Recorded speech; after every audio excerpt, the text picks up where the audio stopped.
All right. Today is the Battle of Dirt. We got these dirt jars right here. Me and Ajay are going to stock our walls today with leads.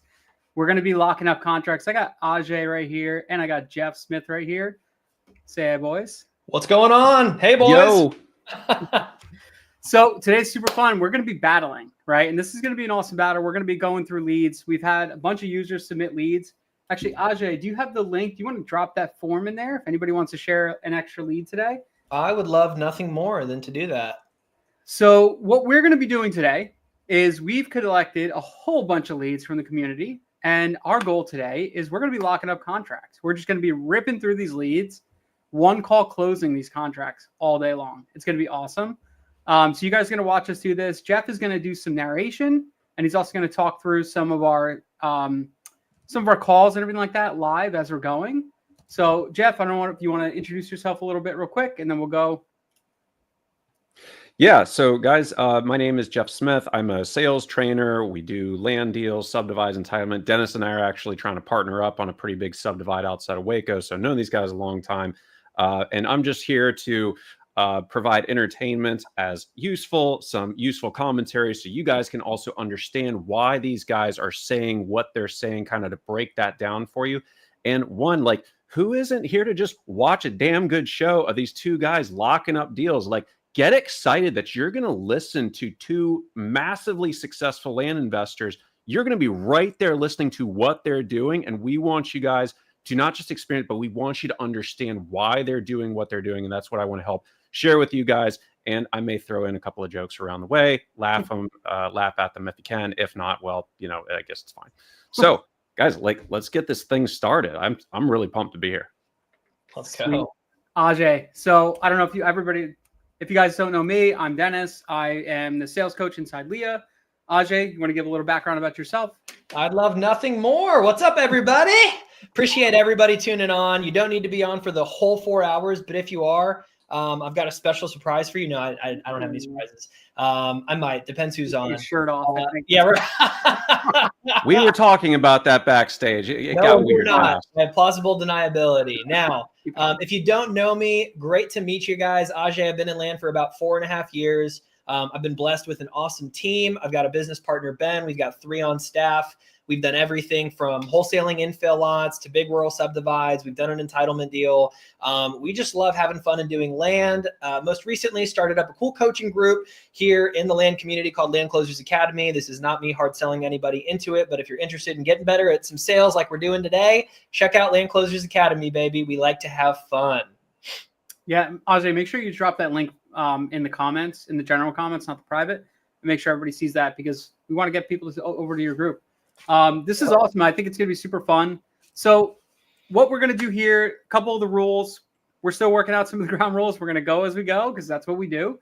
We're going to be dialing leads, right? So we have a whole bunch of leads that we're going to be calling. We're going to comp them live for you guys. We're going to show you how we do it. We're going to be using Land Insights to comp our deals. So if you guys haven't used it before, you'll get to kind of see how we do it. What we're also going to be doing is just showing you how we run a call, right? That's really what it is. Ajay and myself are going to be dialing leads. So there's going to be times where we're both on the phone. We're both dialing at the same time. That happens. If one of us is on a good call, then we're going to put that person first and then mute out the other person.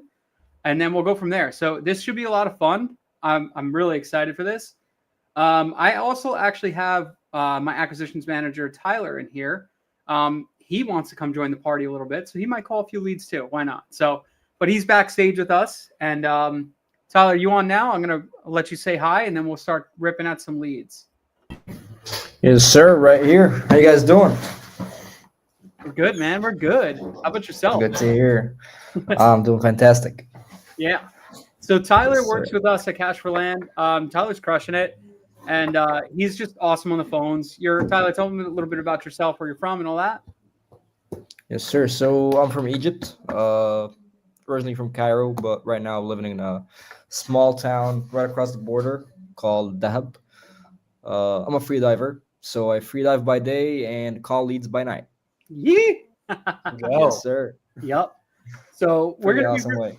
Yeah. So we're gonna be ripping through leads today, and then at some point, Tyler might want to just join the party. So, I mean, Who doesn't, right? So we're probably going to let him pop in on some of them. He'll take my spot in that. So Tyler, I'm going to pop you off for a little bit. You can still hear everything, right, in the background? Yep. All right, cool. Awesome. So what we're going to do today, so the way this is working, anybody who submit leads, we're going to split them. If we lock them up, we split the leads 50-50. In addition to that, my 50%, I'm donating 10% of that to a good cause. So whatever leads we lock up, I'm going to be donating whatever the profits are at the end of it. After we sell it, I'm going to be donating 10% of that. So we're going to do some good on this call, not just make some money. So I love it. I love it. I wasn't planning to donate 10%, but you know what? Let's rock, baby. I just put you on the spot. That's what I did. That's Let's what I did. go. Man. So now you have to. And this is what we call everyone. This is known in sales as anchoring. You anchor your other person. I love it. Cool. So I'm ready to start. What do you want to do? Ajay, do you want to take the lead? I'll let you just call the first person. Man, this feels like in the Olympics, me lighting the torch just a little bit here. Yeah, that's what it is, man. I I also light the torch. I'm loving the comments in here. I want a good, clean fight. Now let's get it on. Let's get ready to rumble. Hilarious. I love everybody's energy in here. Man, this is so much pressure. I'm just going to pick a random lead here in the middle, and we'll see where it goes. How's that? Let's do it, man. All right. For now, we'll go one by one, and then we'll start double dialing and stuff like that. While you're dialing, Ajay, just explain a little bit about why you do what you do. What do you do? Triple dial, quadruple dial, 97 dials? What do you do? For sure. 97 dials every day, baby. Every day. I would say when you're reaching out to a lead, especially in the first 48 hours, I highly, highly, highly recommend a triple dial. I'm going to be doing at least doubles on everybody. I think, I don't know the reason why you would ever call anybody and not double dial unless it's like a personal relationship. And I will say I have taught a lot of people to double, triple dial and do all types of things. And I think I have to pay my penance for it, because I often have friends think it's funny to triple dial me now, and they're like, you see what I did? And I'm like, yeah, that was really funny, dude. I might block you. But yeah, man, I'm all big on the double, triple dial twice a day for the first 48 hours, and then we follow up daily for the next couple of weeks, and then we follow up usually twice a week for the next couple of weeks after that. So I'm really big on the follow up. I could talk sales and sales process and sales frameworks and lead management all day long. So I don't want to get too deep in here, but appreciate it, Kyle. Let Ajay cook. John said, let's go. What's up, John? Leclerc. If you guys don't know, that is pronounced Leclerc. They are, I think, French. But I know a lot of people have said it wrong. Kirsten corrected me the other day, and I said, thank you for correcting me, because people say my name wrong all the time. Okay. Shawarma, right? Like the food? That's it. That's it, baby. Well, hey, I'm going to get ready. I got a number on here, row number 43 in our shared spreadsheet, Dennis. Okay. See what happens. I am calling a Miss Pamela. I'm wondering if there's a note that says she goes by Pam. Doesn't say. All right, let's rock. Silent.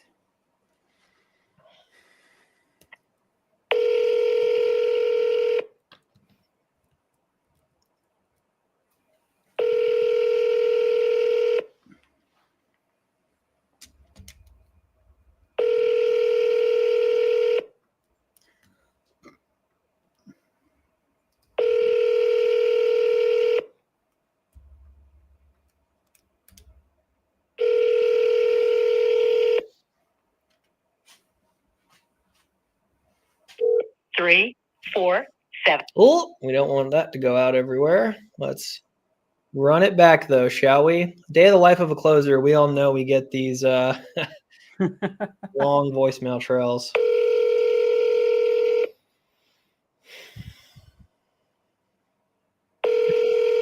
Ajay, do we comp a deal while we're calling them, or what do we do? Do we wait? Right? 4, 3, 4, 7, Guys, 7, never. 0, 1, 5, 7, 4. We'll leave a Is not voicemail. available. The mailbox is full. Oh, mailbox is full. Oh, brutal. We did not see Okay. that coming as soon as you said it. I know. All right, I'm going to go ahead and mark that sucker yellow here in our sheet. Okay, cool. Now, So, good. sorry, you had a question of, are we comping these suckers live? I I mean, I think yes. There's some notes in here from people that have submitted leads. Obviously, if we need to go off numbers in there, great. But I am down for some live comping. So what I'm more talking about is like a lot of people waste and take their time to not call leads by going through the motions of comping a deal, right? They'll sit there, they'll comp a deal, they'll get everything, they'll do all this stuff, and then they try to call them, and then the seller doesn't answer. So they wasted 4 or 5 hours of comping and all this crap, and then the seller doesn't answer, right? So we just skip that step. We call the seller and we talk them through it. We say, hey, what's going on? We have that conversation, and as we're going, then we start comping a deal once we have an engaged conversation, right? That's what we do. So we're not going to waste time by like doing all this stuff. Just I want people to know that. Don't go comping deals until you get that seller on the phone. Totally. I have a little saying I like to use here where I say when you're comping properties before you make your offer, you just want to become cock your head confident. And that when I say cock your head confident, I mean you're like, like 85, 100, somewhere in there, right? You kind of cock your head. You're like, like 85, 100. Sweet, dude. Go with the lower number. Offer them 40 to 55 cents on the dollar there. If you're in the ballpark, get it signed, figure it out later. That's how I like to roll. Same. Yeah. Even if you're just off the mark, like a little bit, look, $5,000 is not going to make or break a deal. I mean, sometimes it will, but at the end of the day, like you don't have to be exact. You just got to be close enough, right? Totally. All right, cool. So I'm going to give, I got a lead right here. This is number 4 on our sheet. Here we go. What do we got? Let me check my notes. So we got, this is going to be good. A retired attorney. My favorite. Jeff, this reminds me of our guy the other day, Delwyn. Hooray. Yeah.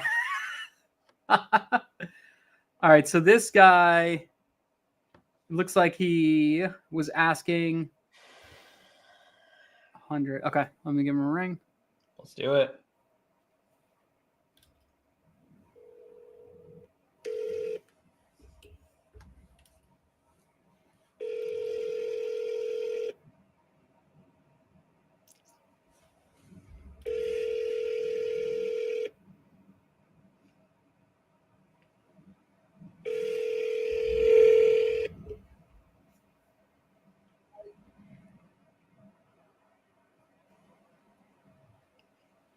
Make sure I have the number right. Yep. I'm just now seeing that crazy thumbnail. Like, oh my God.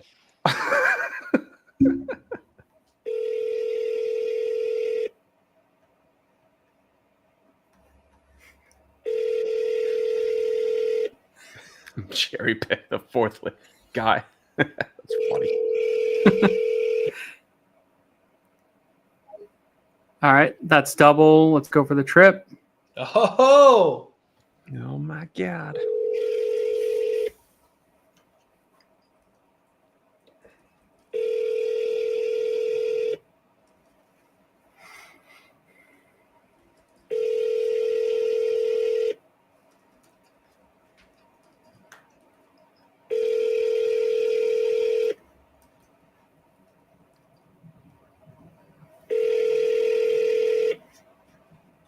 This is Bob Wright. Please hear the message.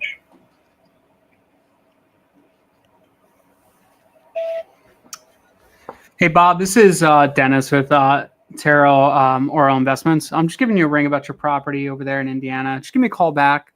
Thank you. Bye. man, I grew up in Indiana. Yeah? Yeah, I grew up about an hour south of Indianapolis. I wonder if I try that guy on my actual phone, if he'll pick up. Probably. Is that your number still that way? Oh yeah, my personal number is a 812 area code, which is about half of the state. Yeah, you'd probably crush it then. Yeah, but you know what? We're gonna move on. My turn. We're a little round robin action. I think, guys, also just because everybody's on here, I think if we start doing this for a little bit too long, Dennis, we could both basically go on mute and dial kind of aggressively, and then whoever connects with somebody comes off mute, so we can get to that conversation a little bit faster. Exactly, and that means Jeff would have to talk for a little while. Exactly. We're doing this battle royale for the first time, so appreciate your patience with us. I see there's like 50 of us live. Definitely want to make sure we give you guys your money's worth. I know these tickets were expensive. We charged for this, right? I'm just kidding. All right. I am calling row 116. Is actually a lead my team submitted. We're talking about cherry picking. Yeah, we haven't talked to this guy in over a year.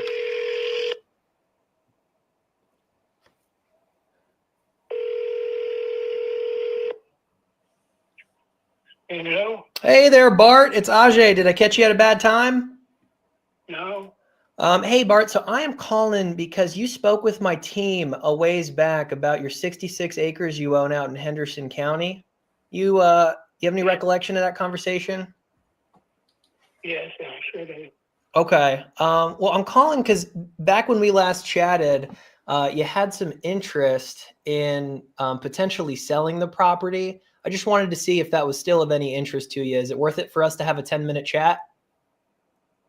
Oh, I've got a contract on it right now. Oh, you've got a contract on it right now. Got it. And how long has that property been under contract?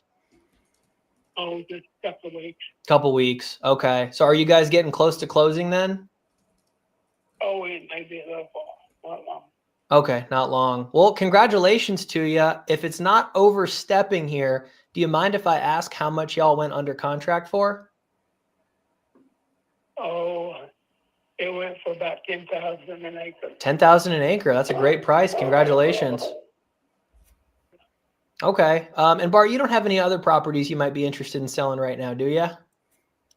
No, sure don't. Okay. Any other questions I can answer for you before we get out of here? Okay. Okay. Well, it sounds like the dogs might have a question, so I'll let you get to that. But I appreciate your time here, Bart. You have a great rest of your day, sir. You too. All right. Bye-bye. The dogs. All right. Well, you know what? He was a sweet old guy, right? Yeah. Yeah. I mean, Um, that's one that you would follow. Did you get a closing date on that? He said a couple of weeks. No, I didn't. That would have been smart, wouldn't it have? Yeah, because then you would follow up like 2-3 days before and then just check in, just say, hey, just making sure. I know, man. know. That was good. I think I Jeff got had too a good- excited because we finally have a conversation there. Jeff had a good one. Nice. Good for you for getting that. I like that. Do you have any concerns about the buyer performing? Right. And you ask that with that uptick because it plants a seed in their head and they're like, no, I There's some didn't. Should uncertainty. I? Did I have a concern? Right. Right. Awesome. All right, cool. So let's go for the next one. How many acres was it? It was 66 acres. Maverick 32855. Mike V. What up, brother? Oh, cool. I know Mike V. Yeah. 734.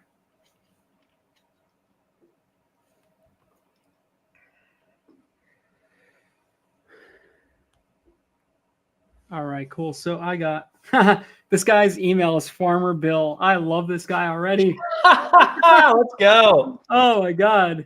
Watch, his name is like Steve or something like that. I hope so. That'd be hilarious. It's Wrong brilliant. number. You're gonna get his wife and just be thrown off. Hey, this is Farmer Bill.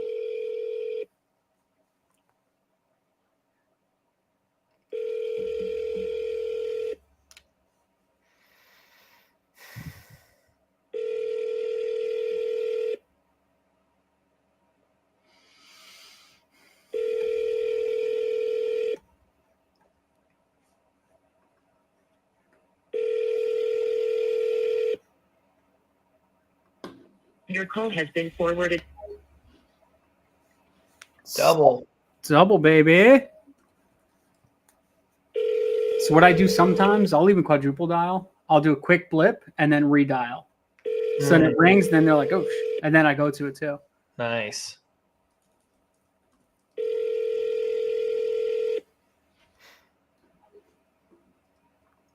All right, now triple. I don't want to look like a.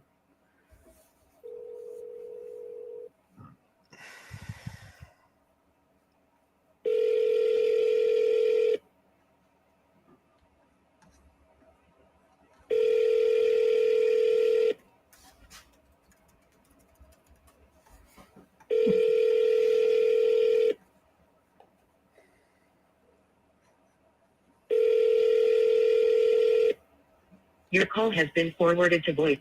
Nothing on Farmer Bill. All right, Jeff, while we get the next lead, do you want to give a little insight on Ajay's call while Ajay's pulling up the next one? Yeah, give me something.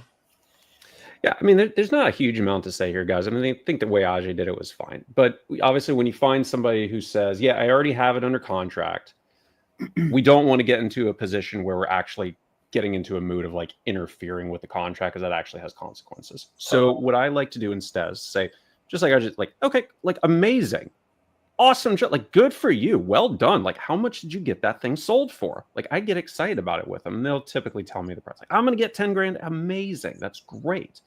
So before I let you go, I've been in this business long enough to know that hey, buyers have great intentions, doesn't always work out. Do you have any concerns with their ability to perform? And I use that word very specifically. Are you concerned about it? Because if there is something that's bothering them, like, well, they were being kind of a butthead at the beginning, they're dragging their feet on inspection. If there's anything about the process the seller doesn't like, they're going to tell you about it. Mm-hmm. And then you can figure out to yourself, okay, either this buyer is just, hey, they're doing their thing and the seller's being a little unrealistic, or the seller's right and they actually do have a problem and it's worthwhile to be a little more aggressive in your follow-up. So I never get to the point of saying, well, hey, sounds like you need to drop that buyer, because again, that's tortious interference. But I just say, are you worried about something? The seller will tell you if there is a potential problem, and now you have something to target later. It's a good call out. I love it. I love it. Also, man, this guy used a big legal word, tortious interference. I haven't heard that since my business law class in college, man. I'm like, oh, yeah. So this is the best thing about this business is like, and any sales business is you can't have an ego with this stuff. You can't think you're the best about whatever, right? It's good to be able to take instruction and learn from other people, because Jeff just taught Ajay. Ajay teaches people sales, right?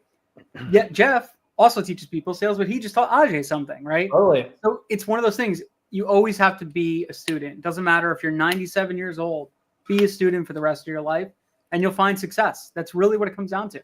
It's the epitome of iron sharpens iron. Like I'm here because I'm excited to hear what you guys do. I want to get razor sharp on all my stuff too. Like I get a kick out of it. And everybody here, like if you're watching, you're calling, like get a kick out of this. Enjoy it.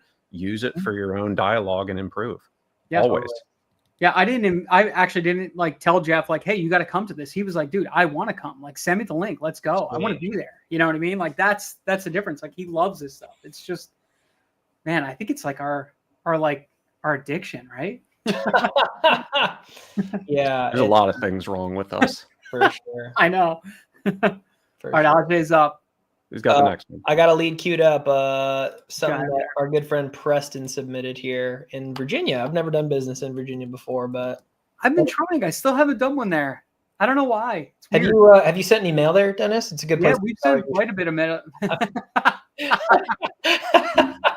Man, it's like the guy though. I have to make a quick riff on this of just like people that are like, dude, I've been grinding in the land business and I just don't know why I'm not getting deals. And I'm like, well, how many offers have you made? And they're like, none, but I've been listening to all the podcasts. And I'm like, well, dude, I've never listened to a podcast and done more deals because of it. I might learn something from it, but you got to be working on activities that move the needle, Yep. So always fun. And shiny object syndrome is a real thing. Like if your business is working, just because somebody else says to do something because they think it's working right now, doesn't mean you have to do it. Right. Totally. Because there's going to be, we just did it this past October, November, December. We decided to chase a wild horse and we were like, let's go do this because we wanted to. Right. But we realized we started actually slowing down our leads. So now poor Tyler over here is like, I got no leads to call. Like, what the hell, man? Yeah. We slowed down a lot because we changed a lot of tactics. So you guys got to make sure you're not changing too many things at once as well. If you do want to try new things and chase a wild horse, that's perfectly fine. But make sure you have some horses in the stable first. Totally. Now I'm just throwing some Texas things out because I'm dealing with 2 Texas boys. So I love it. Well, speak, man, I'm going to hit call. I don't want to keep people waiting too long. I'll stop talking. Sorry. Who's this guy I'm talking to?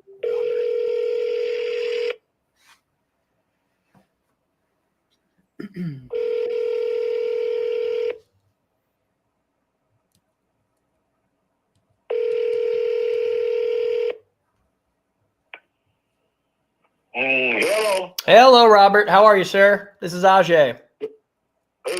It's Ajay. You chatted with my team a ways back about a property you own in Cumberland County, Virginia. Did I catch you at a bad time? Yes. Yes, I did catch you at a bad time.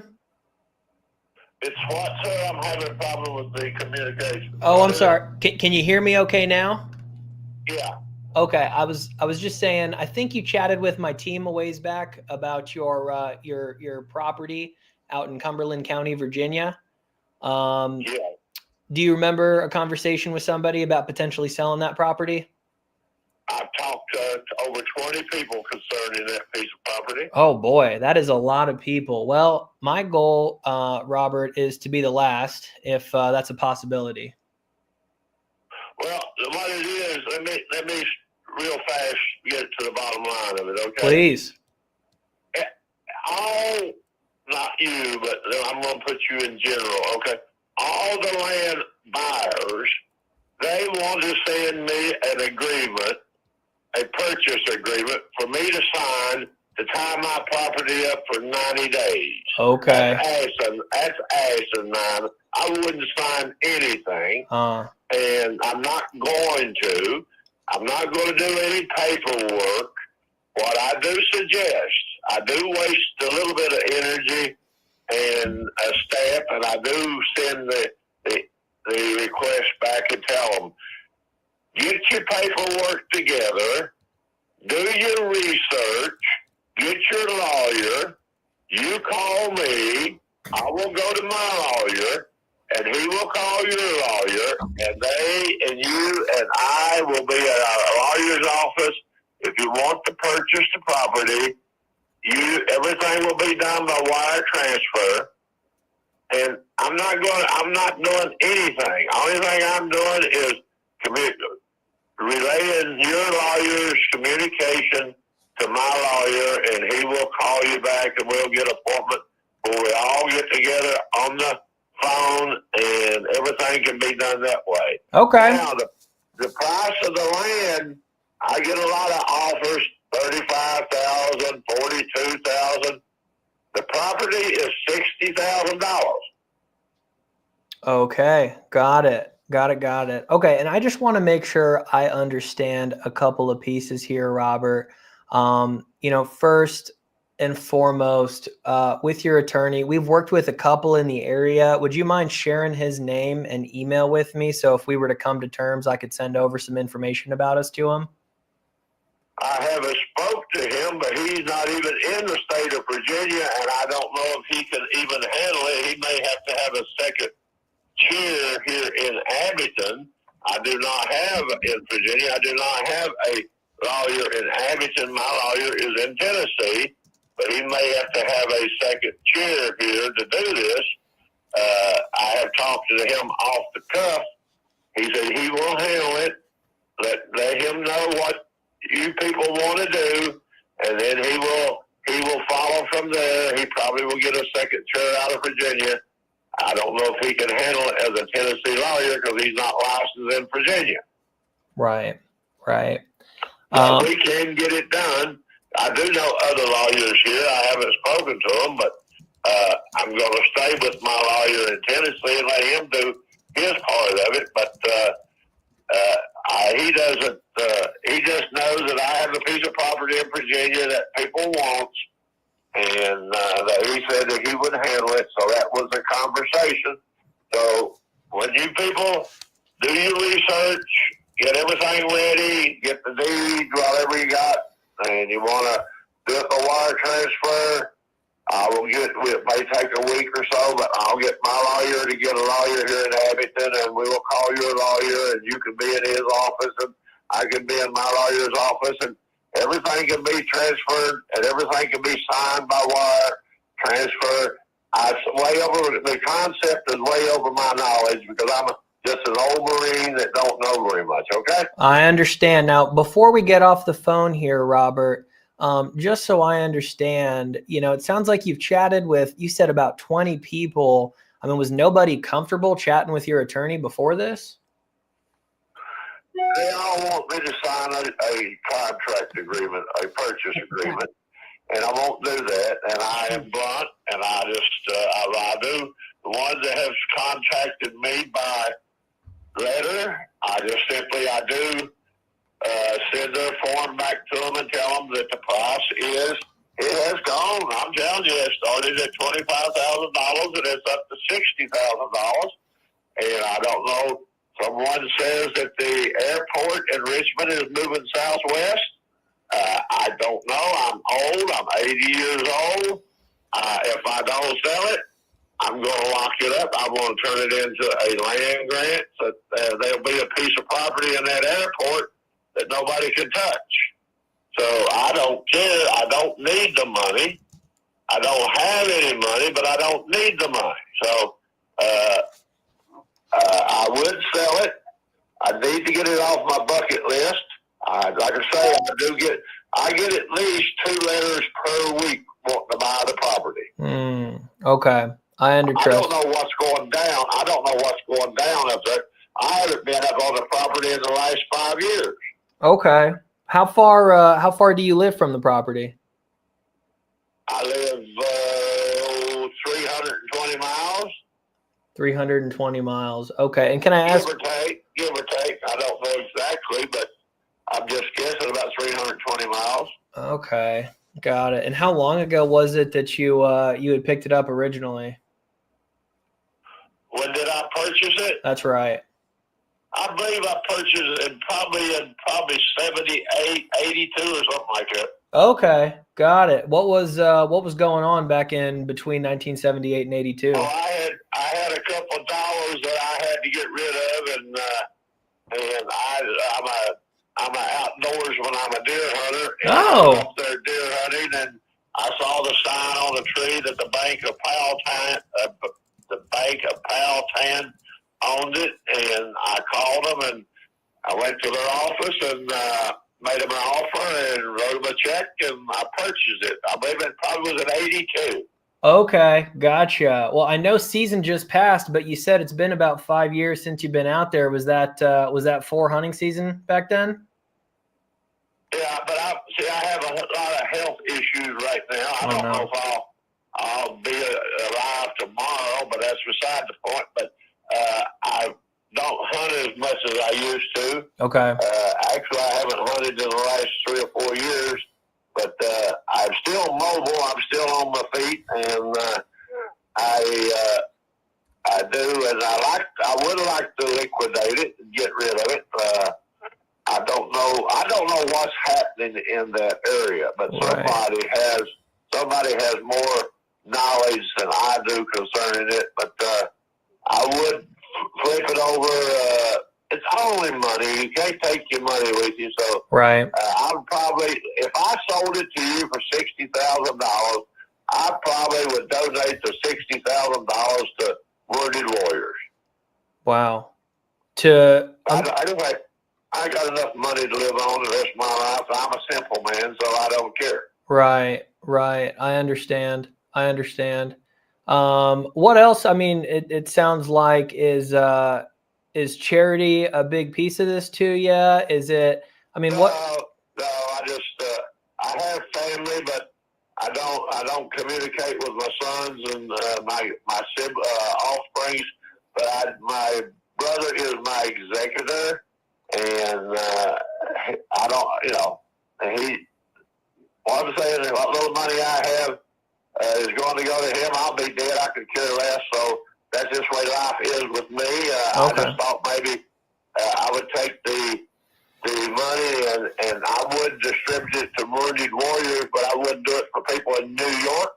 Right. I would do it for Wounded Warriors in my area. Of course. Okay? Of course, I understand. And Robert, just so I understand too, I know, it's none of my business here, but you're mentioning it sounds like everything goes to your brother. God forbid anything were to happen to you here in the next, week or so. Is he well aware of this property, where it is, how to sell it, that sort of thing? No, he knows I own it, but I have a briefcase with all of my paperwork and everything in it, and he's very studious. Okay. He's got 5 years of college, so he's not ignorant or stupid, I don't think. So he could care less. He has a house and a wife, and it's paid for, so he could care less too. So it doesn't matter. Okay, got it. Robert, can I ask you kind of a direct question? I'll put it out there. I don't care. Okay, well, I appreciate that. I mean, to me, it sounds like, you had an asking price in mind at one point. It sounds like people are reaching out to you and they're not willing to meet you at your price. It sounds like you don't really need the money from the proceeds here. And it sounds like your brother doesn't need the money either. And so I'm just a little bit confused as to, why you're stuck at this 60,000 number with all that in mind. Oh, I came up with a 60. I got one offer in there for $62,000 on paper. Okay. I got one in there for $58,000 on paper. And what I do, I simply call them and tell them I am courteous. I call and tell them the same thing I told you. Get your paperwork, get your people to do the research, get your paperwork together. When you got it, you want to buy it, call me. I will go over to my lawyer. I will have my lawyer call whatever number you give me, and your lawyer and he can communicate, or he and you can communicate, and then set up a date, and I'll be in his office, and you be in your lawyer's office, and everything. I understand. I've never done this. I read about it. I think you can do everything by wire transfer. Yep. I don't have to come to Cumberland County and sign anything over. You can do it by wire transfer. That's right. I don't know how it's done, but they say it can be done. So you would know more about that than I. Right. Yeah. And we bought and sold plenty of property, and you're right. You can do wire transfers remotely. Obviously, there's some paperwork that needs to be signed to make sure everybody's, safe and protected and whatnot. But if I heard you right, Robert, it sounds like those offers either weren't serious because they didn't come through, or they were trying to pull 90 days out over on you. If you were willing to take those offers, why didn't any of those close? Well, I generally, what I do, like I say, I just tell them, like I tell you, I'd be an idiot to sign a 90-day purchase agreement. Time I land up for 90 days, but somebody may come up tomorrow and say, hey, I'm going to be in Abington tomorrow. Would you meet me at your attorney's office? And I've got an agreement with you for 90 days, and I'd be screwed, see? Right. So I don't sign anything. My lawyer told me that. So don't sign a damn thing. That's exactly what he said. And he went to school for law, and I didn't, okay? I hear you. How long have you been working with your attorney up in Tennessee? How long have I been working with him? Yeah, working with him, friends with him. Sounds like you know him well. Sounds like a smart guy. No, he has never did any legal work for me, but I knew his daddy before his daddy expired, so I met him at the casino, and he and I was talking, and he came around, and I said, hey, I've got a couple issues, a couple lawsuits I have. I have a lawsuit with the drinking water out of Lejeune. I'd like to get $500,000 out of that, but I don't know. I only got 5 cancers. It don't matter. I can't do nothing with it, but the kidneys don't work. So like I say, I don't. Like I say, I'm going to direct my lawyer to tie it up in a land grant at a bird sanctuary, wildlife sanctuary, and they do move the airport down there. Right. It probably would take a act of Congress to declare an eminent domain, and I don't know if they can do that or not. I don't have no idea. I'm not really studious, okay? Right, and that's all good. Lucky for us, we don't need to be too terribly studious to work something out between us here. But Robert, if I understand right, it sounds like if people are serious in your book here, if they're willing to work quickly, that's a sign of them being serious to you. Is speed important to you? Not really. I can say I don't expect to expire. I'm 79, I'll be 80 in November. But what I'm saying, I don't expect to expire for the next 15 years. Right. I did have intentions to go up there and hunt this year, but I didn't go. So I'll put it on the list for next year. Right. So I will make it. Oh, damn. We got disconnected. Call him back. I think think notes say he was okay with 50K. I see that. Yeah. He's in somewhat erratic.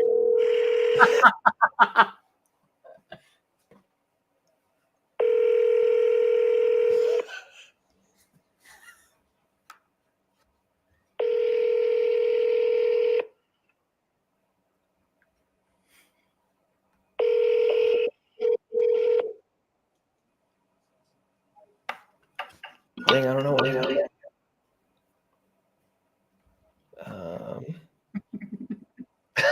we were talking. He's still talking. That's the problem. Oh, here we go. I got an incoming call. Open phone has not. Come on. My open phone's glitching out on me. I love when it does that. Oh my gosh. It says incoming call not answered yet, and I can't pick it up. We'll let it go and then call him back. At least you know he's trying. At least you know he hung up. It's true. He's not still on a rant. Here we go. Let's try one more time.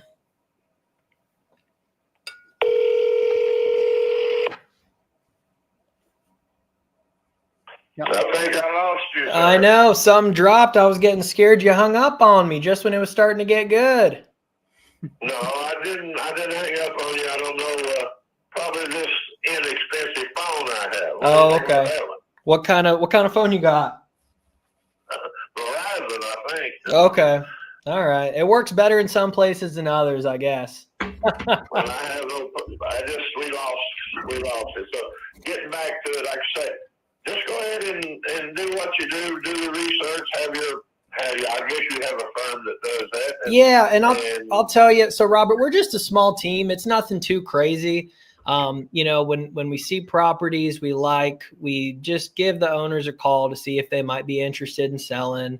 I think you had spoken with somebody on my team a ways back that's no longer on our team. Yeah. And so I'm actually the owner of the company. So I'm going through personally and calling some of these folks back to see if there was anything we missed.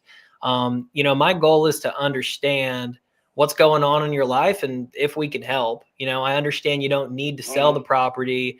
But Robert, can I ask, if we were able to connect with your attorney and work out terms, and we were able to get you a fair offer on that property there, would there be anything stopping us from working together? No. Well, I was going to ask you to change the subject. Well, firstly, where you are physically at right now? So I am actually based in the DFW, Texas area. We've got partners out in Cumberland, though. Okay. I'm sure they're familiar with it. Like I say, I would be glad if you are willing and get your people to get everything together and you want to buy the property. Yeah. And you got your paperwork and it all to be signed. I will have you call me back. Yeah. I will get my lawyer and he will call you personally, and then you and he can communicate, and he will express my wishes and perfect. Keep it legal, and then you know what to do about it. This is new to me. I've only sold 7 or 8 pieces of property in my life, so okay. I don't know very much about it. So. Right. Well, lucky for us, the attorneys will keep both of us safe here, right? So I don't want you doing anything you're not wanting to. But Robert, before we get off the phone, is it okay can I be pretty straight with you one last time before we get out of here? Yeah. So I'm pretty confident about us moving forward on this property. My only hesitation is that number's a little bit higher than we could do. If we were able to work things out with your attorney, would you consider an offer below $60,000? I entertain any idea. You'd entertain any idea. Okay. Sure. I understand. And it's your property. And just so I understand, there's nobody else that needs to sign off on this if we were to come to an agreement of some kind, right? No. I bought that in 82 on my money, and I wasn't even married. Okay. I got you. And the reason I'm asking here, Robert, is I think we're pretty close on price. That 60,000 is just a bit out of range for us. I do see investors in the area, though. It looks like they're paying, somewhere between maybe 42 and 48,000 for properties like these. What would you say if an investor came back with an offer like that?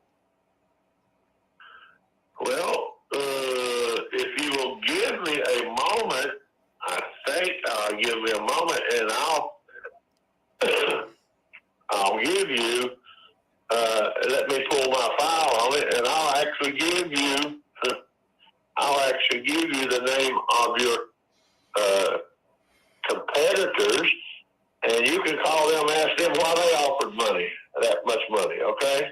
I have no problem with it.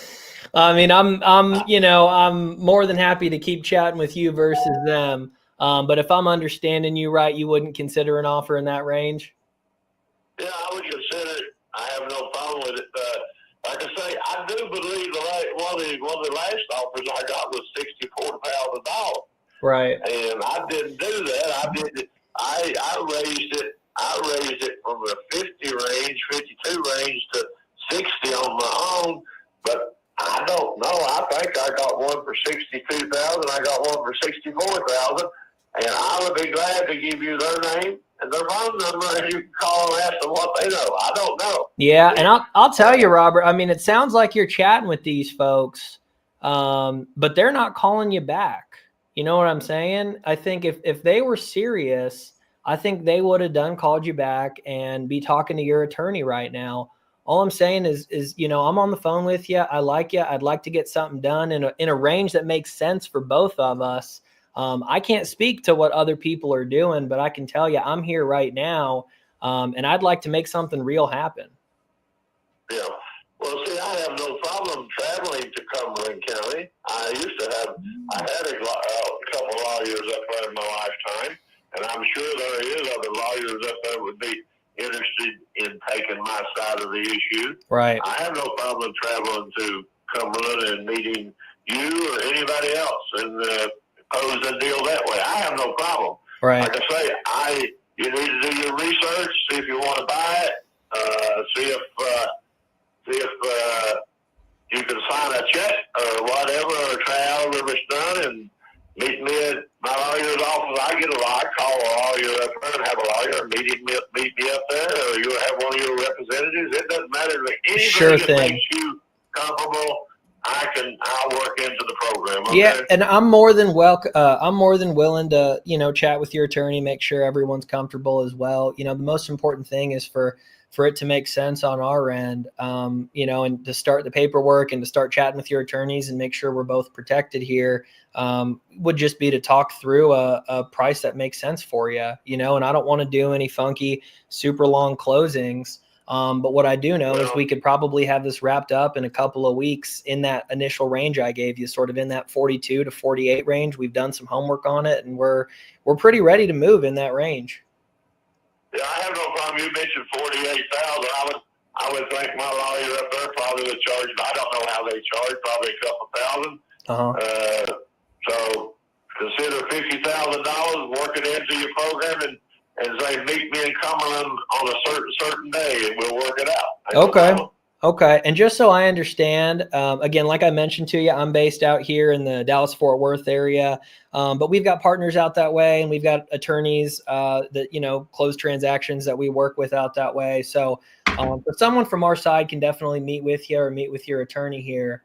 The biggest thing here, just before I start, racking up our attorney's bill and getting things moving forward, you're saying if I was able to put an offer in front of you at $50,000 and your attorney gave it a blessing, would there be anything stopping us from being able to work together? I don't think so. I don't see a problem. Okay. So I guess what should be our next steps here? Okay. This is the only phone number I have is a cell phone. And right. I generally answer it at all times. So when you get anything in the works, as long as you and I, if you got an attorney, maybe he's out of Richmond. Richmond is only about 40 miles from this property. So, okay. Wherever you find your attorney at up there, as long as we don't have the same attorney to end up with a conflict of interest or something. So, I don't think that should be an issue. Okay, Robert, just to make sure I'm understanding you right too. So I should go ahead and tell my team we can move forward. We can put this in writing, and we can start talking to at least your attorney in Tennessee, and then start getting with, we'll get our attorneys to talk out in Virginia so that we can start moving this thing forward. Yeah, I think $50,000 sounds reasonable. Okay, and I just want to make sure. You can put it on your books as a charitable donation. I don't care. I don't pay taxes, so it don't matter. Right. Understood. So, okay, well, you can write it off as a charitable donation to wounded warriors. As long as it doesn't matter to me, but that's what I probably will do with it.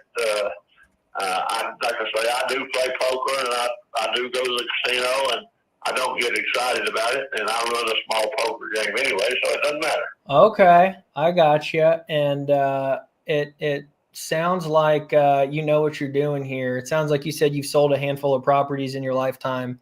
Well, it was all. I sold all of them at one time. There was adjoining pieces of property, but there was 7 of them. When I got cancer, let me put it this way. When I got cancer, my doctor and my lawyers, we were talking, and I had 102 acres in the county of Washington here over next to the lake, and I sold it to a man, wealth management. He owns wealth management in 2 cities here, and I sold it to him for $125,000. 2 weeks later, he put it on the market for $595. Oh, wow. Yeah. Okay.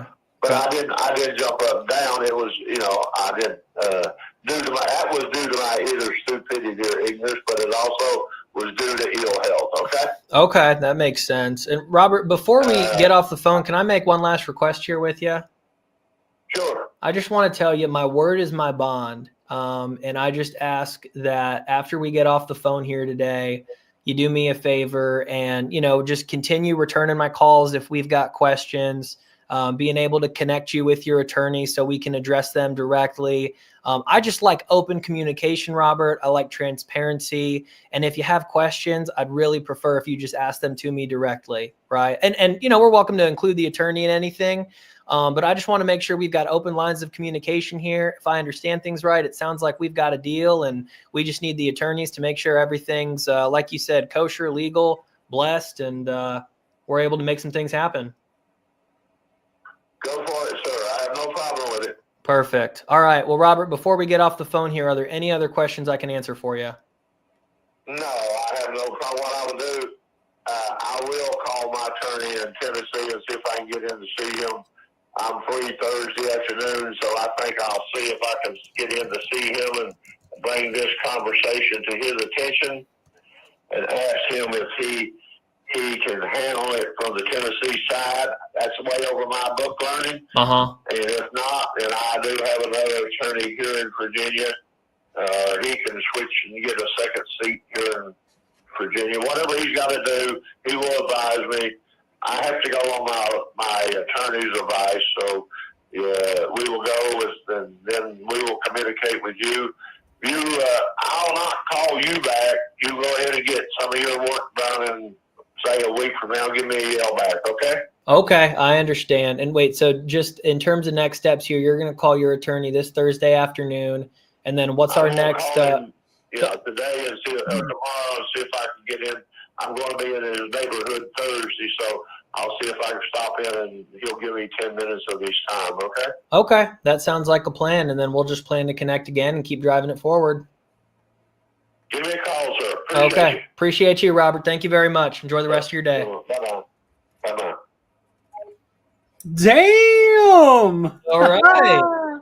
Man, that took a second. I really had to butter that sucker up before he finally came off his random price he just was throwing. Well, it was assessed values 57,800. Say that again? Assessed values 57,800. 50. Oh, okay. So that's probably That's why he's saying 60K. All right. So we calling that a full or is that a half? Would you say that's a half? A half what? Half a deal, right? Contract's not signed. Would you call that a full or a half? Man, you set the rules, dude. This is your show. You tell me. We'll give you a full one on that. Okay. Ajay 1, Dennis 0. Okay. Here we go. Here's your kicker. Ajay 1, Dennis 0. There we go. Fourth lead. Yep. I did cherry pick a little bit while we were talking. I was going through our list just to look at, some previous conversations, some objections people were getting. Here's my opinion. Is our biggest objection in this business is price. Anytime a deal falls apart for any reason other than price, that is a deal you just blew it up, or you suck, or communication wasn't good, or you missed something. Okay. And so no disrespect to Preston. I see you in here, dude. I love that you're watching. And I've met you before and I love you, guy. But when something falls apart because of an attorney, because of communication, because of whatever, I understand this guy only wants to sign paper. I understand this guy only wants attorneys to talk. We can work all that stuff out, man. That's just terms. You know what I mean? Terms or whatever. If I can get somebody in a price where we can get a deal done, let's rock. And Dennis, when you comp this, I saw in the notes here, Sumner originally had value between 95 and 100. Were you seeing something similar when you were poking around? Yeah, pretty much about 90, 95K if the market's doing well. There was a couple pending that were like about that price point. So yeah, I think it's pretty good. Okay, sweet. Let's see here. Yeah, so I think you're gold there, man. I think at 50K,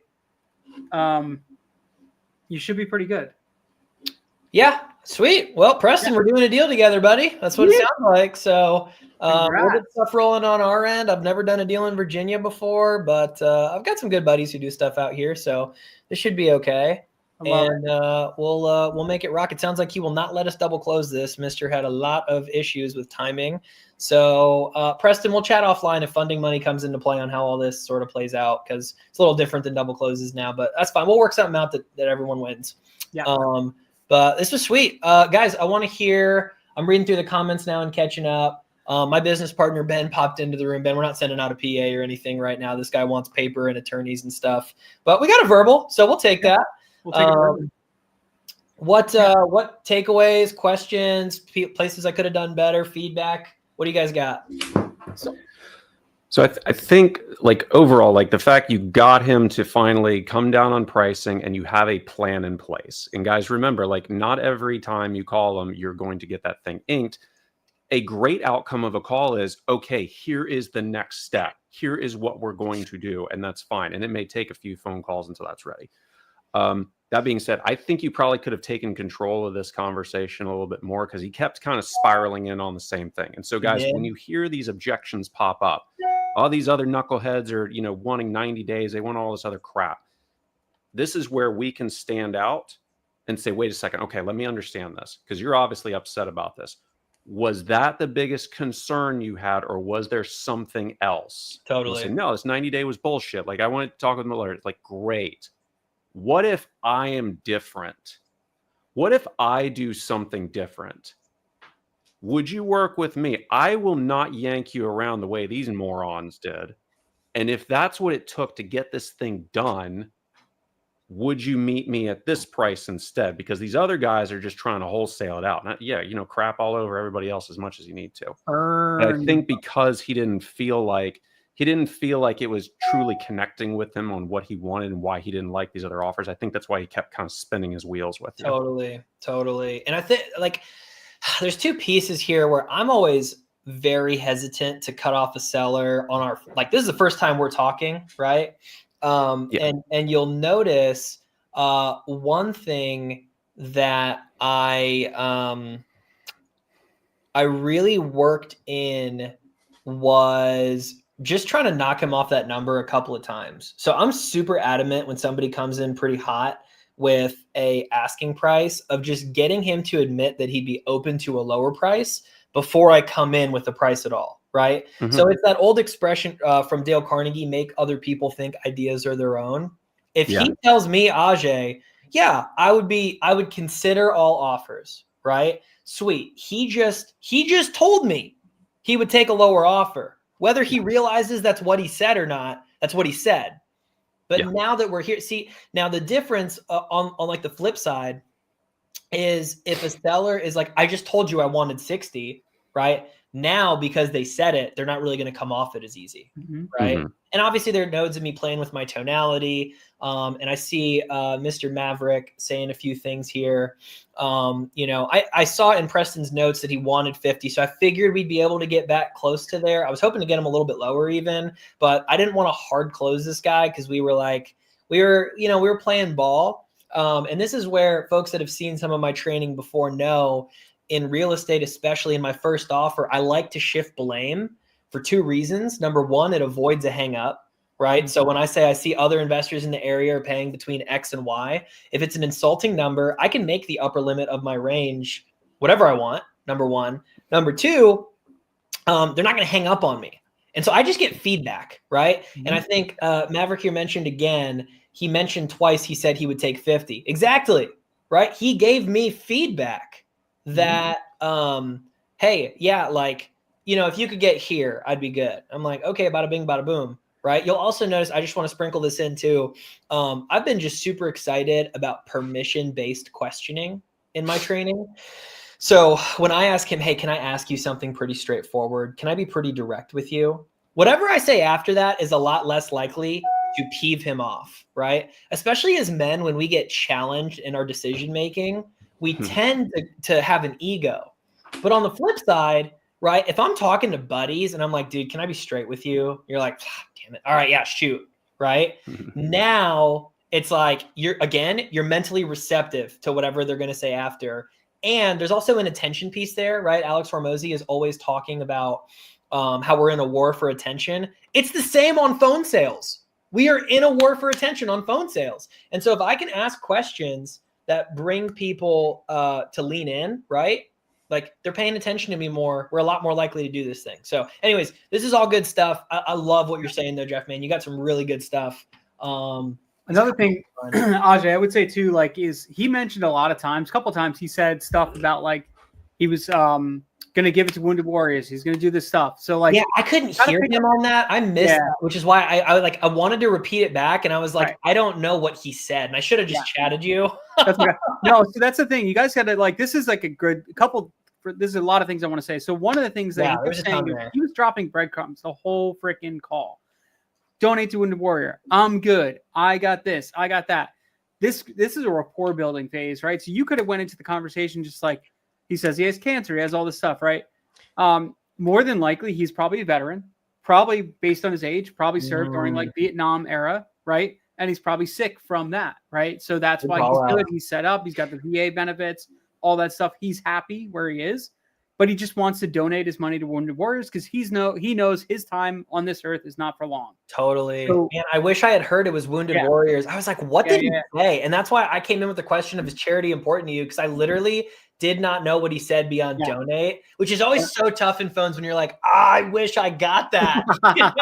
I know. It's hard to pick up. It's great as like an outsider to pick it up, but it's so hard when you're in the call to like build that stuff in. But those are breadcrumbs you guys got to pick up as you're in these calls. 100%. And what did we just prove right this second with Ajay calling 4 leads in? We're not even all the way in. 4 leads in. What did we just prove? That there are freaking deals in your CRM that you're not capitalizing on. Okay. So whether you can't do it or you can't get past the number or whatever the case may be, partner up with somebody else that's a land investor. Say, dude, I got leads in my CRM. I don't know what's going on. I can't get these guys on the phone. Can you help me? Great. You partner up with Mike, you partner up with Ajay, you partner up with anybody else and just say, hey, look, I got these leads. I can't capitalize on them. Want to help me? We'll split them 50-50. Great. Boom. Share lists. Do these things. Because sometimes an outward perspective is really going to help a deal get closed. So I just want people to start realizing, like, you know, when there's leads sitting in the CRM, there are people that raise their hand to sell. It's just a matter of getting to the right price, right? And what you did here was perfect with the low anchoring, right? By saying other investors, right? You point the blame, like exactly like you said. But when you pointed the blame, you shifted the blame to somebody else. And now that allowed you to come in as the better person, right? Look, other people are paying 42. I'm going to be at 48.50, right? So that was the whole thing too. You low anchored him. You set him for a lower expectation. So when you met at 50K and when he gave you that number, that means it was his idea, right? So he's going to be more, he's going to be happier to accept an offer that was his idea than something that was your idea, right? So that's good, man. That was awesome. So if that's boom, that's 50K. That's covering his lawyers and everything like that in that 50K. He already said that too. That's another thing, putting it in a contract. So you're technically buying this for 48. You're all in for that, and then you're going to sell this thing probably list 95, maybe exit at like 85. So you're talking what?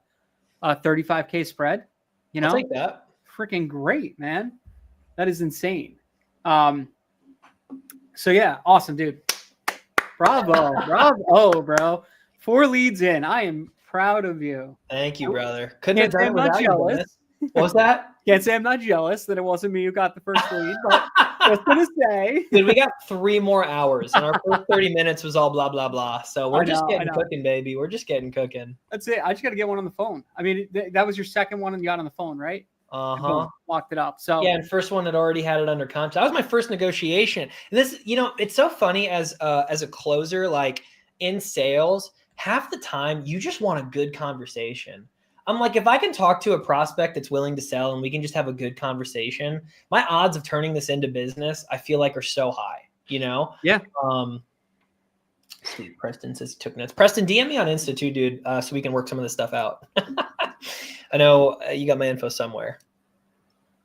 I just got a lead in right now. I'm considering one of my own leads. Maybe I should call. He's hungry. This is like the ultimate in cherry picking. Do it. Right. This guy wants it's a friend. Do it. Came in. Tyler, if you want to hit that, go ahead, brother. I know it just came in a few minutes ago. I'll call something else. Tyler, it's on you, bro. Give that one a call. That was who was that? Walter Varner. Hey, can I say one more thing before you call, Dennis? Yeah, go ahead. Just what I did there at the end, when I know somebody has a tendency to be flaky. So in this scenario, this guy's probably backed out with other people. He's, getting stuck on this attorney. He's getting stuck in the legal. At the end there, I said, hey, can I say one more thing and be straight with you? My word is my bond. The only thing I ask is that you call me back and that you don't basically dodge me. Because guys, we know in this business, how often do sellers dodge us? All the time, right? I wrote that down. That was a really good line you ended on. I've only really used it in high stakes negotiations, like when people have threatened to sue us or stuff like that. Like I'm just like, hey, can you just promise me you'll call me before you call your attorney if you're going to file something again, But here, because I knew this guy was flaky, it was like, just again, make them think ideas are their own, make them admit they're going to do things. But man, especially like if this guy's an old vet, like they eat that stuff up. You know what I mean? My word is my bond. Can you just commit to me that you'll call me back? Right. Let's have open communication. Let's have an honest conversation. If you've got questions for me. Also, I see my brother, Jeremy Chapman's in here. What's up, dude? Good to see you. That's awesome. All right, sweet. Dennis, hit the phone, baby. Let's get it. So I got another one of Preston's leads lined up. So let's do this.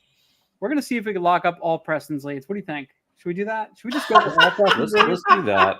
Only do Preston's just about to make $200,000 on this call. Do you think he'll be upset that we just went in and just like completely took over his business, or happy that we did that? Which of the two? I don't know. I'd be pumped. I'd be fine with that, right? Ajay, come in and call all my leads too. Yeah. Man, I barely have time to call my own, dude. Same here. Jamila. Okay, perfect.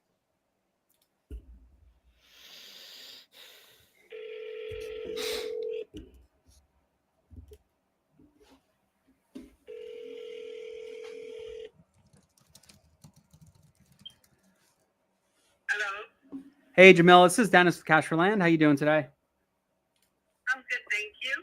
Hey, great. I'm just giving you a ring. We actually spoke a little while ago about your property over there in Florence, South Carolina. You spoke to somebody on my team, and I just wanted to pop in real quick and just see if you're still interested in selling that parcel over there in Florence. Yes, I am. Okay, great. Awesome. So, I got you on the line. So, where did you end up getting this property from? So I know you've owned it for a little while. Am I correct in that? Oh yeah, we bought it from the realty group right there in South Carolina called the Shores Realty Group. Okay, great. And what's got you interested in selling? Just curious. I'm not using it for the purpose I bought it. I wanted to build a terminal because it's right off the highway, good location, but I'm not using it, and I've been getting a lot of calls and interest on it. I actually believe one of my neighbors run the electric lines and poles because I got a letter from one of the local power companies that they will be entering our property to do to install the poles and get the neighbor electricity. So that's kind of very good news. That means things are happening in the area. I do have one party right now currently that I'm trying to negotiate, and if they give me the rate I want, the amount of money. Mm-hmm. Otherwise, it's for sale, and I don't believe I'll be doing anything with it. Okay. And it's a good idea, to awesome. sell it and get into something else. Awesome. So do you live local to the property, or are you a couple states away? Where are you No, at? I'm actually California. Oh, okay. California. Nice. You like the nice weather over there instead of South Exactly, yeah. Carolina. No, even the South Carolina is nice. I was there this summer for first time. It's beautiful. Yeah. Especially by the sea. Oh my God, south, a little bit south. Mhm. Actually, Myrtle Beach area was nice. I don't know if you're from South Carolina, but southern part of South Carolina, the other areas, I liked it a lot. Beautiful, but California is California. You know? I totally we have get you. warm weather. We have sunshine most of the year, so. Yeah, it's not too hot. It gets oppressive in South Carolina. Sometimes it gets way too hot. Okay, so you said you are interested in selling it. Everything's pretty much there. It's just basically you're looking for that right number. What are we thinking where you need to be at? I am actually. I know eventually could do well, especially with this changes that are coming. But currently, I'm being very honest. I don't play, games. It's 55,000 is what will get me to sell it minimum. So. That's what I offer. That's what these other groups, they offered me 50. I said no. We've been talking a little bit. I told them at 55 they have a deal. So 55,000. Are you there? Yeah. 55. Okay. What made you? What's that number? Where did you get that number from? That's just like a sticking point. I've talked to several people. I think the property is right there. That's a good number. I just get some offers close to it. Mm-hmm. But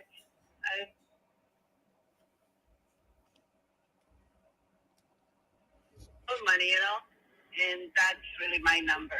Okay. All right. So if we were to come, close to that number, I gotta look at the property real quick. I'm gonna pull it up right now, and just make sure everything's good. If we were to come close to that number, is there any hesitations to kind of move forward with this deal, or is it something you're ready to? There's no hesitation. As long as you guys are not reselling, meaning you're buying it for your portfolio, hoping because some guy wasted 2-3 months of our time, and they said they were buying it as part of a portfolio, but while they're buying it, they're trying to also find clients, and that didn't go through. But as long as you guys are buying it for your own portfolio or for a client, I'm good to go with it. Yeah. So you know what I mean? Oh, totally. So actually what they were doing is actually called double closing. So where they basically, they try to wholesale the property. And when did this happen? You said you were under contract with somebody or already or no? Several, it was last year sometime. Sure. Middle of the year, maybe. Yeah. That all lines up perfectly. So what happened is last year, about halfway through the year, they said they actually outlawed double closing. So what happens is people were trying to double close deals, and then they realized they can't do it anymore in South Carolina. So they just canceled everybody just started canceling contracts. And basically what that means is those people aren't serious. They're not good people, right? Yeah, exactly. Yeah. We're a little bit different. We work all over the country. We buy land. What we do is we work with people to get houses on the property. So this type of property, I'm looking at it now, it looks like it kind of has a road that runs through the middle. Am I correct in that? Yes, absolutely. There's the road. It has access to a main road. Great. Somebody's building a home next to it. That's why they needed to rent. So there is, honestly, 3 years ago, this was not happening, but there's a lot of good things happening in that area. And maybe that's why I'm getting a lot more interest also. Yeah, that could be. And then you know what it is? A lot of people want to hold hard assets nowadays, like silver, gold, and land. And the reason for that is people are just nervous about what's going on in this country, this world. And if you think about it, land is the only asset they're not going to go make more of, right? They could go find a mine of gold, and next thing you know, gold is completely devalued, right? But they can't just go find a new plot of land, right? So that's another thing. Absolutely right. Absolutely. Yep. So what we do is we basically take properties like this, and then we'll set them up. We'll get everything going on, and get everything there, the water, all that stuff, and then we set it up for a new buyer, and they'll go ahead and drop a mobile home or maybe build a stick bed house, whatever they want to do. Oh, that's great. That's a great idea. That's a great idea. I'm in real estate myself in California, and I think that's one of the best thing anybody could ever do for them, for themselves or clients. Oh yeah, you know what it is? We have such a housing shortage in this country, and if we could work on that, just small pieces, like one property at a time, that's really my goal, right? I want to put people into a point where they could build some equity in their life. And that's kind of what I'm looking at this property for. And what I love about this property, I'll be honest with you, is because it has that road that kind of drops it right in the middle. I could probably get 2 people. So that means I could help 2 people today. It's 15 acres, so that is definitely a lot of, you could easily get that going with 15 acres, for something residential. Absolutely. Awesome. So, all right. So if I were to say, if I could come here, because I got to do some surveying and a bunch of other things to make this work. Sure. If I were to come in, maybe do like a 45-day close, no double closing, we're going to buy it cash, all that stuff. You don't have to worry about any of that lingo or anything like that. If I were to do that, would you be okay with doing $48,000 for this? No, I'm sorry. Yeah. I honestly have a $50,000 offer right now. They told me these guys came back and said 50,000. I said, I'm sorry, no. I have literally a $50,000 offer, and these guys are buying it to build something on it. It's a family, a son and a. So no, I honestly, that's 55 is my number. Okay. Okay, so I could, 55 is the big sticking point, right? Because what I'm looking at now is the reason why I'm trying to get to that is I have a couple families that are looking to build in this area, and that's kind of why I'm looking at this property. I'm like, man, it makes just perfect sense. I could probably put 2 people on this in the next 90 to 100 days. It's just, the cost of survey and all that stuff. So what if we kind of met in the middle a little bit, maybe like 52.5? I could. How about this? If you really came up with some number of 54.5, I'll release $500. I'm just saying it. My husband might not agree, but we're fine. I can let go of $500 honestly, but that's where. And again, it's 2 parties, but. Look, if you can build 2 homes for family and make some money yourself and the families enjoy, that's a wonderful reason. The 54.5 is where I would really stop and do the 500 extra for any cost, to help with some of the costs for you. All right. Can I just put you on mute for 1 second? I just want to check with my partner real quick and see if it makes sense. Sure. Just give me like 1 minute, okay? Okay.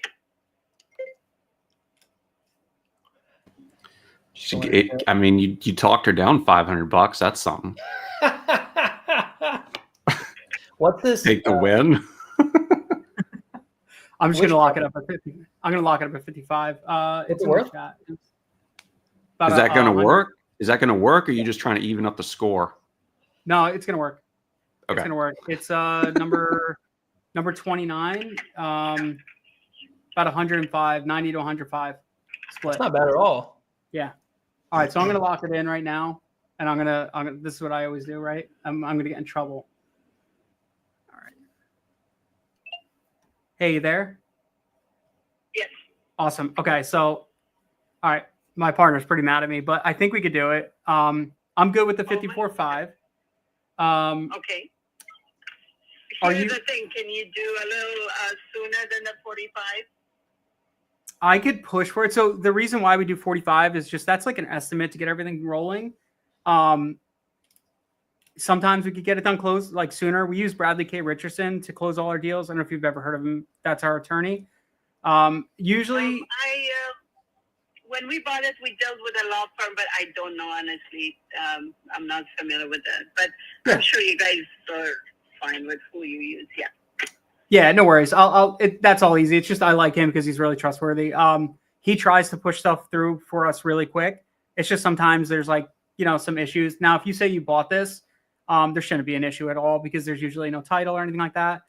Title issue or anything like that. Everything is fine. Yeah, Okay. We get the tax bill every year. We pay the taxes. We drove by it. We have had several people look at it and do surveys. It's clean. It's really a nice piece of land that my husband bought years ago. I told him if I had put the money in Bitcoin, look where we would be. You know what's funny? I found out about Bitcoin way back in the day, and I knew about it, and it was like sub pennies, right? And I'm like, man, I should buy that. I'm like, it's not going to be worth anything. But you know what? Hindsight, my mind tells me, let's say I did buy it at like 0.1, whatever it was. I probably would have You would sold sell when it. I would have sold when it hit Right, $1 and thought I was a exactly, yeah. genius, right? Who says they would have kept But it for yes, that? exactly. But one thing is for sure, I probably would have not. I started looking at Bitcoin at 400, but as a profession, I am a financial executive, so I deal with the investment world. Gotcha. And I would have probably put the money in some investments, Mhm. but I joke with my husband. It doesn't matter. We have, we are blessed. We have stuff. But I always joke. I'm like, see if we put the 34. I think it was about 34 something by the time we closed. Everything was done. I said, see by now, 12, 13, 15, 17 years ago, later, how much we would have.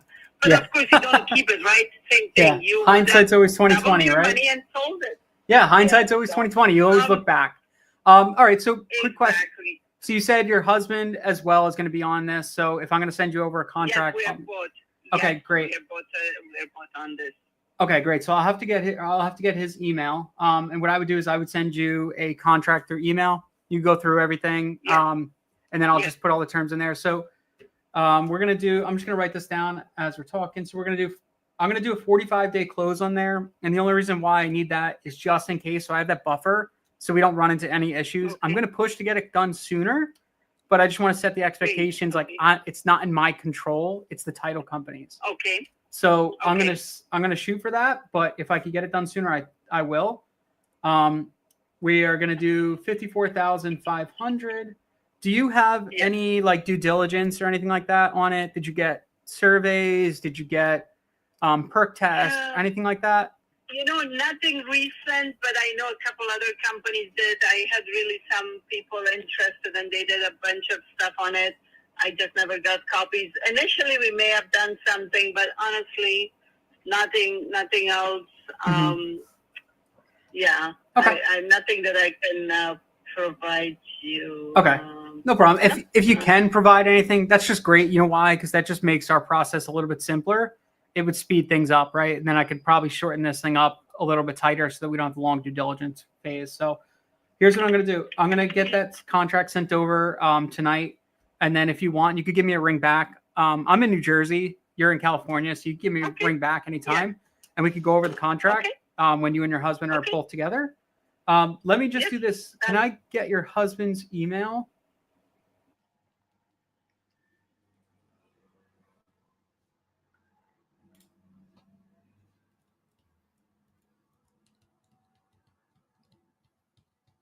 We could both talk to you, but I can send you his email and my email. Is this a cell phone number or office? This is my office number. I could give you my personal number if you want. Actually, I'll text you my personal number. Does that work?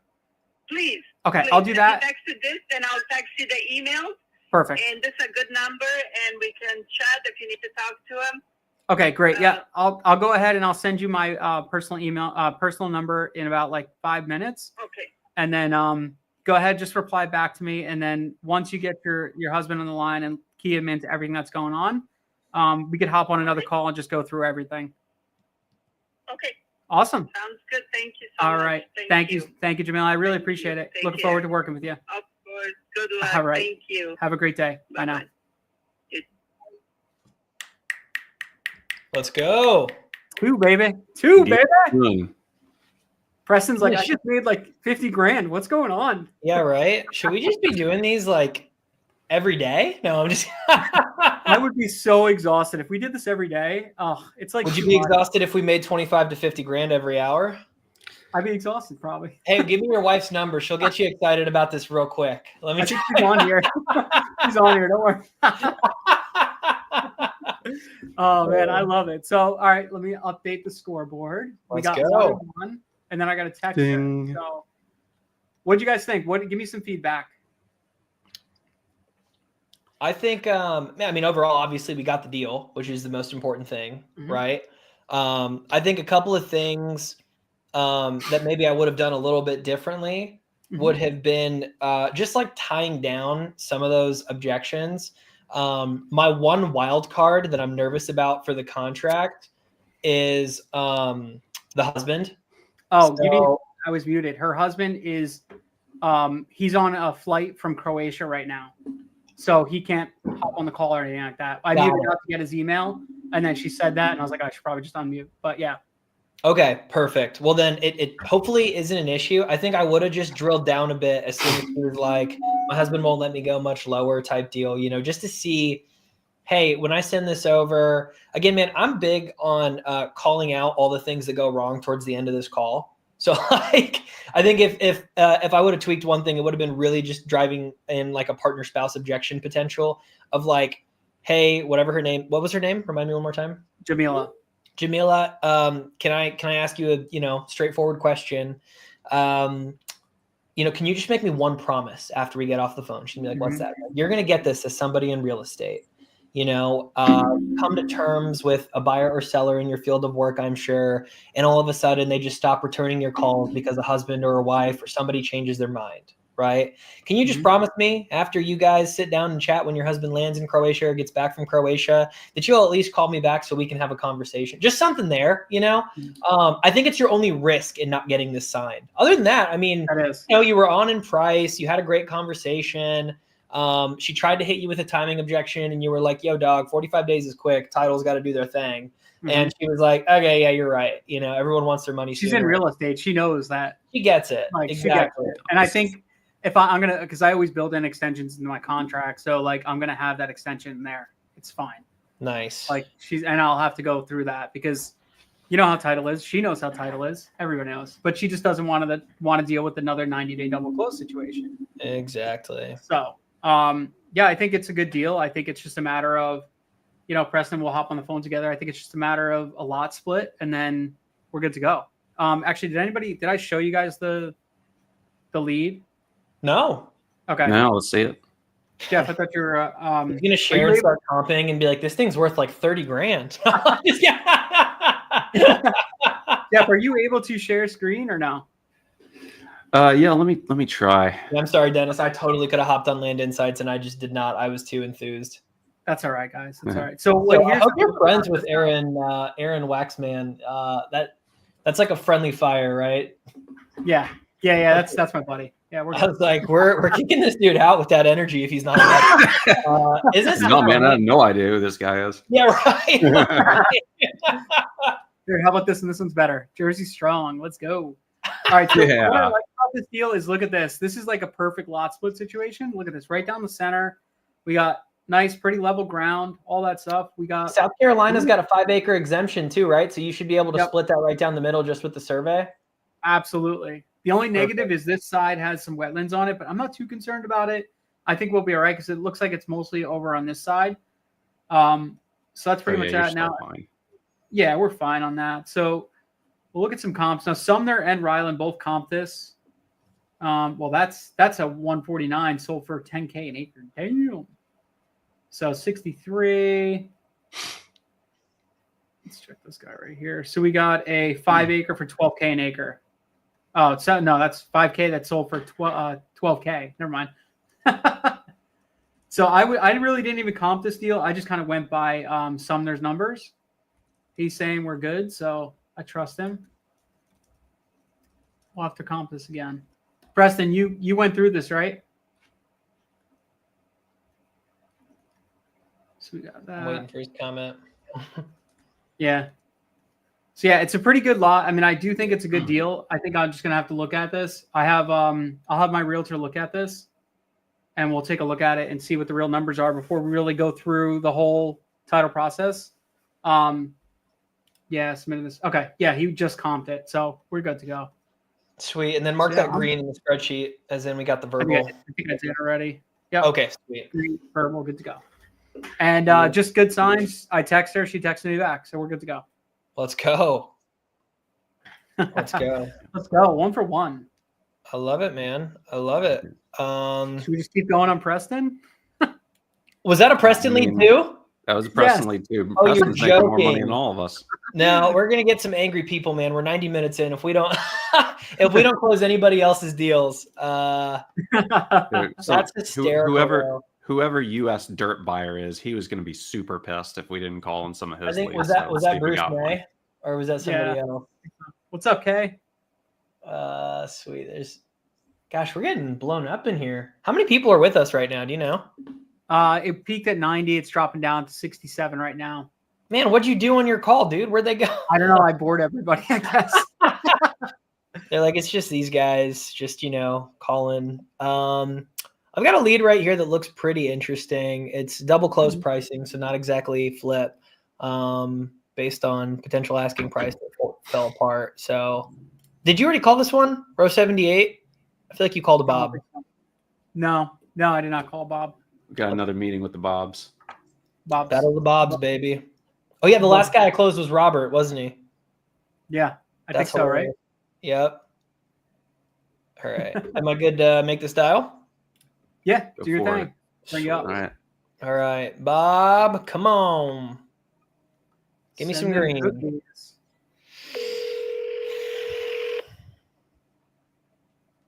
Oh, this is a crappy reason his attorney didn't like it. Mm-hmm. It's Get a so better ridiculous. attorney. It's absurd.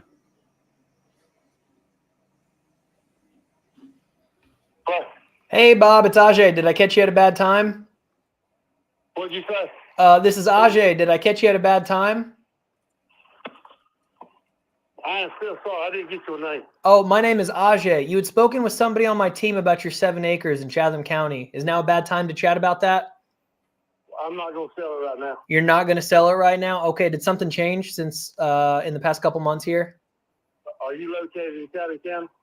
I am not physically. We've got partners out there, though. Is that important to you? Yeah. Okay. And is it just you want somebody that lives there to be buying that, or is it because people don't understand the value? I understand the value very much. I like to talk to live breathing bodies with somebody 10,000 miles away. I understand.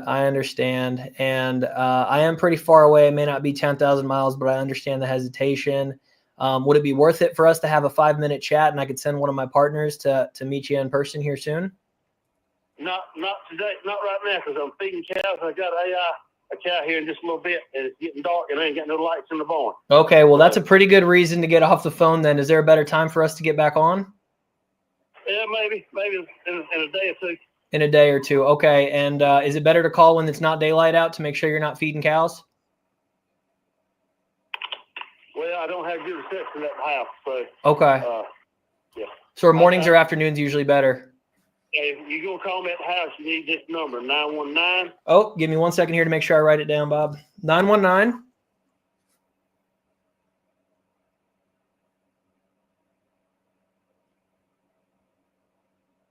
And that's No.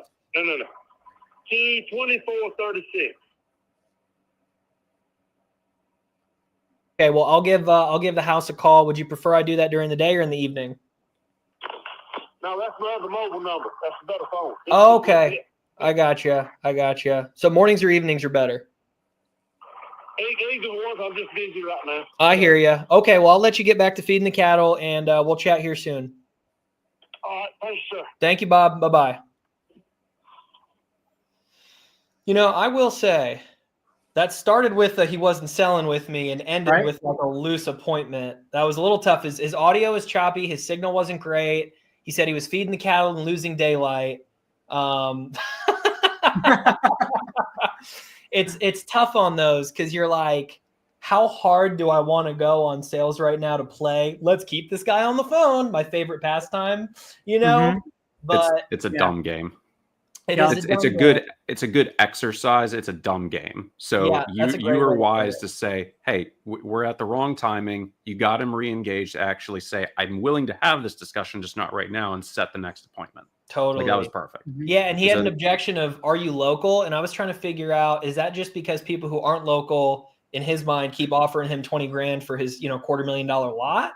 Or is that because he just, wants somebody who is local? Some people, like, we do a lot of business in Texas, and a lot of Texans really love Texans. Crazy, huh?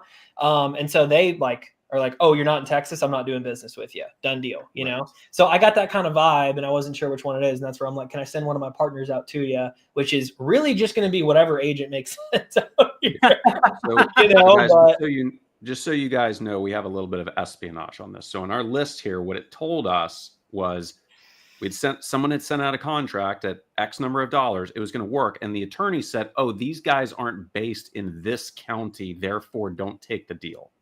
It's like one of the most absurd objections of attorneys I've ever heard. Yeah, it's ridiculous. You get it in especially attorney closing states, which is really frustrating, where the attorneys have an apprehension to agreements that are not the state contract, right? So you use something that's not the equivalent of TREC out here, right? And it's like you're not local, you're using some dinky one-pager. Yeah, no, these guys aren't legit. This is some scammer in Hong Kong. Yeah. So remember, guys, like attorneys are not incentivized. They're actually disincentivized. They're incentivized to do nothing. Okay. Because if they recommend their client to take an action and something goes south, the only thing that happens to them is negative. So they're more incentivized just to say no as a policy. True. Okay. Now, what I'm going to dive into here is like, even though we know this background, like this is why the attorney rejected, and that's why Ajay went after kind of that angle. A lot of times, guys, you're getting on the phone with these sellers and they're going to have, you can just feel off the bat, there's some tension in the air about something. Some other investor did them wrong. They didn't, you don't know what it is. Something went sour. Okay. And so one response, and I threw this in the side chat for you guys, like, hey, okay, I understand. Sounds like you had a bad experience. Sounds like something went, sounds like something really got under your skin. Totally. You don't have to know anything about what it is. And he'll start to explain, well, this is what happened. And now you can deal with it. Right. So don't feel like you have to have like magical knowledge of why he's having this objection all of a sudden. Just say, sounds like you had a bad experience. And they'll start to tell you, well, this is what happened. This is why I didn't like it. Mm-hmm. All right. That's my soapbox. Thank you. That's great. That's great. And I love drilling down on like read between the lines. Why is this guy upset about this thing? Right. So I love it. Dennis, I think it's your turn, which feels, dude, when we just like traded off on verbals, I feel so less than when I get, a follow-up appointment. I know. Like that's all you're good for. It's just a follow-up. Yep. Okay, so this is the home run derby, not the first base derby. Get the hell out of here. Yeah, right. All right, so I'm going to call a lead that was from Aaron. The reason why I'm calling this lead is because he was just talking shit about me. So now I got to call his lead and lock him up in front of him. Who was talking smack? Aaron, right here, Mr. Waxman. Aaron. Mr. Waxman said that Dennis was terrible. Yeah. Show him. Yep. Saying I'm terrible. Dennis, that was awful. So guess what? Now I'm going to lock up a lead that you couldn't lock up. How do you say it? What a savage. All right, so you tell me we got this lead. It's Aiken, South Carolina. It's 3 parcels, about 13, 14 something acres, about total. I saw that one. That one looks sick. Yeah, so he's got 3 separate parcels. One, it looks like it's landlocked. The other one, they both have road frontage. So I'm going to give the seller a call. They're wanting they're stuck on 70K. Aaron was at 60K cash. Exit price on this is 115. I mean, Aaron, 70K cash. I think that's probably still a good deal, right? 70K, you're talking about 115 exit, 3 lots. You're talking about what, $45,000. So after lending, after everything, that's a 30K, 35K net. That's freaking great. So let's lock it up, bro. You ready for this? Georgina. Aaron, how old is Georgina? If she is above 75, I love her. Aren't you married? I have a thing with like old women just love talking. I don't know what it is, but they love me. I don't know why. I am married. My beautiful wife that I think is in here too. All right, let's call Georgina.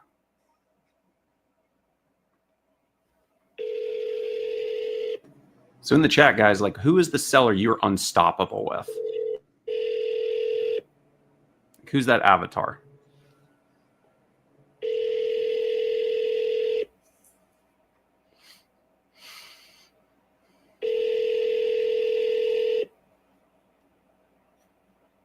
Hello, we are not available. Make another call, man. Maybe we should just trade off until we get connections. I feel like hitting voicemail is super lame. You know what I mean?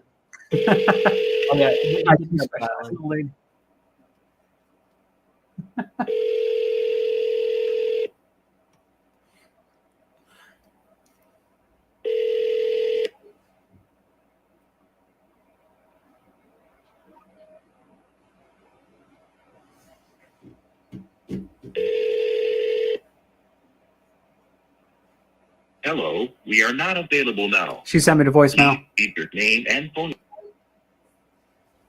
So here's what I do now. I'm shooting her a text.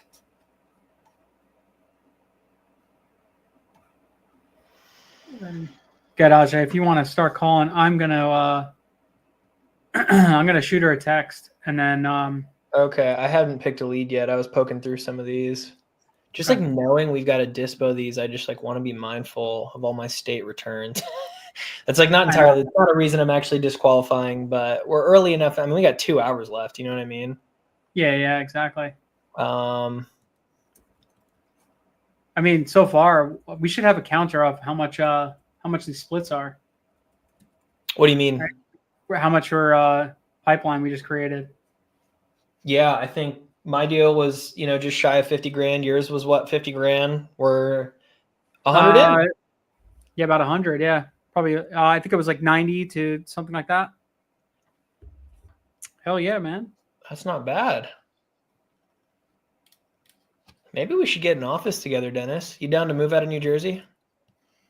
Probably Yeah, he's not. coming to Texas here soon. Yeah. I do have to go to Texas to lock up this 300 acres. That's Get to go to Texas, dude. Come on. You know, it's funny. We own some rentals over in Texas, and I've never been. I've never That's seen a hilarious. single one of them. I just own them. Like Jeff, you said you're in spring. I have rentals in spring. I've never been there. What is wrong with you? I don't know. Should I know where spring is? It's North just a Houston. suburb north of Houston. Okay, Yeah. near the Woodlands. Yeah, it's south of the Woodlands. So ExxonMobil planted a huge campus just north of Spring. It's just a growing suburbia area. Nice, very good rental market. Got it. I think I've Great heard of source. ExxonMobil. They're like up and growing new clean energy company, right? They're actually a fiber optic group. Fiber optic group. There we go.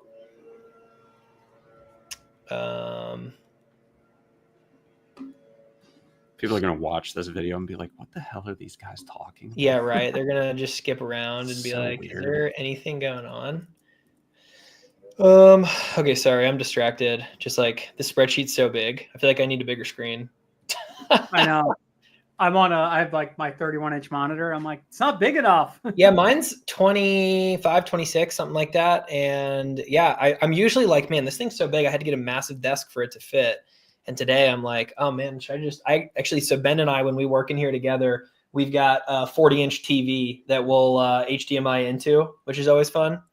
Yep. But then I'd be looking this way, and I like my direct versus like side angle on these, so. Mhm. Oh my Okay. god, you guys. All right, I have to move my. We're gonna do this. Like, look, can't go big or go home, right? Oh, All right, Jeff, this is not wow. a measuring contest, okay? We're not doing a. Like, That's hilarious. quit screwing around, you guys. I know. I just ordered another 31-inch monitor, so I'm gonna have dual like this way. So it'll be about, I think my total width will be like 5 feet wide, something like that with the two, because they're like horizontal curves. They're nice. Sweet. I use that Dell credit on Amex. What else is it good for? Do it. Yeah, you gotta get the curve one because once it starts going Y, like it just gets weird. Yeah. But Yep. These are technical issues. This is not land. Aren't you guys supposed to be dialing like I want 200K? I'm waiting for Come on, let's go. Ajay, man. Oh, my Oh bad. my I God. got super distracted here, y'all. I'm Freaking just like Ajay. poking through this. Can't take He's you too busy anywhere. cherry My bad. picking. Yeah, I know. Aren't we God. all? All right, here, I'll call this one. This guy was offered 50K in a double close and did not like the double close, but it's worth 65 to 75. Try to get this sucker at like 15. No, I'm just kidding. I don't see his phone number. Hang on. These spreadsheets are tough. You're trying to make sure you find the right phone number, and then you've got to look at their Mhm. name, and it's just jumbled. Sorry guys, I've been on screens since 5 a.m. So I'm here we go. What's this guy's name? I'm making excuses.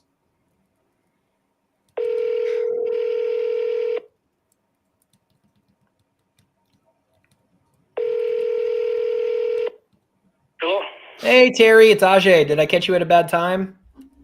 I'm sorry, who is this? This is Ajay. You had spoke with someone on my team a ways back about your 35-acre property. Is now a bad time to chat about that? You talking about in Walsenburg? Yes, sir. Yeah, I've already got it listed and might have a buyer for it already. Okay, you've got it listed. Can I ask what price y'all went with on the market there? 79,000. 79,000. Wow, congratulations. Yeah. Is the buyer coming in pretty close to that? Yeah, I think we come to a conclusion that I came down 4,000 was all. Okay, gotcha. Well, hey, congratulations on that offer. I'll go ahead and let you get back to it here, Terry, but appreciate your time. Not a problem. Thanks. Talk to you Bye-bye. later. It's listed. I did not feel like chasing that guy. He's got an offer at 75 and this thing's worth like 75. I'm good. Yeah, exactly. He's good. That's not worth I mean, don't get me wrong, I could have a convo with him just to play some sales stuff out, but that's not a use of everybody's time here. So No, No, man, We're we're here to closers. lock We're here to contract. close deals. we're here to close deals. Sometimes though, I've done a couple of these lives where I just like kind of play with some conversations just to like get some reps in, you know? And it's good training, I think, too. But what do I mark that as? Red? Yeah, I would mark it as red. It's a bad lead. Okay. It's probably under contract. It's probably going to sell it. He already knows since it's listed. There's no way he's going to come down and get like a 30% offer Yeah. or 50% offer. You know what I mean? And even if he does, that's good news. Like that's bad news for you if you're buying something like that because you know it didn't sell. The market didn't dictate the price you wanted. You know what I mean? That's true. That's true. So Okay. You want to hit this next one, Dennis? yeah, I'm looking right now for something. Let's see. Some of these that people submitted, they're like the seller wants like $1 million. I offered 100K. It's like, how? We're not going to call that one. Value 100K. Let's see. 35, 60, 30. Previous. We got a 32. What's 50?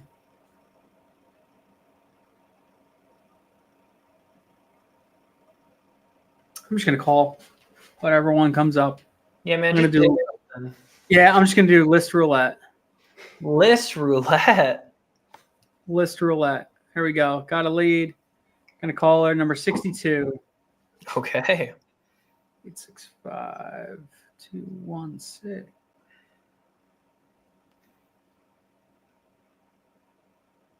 Angela. Your call has been forwarded to voicemail. The person you're trying to reach is not available. At the tone, please record. Why did we triple dial?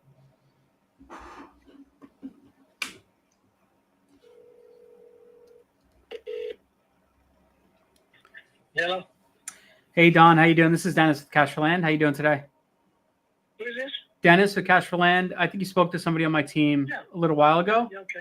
about your property over there in Knox, Tennessee. Yes, sir. Just curious, you still looking to sell that? Yeah, it can go either way. It doesn't matter to me. I mean, yeah, but I'll sell it. Okay, great. So I'm just curious. I'm gonna pull it up real quick while we're on the phone. But what's got you thinking about selling? I got a lot of stuff going on.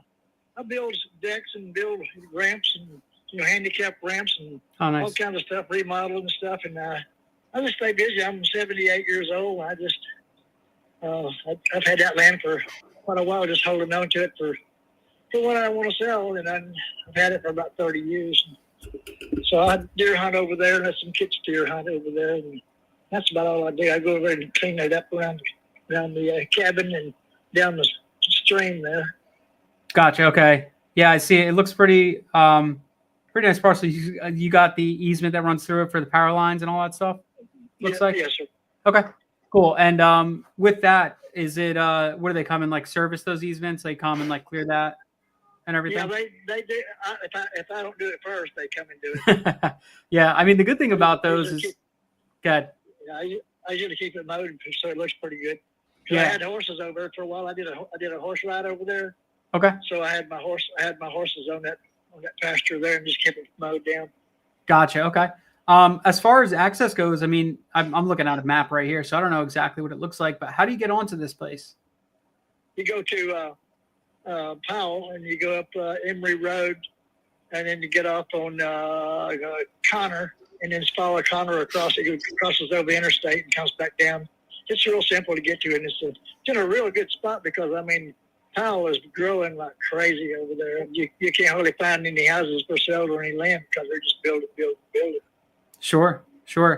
Okay. All right. So I'm taking a look at this now.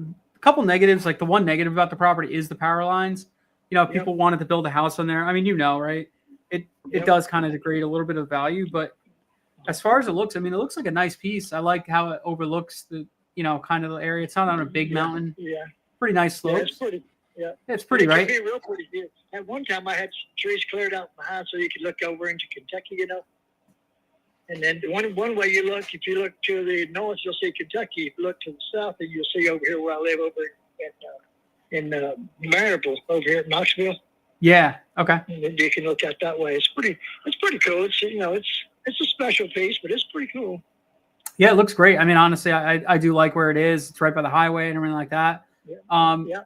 So, I mean, the way it's set up, it's probably great for hunting too, because the deer like to walk down the. It's really good.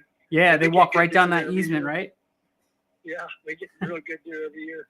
Yeah, that's awesome. And then kids enjoy it. Though that's first time hunters. They enjoy it over there. Sure. Do you guys ever you've never leased it out or anything like that to any hunters? You always just use it yourself? No, I just let people come in there for free. Okay. But cool. They'd pay pretty good to come hunt if they had to, but I just there's some kids just learning how to hunt, and then there's some older guys that come in there and hunt, so I don't really care. Sure. Yeah, you kind of just, as long as you're bagging your deer, you don't really care what they do, right? Yeah. Right. Yep, I get you. Okay, cool. So as far as everything goes, where are you kind of looking at for price? Where do you need to be at? Well, I'm looking at 500 on it. If I get anything close to that, I'll probably let it go, but I don't want to go any much less because I've been owning it for so long, it doesn't really matter which way it goes, but I could, at my age, I'm not going to be able to do a whole lot more for a while, but I'm in good shape for 78. I don't have anything wrong with me. 78. I would have guessed you were in your 50s, man. Good for you. Yeah, okay. Because I can still build with the best of them, and I can ride horses with the best of them. Sure. Whatever you want to do, I can do. Yeah, I love it. Okay, so you're looking to get about 500 for it. Where'd you come up with that number? Just curious. I had one guy offer me for 500, and then he came up with another piece of property, and he backed out on it, and so I had to.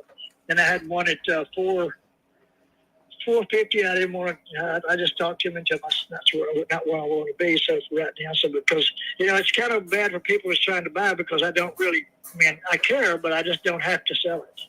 Yeah. And that's what makes it kind of tough for y'all, Yeah, I totally get you. Yeah, I mean, the type of stuff we would do on this is it's a nice piece. I'm not sure it's like the best piece for us to go ahead and build. What we do is we work with a lot of people that are going to come in and build houses and stuff like that for, their primary residence, but they want a chunk of land so they could have a good time. This one, it looks more like it's probably set up perfectly for exactly like somebody yourself. And less so than a builder, like to build a house on it, because just the slope and all that stuff might not be ideal. I mean, like I said, I'm not there. I got to look at it. And the transmission lines, those are the two main negatives. Yes, sir. But taking a look at this now, I think we could come up with a price. Are you can hit me. I might be sick that day.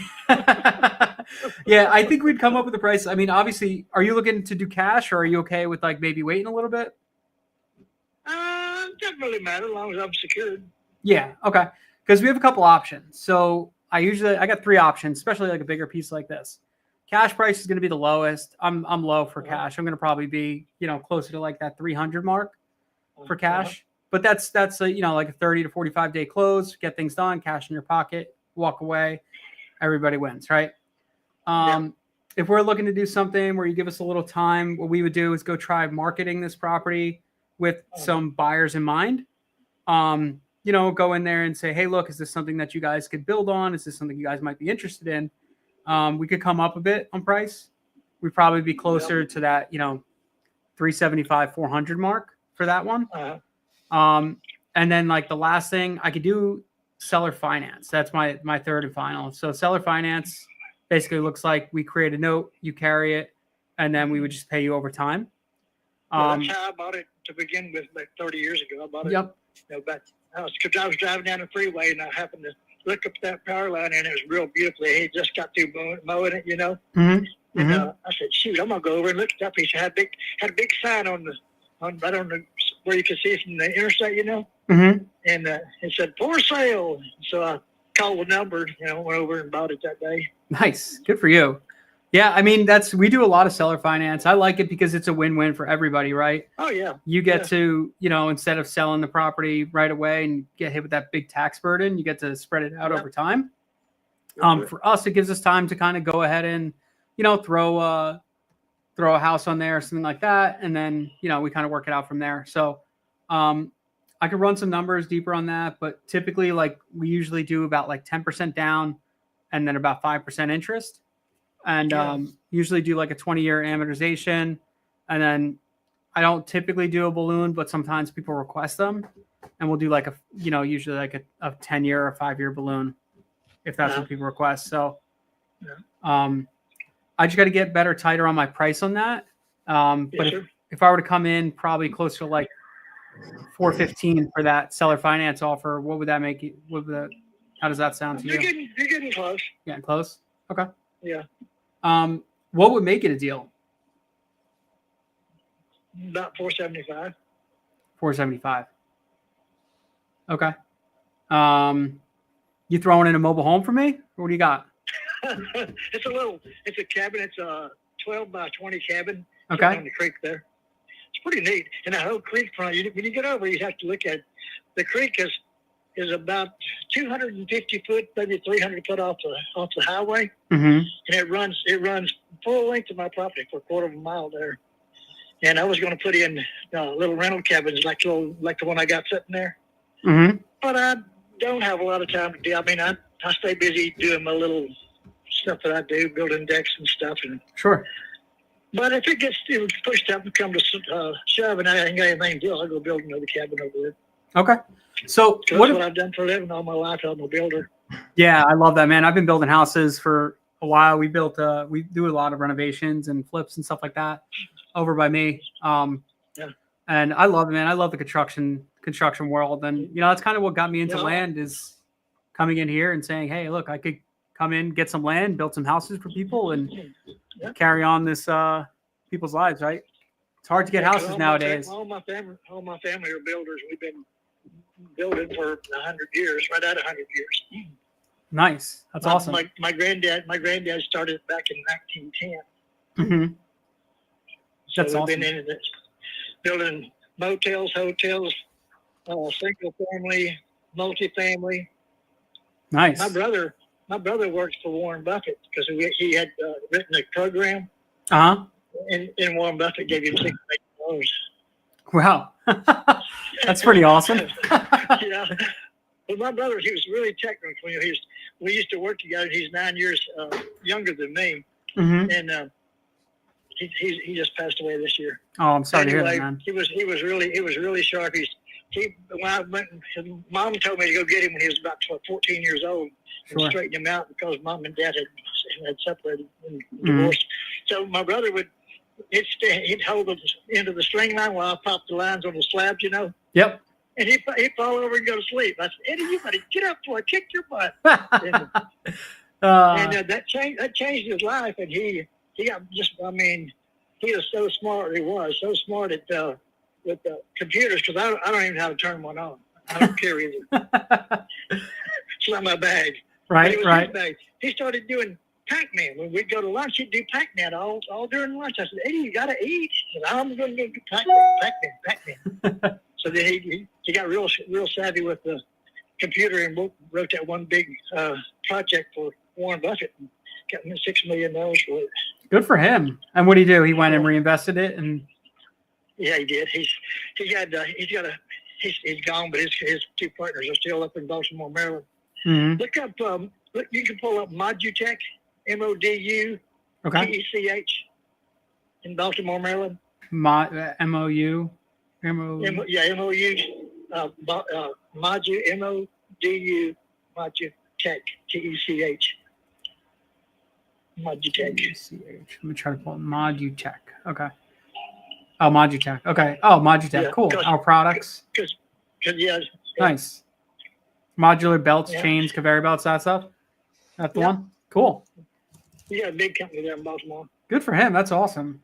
That's pretty crazy. You know, you build something that's like a legacy company, right? Now somebody can keep going with that. Good for him. Yeah. That's amazing. Yeah. It's always cool to be I able to guess talk about that stuff. Yeah, I guess between my granddaddy and us, we've been doing that 100 years. Wow. That's amazing. Okay. I mean, look, I think we're pretty close. I think I might be able to do something. If I were to do the 415 and then we let some of that interest do the work, the heavy lifting to get us past that number, would that might be interesting to you? I'll think about it overnight, and then if you can call me tomorrow, because I'll forget to call you, because I'll get busy. I'll get busy working on a deck. I got to finish one deck up, and then Yeah. call me tomorrow. What's your name? Let's do that. My name is Dennis. Yep. Dennis? Yeah. My name is Dennis. My name's Donnie. Donnie, man. Here's what I'll do. I'm gonna run my due diligence. I'm gonna make sure that everything does check out and everything like that, and then we'll follow up with the call tomorrow. If the numbers work and everything looks like gold, then yeah, we can send that contract over. You said you don't have a computer or do email, or it's nothing like that, right? My wife does it. We can use my wife's Okay. email when it comes down to it. Okay, great. Is she on the title for this property as well? No, just me. Just you. Okay, so she's not a decision Just maker. me. All right. Say what? She wouldn't be a decision maker on this. No. Okay. No, just me. That's my ex-wife and I bought it together 30 years ago. Oh, gotcha. So And then I got that in the divorce. you got that in divorce. Okay, I was just gonna ask that. Awesome. It's mine. Good for you, right? Yeah. Okay, cool. Let me do my due diligence. I think we're pretty close on the number. I think I can make something work. It's Okay, just a what's matter. your first name again? Dennis? Dennis, yeah. Yep. Dennis, okay. Dennis the Menace. Dennis the Menace. That's it. Awesome. All right. Appreciate you. We'll talk tomorrow. Yes, Thank sir. you. Y'all have a Okay, good one. Thank you. Bye. Bye-bye. It's a good combo. Another verbal. I'll take it. All right. So the reason why I like this one is I'll show you this lead right here. So this just closed not too long ago. This sold for 40-acre lot. Sold for 825 not too long ago. And Nice. it is right. This is the highway right here. It's right on the other side. So it's probably 2 miles away. Not a lot of big lots selling in this area. This is a 32-acre lot. So I think we can make something work. The reason why I like the seller finance approach is because now I could go sell this on seller finance as well. And then just collect interest in between. So Nice little wrap. yeah, just wrap it. Exactly. So maybe I'm not getting the exact number I wanted, but let's say we come in with 10% down and then we buy this for, let's say 415, and then I could even sell it for 550. I know it's not huge spread. You're thinking big deal, all my big numbers, but if you can make 100K on it, you sell it on seller finance, you get 10 or 20% down, your cost basis is covered. And then at that point, you sell it on 8% or 10% interest. Now you're making a 5% parlay. So it's a no-brainer to me. So we'll see. Let me mark that lead. So hell yeah. What feedback you got from me? Jeff, you first. Yeah, I mean, I may have stayed after the pricing. That's kind of why. Oh, did we lose me? Oh. I think Yeah, you're you coming back. froze for a second. There you go. Yeah. Yeah, I mean, overall, dude, obviously you had great connection with him. He clearly trusted you. He was easy to talk with. Like guys, a lot of times it's like match the energy, kind of match the frame with him. Totally. It's not about like acting or anything, but like just be genuine. And so they were obviously jiving. I think you could push. I think you could have pushed a little bit more on the pricing. I don't think it's a crisis, but that's why I threw that comment in there. He's like, well, I really want my 475. I was like, well, wait a second. What if we do this? Let interest do the work. Let me help you get what you want. And so anyway, a lot of times, guys, if you've been in the land business, the motivation of these people is like 99% is never pain. It is always gain. Right. Yep. All right. 99% of the time it is gain. So when we frame these things, it's asking them questions of, well, how do I help you get what you want? And then also, hey, maybe you don't sell this thing for 55 grand, you only get 50. What could you be using that 50 for that you can't because it's trapped in this pile of dirt right now? Totally. What benefits could you reap if we got this cash out? And sometimes people's like, well, you know what? Buying an island, you know, that would be pretty dope. It's like, well, I don't know how you can do that with 50,000, but if that's what you're thinking, like, great, let's do it. Right. So to get them to think about where that money is going that they could actually be excited about. Hell yeah. But overall, like, yeah, overall, Dennis, like, not a lot of complaints, like, great job, you know, making progress, building rapport, building trust. That's it. And yeah, make it happen. Appreciate it. Yeah, I didn't go too hard, especially with pricing and things like that. With this guy, I wanted to first set the expectation that we could actually perform. So that's why I was kind of setting it up that I'm going to have to go back and do my due diligence, but I kind of threw some prices out there and I framed it with 3 different approaches. The seller finance thing, that I like doing because it gives me a way to kind of stand out from the crowd where everybody else wants to just double close or whatever. I did pitch a double close, but that wasn't really my home run offer. I really like the seller finance on this one. And you could see he instantly knew what it was. He's like, oh yeah, that's how I bought the land. So he's a guy that understands it, right? So it's just a matter of coming in with that approach. And then boom, we hit him with that 10% down and then 5% interest. We're probably talking monthly payments of about $2,200 around that. I could go ahead and wrap that and make $1,000. So $1,000 a month. Sweet. Yeah, no, I think so overall, great call. You built awesome rapport. This guy loved you. I think, again, I'm such a menace, for lack of a better term here, to just like call out when the seller's telling me something. Sure. So just like in that transition of, you know, the 475, it's just like they came down and it's like, well, let me ask, like, what's more important to you? Is it, you know, making money on some payments here, or is it really that number on a piece of paper? Right? Do you care more about what's coming into your pocket versus like what's on that doc? But again, it's like getting them to tell you, well, I guess I care more about money in my pocket. Okay. Knowing that, boom, what if we let the interest do the heavy lifting and I get you some extra, right? So just like a little bit of a transition piece while you're talking. Now, obviously it worked. So it's not that we like didn't, you know, it's not that we needed it. But it's just like slight tweaks in my brain. I'm just so big on like the transitions and letting sellers tell you like, yeah, let's now talk about this next thing, basically. Yep. Yeah. So that's one thing. I love having a conversation with people and I kind of just let it happen as it happens. Right. But when I go back and I review the calls, I always look at this stuff. I'm like, man, I could have done better on this. I could have done better on that. I could have tweaked this a little bit better. Right. And that's why it's great doing these like with you and other people like trying to tell me like, hey, you should have done this, because it does kind of change everything, right? Because now it's like I am looking at my call and I am thinking about what I said. I'm like, man, I did mess up here. I could have done a little bit better there, right? A couple things, like I did jump to a couple prices and I was just throwing numbers out there, right? Totally. Which I kind of knew where I could be at. So I was okay with throwing some prices out there. I did hit him with the lower cash offer, which obviously he doesn't want. I'm assuming this guy's got some money because he did come into that backstory with his brother. Totally. So what I'm going to guess is that his brother's pretty well off and he probably made out with some money based on how everything worked out. So I don't think he's hard for money, which he basically said. I think this is just more of like, hey, I just want to sell this property and this is my number I want. And I'll have to look at what the assessed value is, because that's what a lot of people go and price their properties at. Like, hey, look, this is what the county says it's worth. Well, county just wants to collect taxes, right? So that's why they're saying it's worth this much. It might be worth nothing, right? We don't know. So awesome, man. I appreciate all the feedback, everyone. Guys, it's quiet in here. Why is it so quiet? We were having a bunch of comments. Yeah, no, we still have like 60 people in here, right? It's like, what are we doing? I know. Are people eating dinner? Is that what it is, or what? I think so. That's what Mike said. He's eating dinner, so that makes a lot of sense. All right. Everyone's got some dirty hands, doesn't want to be typing on their computers or whatever. Yep. I got to pull up in the lead. I'm gonna go use the bathroom real quick. I'll be right back. No time, dude. We're he's just like eating dinner. Bye, peace. Yeah, right. Well, it's like he doesn't even care about your and my feelings, Ajay. What the hell are you gonna do? Hey, who invited him? No, I'm just kidding. All right. Love it. I'm about to let's hit call here. But should we take 5, give you a bathroom break? After this. Okay. Bathroom breaks are for closers. I like that.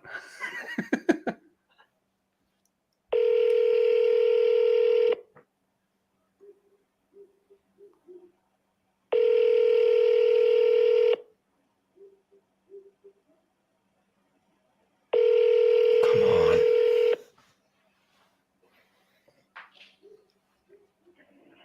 You've reached 832. That's a negative. Let's run it back. Get him. Come on, double dial. Bring us home.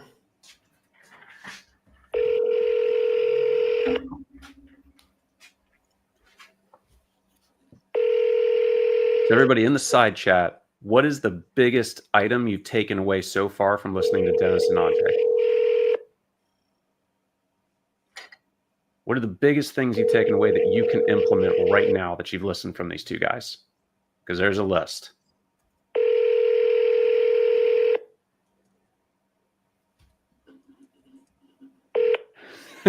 That's not the takeaway. Mains, I would say you have an opportunity for improvement. You got to be careful and self-talk as closers. All right, I'm going to hit this guy with a triple. Wish me luck. Okay, do it.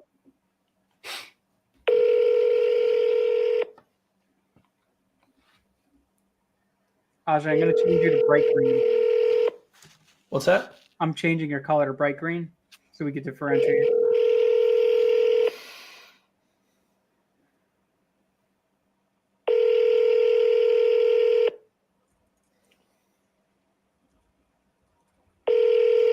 Okay, so guys in the chat, you're giving good feedback. I want you to give me something specific now. So like rapport building. What specifically? Or asking questions. 1065. Specifically. Leave a message. Call you back. Sorry, I wasn't quick enough. Please record your message. When you've finished recording, you may hang up or press 1 for more options.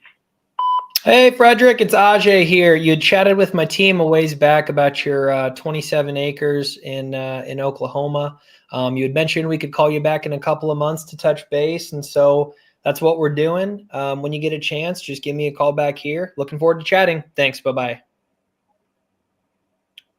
Guys, I don't know my open phone number, so whenever I ask people to call me back... I do the same thing, dude. Yeah. Like, just call me back. Oh... Yeah. Honestly, you don't even have to worry about it. Like people's cell phones, they have the recording voicemail. I wouldn't worry about it. Mm-hmm. Totally. Yep. That's a bummer, man. So I'm like going down. It went from like we exchanged verbals to I set an appointment and you get a verbal. Now I don't even get a pickup. Come on. I'm trying to find another one right now. This is the life, man. This is how it goes. Yeah. Dennis, I forgot to tell you, I've been texting all of Ajay's leads before he calls them. Like, yeah, right. Oh, that makes so much sense. You have his open phone on your phone? This is you from the future. Don't ask any questions. More details to follow. Yeah, right. I would send a counter one of this is you from the future. Take the offer this guy's giving you. Whatever it is, it doesn't matter how small. We just need it for content. Just say yes. Do you remember that episode from The Office with Dwight? Sometimes I send faxes to Dwight from the future from himself. Like got his paper when he was over in what's it called in Connecticut, Stamford. That's so funny. Gosh. All right, guys. I'm gonna go hit a quick bathroom break now and maybe get a snack. Dennis, you're up. I'm finding one right now. Travis. All right. Okay. I gotta call an attorney about something that's annoying me. Gotta do your thing. All right. Let me try to get a good lead here. All right, I'm just picking anything that's decently sized. We got okay, we got none. Clear that we can say let's keep her alive.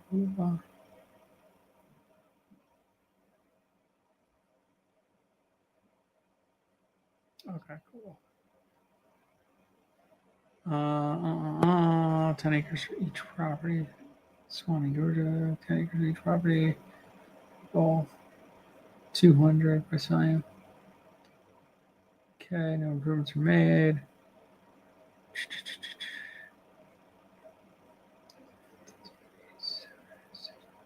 Oh god, those are fun.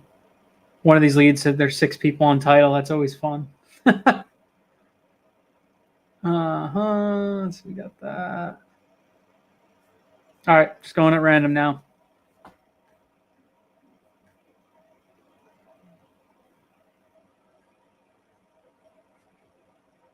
No, 65. 65. Yeah, let's see selling currently on Facebook. It's been on the market 9 months. Buy. Okay. No good. No good.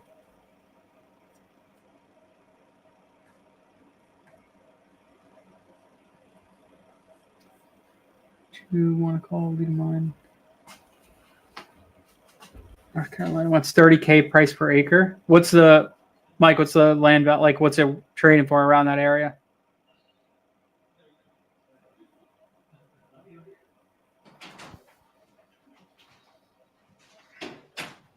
Nice property, but he's out to lunch. Yeah, it sounds like it. I mean, people like that, like 30K an acre. Like, if you're not even close, if they're asking like 10K an acre, like in that area, you're not even close. It's like don't even. Sometimes it's like don't waste your breath, right? That's kind of like the way I would look at it. What did I miss? Nothing. Still trying to find a lead. There's a couple in here that are like kind of wild. There's one I was about to call, but they just spoke. The guy said he wants to keep it, but they just spoke like 2 days ago. So I'm like, maybe I'll pass on that one because he's probably still wants to keep it 2 days later. Or there's a hidden objection. Maybe it's price. Yeah. Maybe I'm trying to find it again. Might just call it. Last spoke. This is so hard to find one. It's like, I guess I got to just stop being a baby and just call whatever's here. Yeah, dude, you're being a baby. You do the same thing, okay? Takes one to know one. We're battling, dude. I got to talk a little smack, right? 2 to 1, bro. 2 to 1. I don't know, man. We got 0 PAs. I know. It all looks good, but then it's like, did you actually get the signed PA, man? Let's see. Pains for land. Last communication. There we go. This is the one I'm going to call right here. This is Jane Brody. Jane. Oh, dude, I was literally looking at. Oh no, I'm looking at a different one. Yeah. Jane Brody's who submitted it. Yep. Which row are you in? 50. Okay, cool. You got one teed up next? Yep. All right, good. 351. Jane, we're about to get you 2 contracts. We got Preston too, so we might as well get him, get Jane too. Why not? Well, they're submitting good leads to us too. It's like they picked some of their best ones, if we're being honest. Yeah. The people that submitted their worst leads to us, it's like, dude, we only have 4 hours. It's not as much time as you think. Yeah, exactly.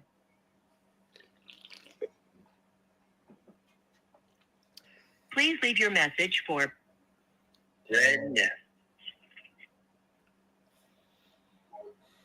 Red Neff, it sounded like you said.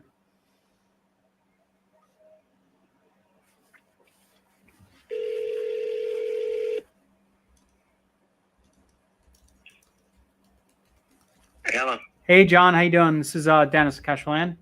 How are we doing today? Hey, I'm just giving you a ring about your property over there in Love, Oklahoma. I think you spoke to one of the guys on my team the other day.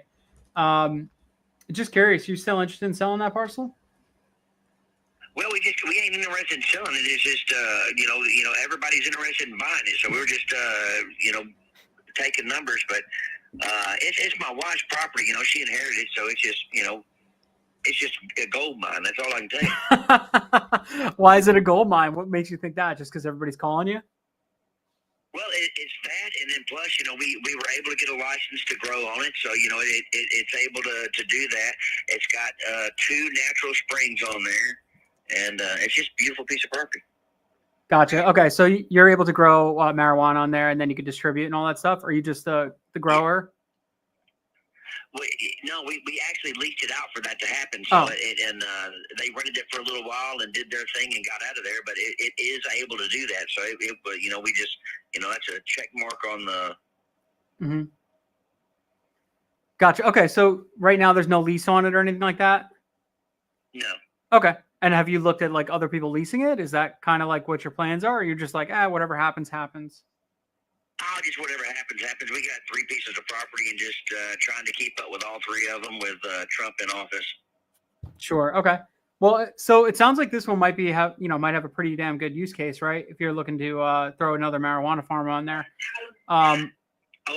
Hello? Okay. Yeah. So, I mean, if not this one, right, is there another one that you might be interested in selling? No, just right now we're holding off and just seeing what 2 years is going to do.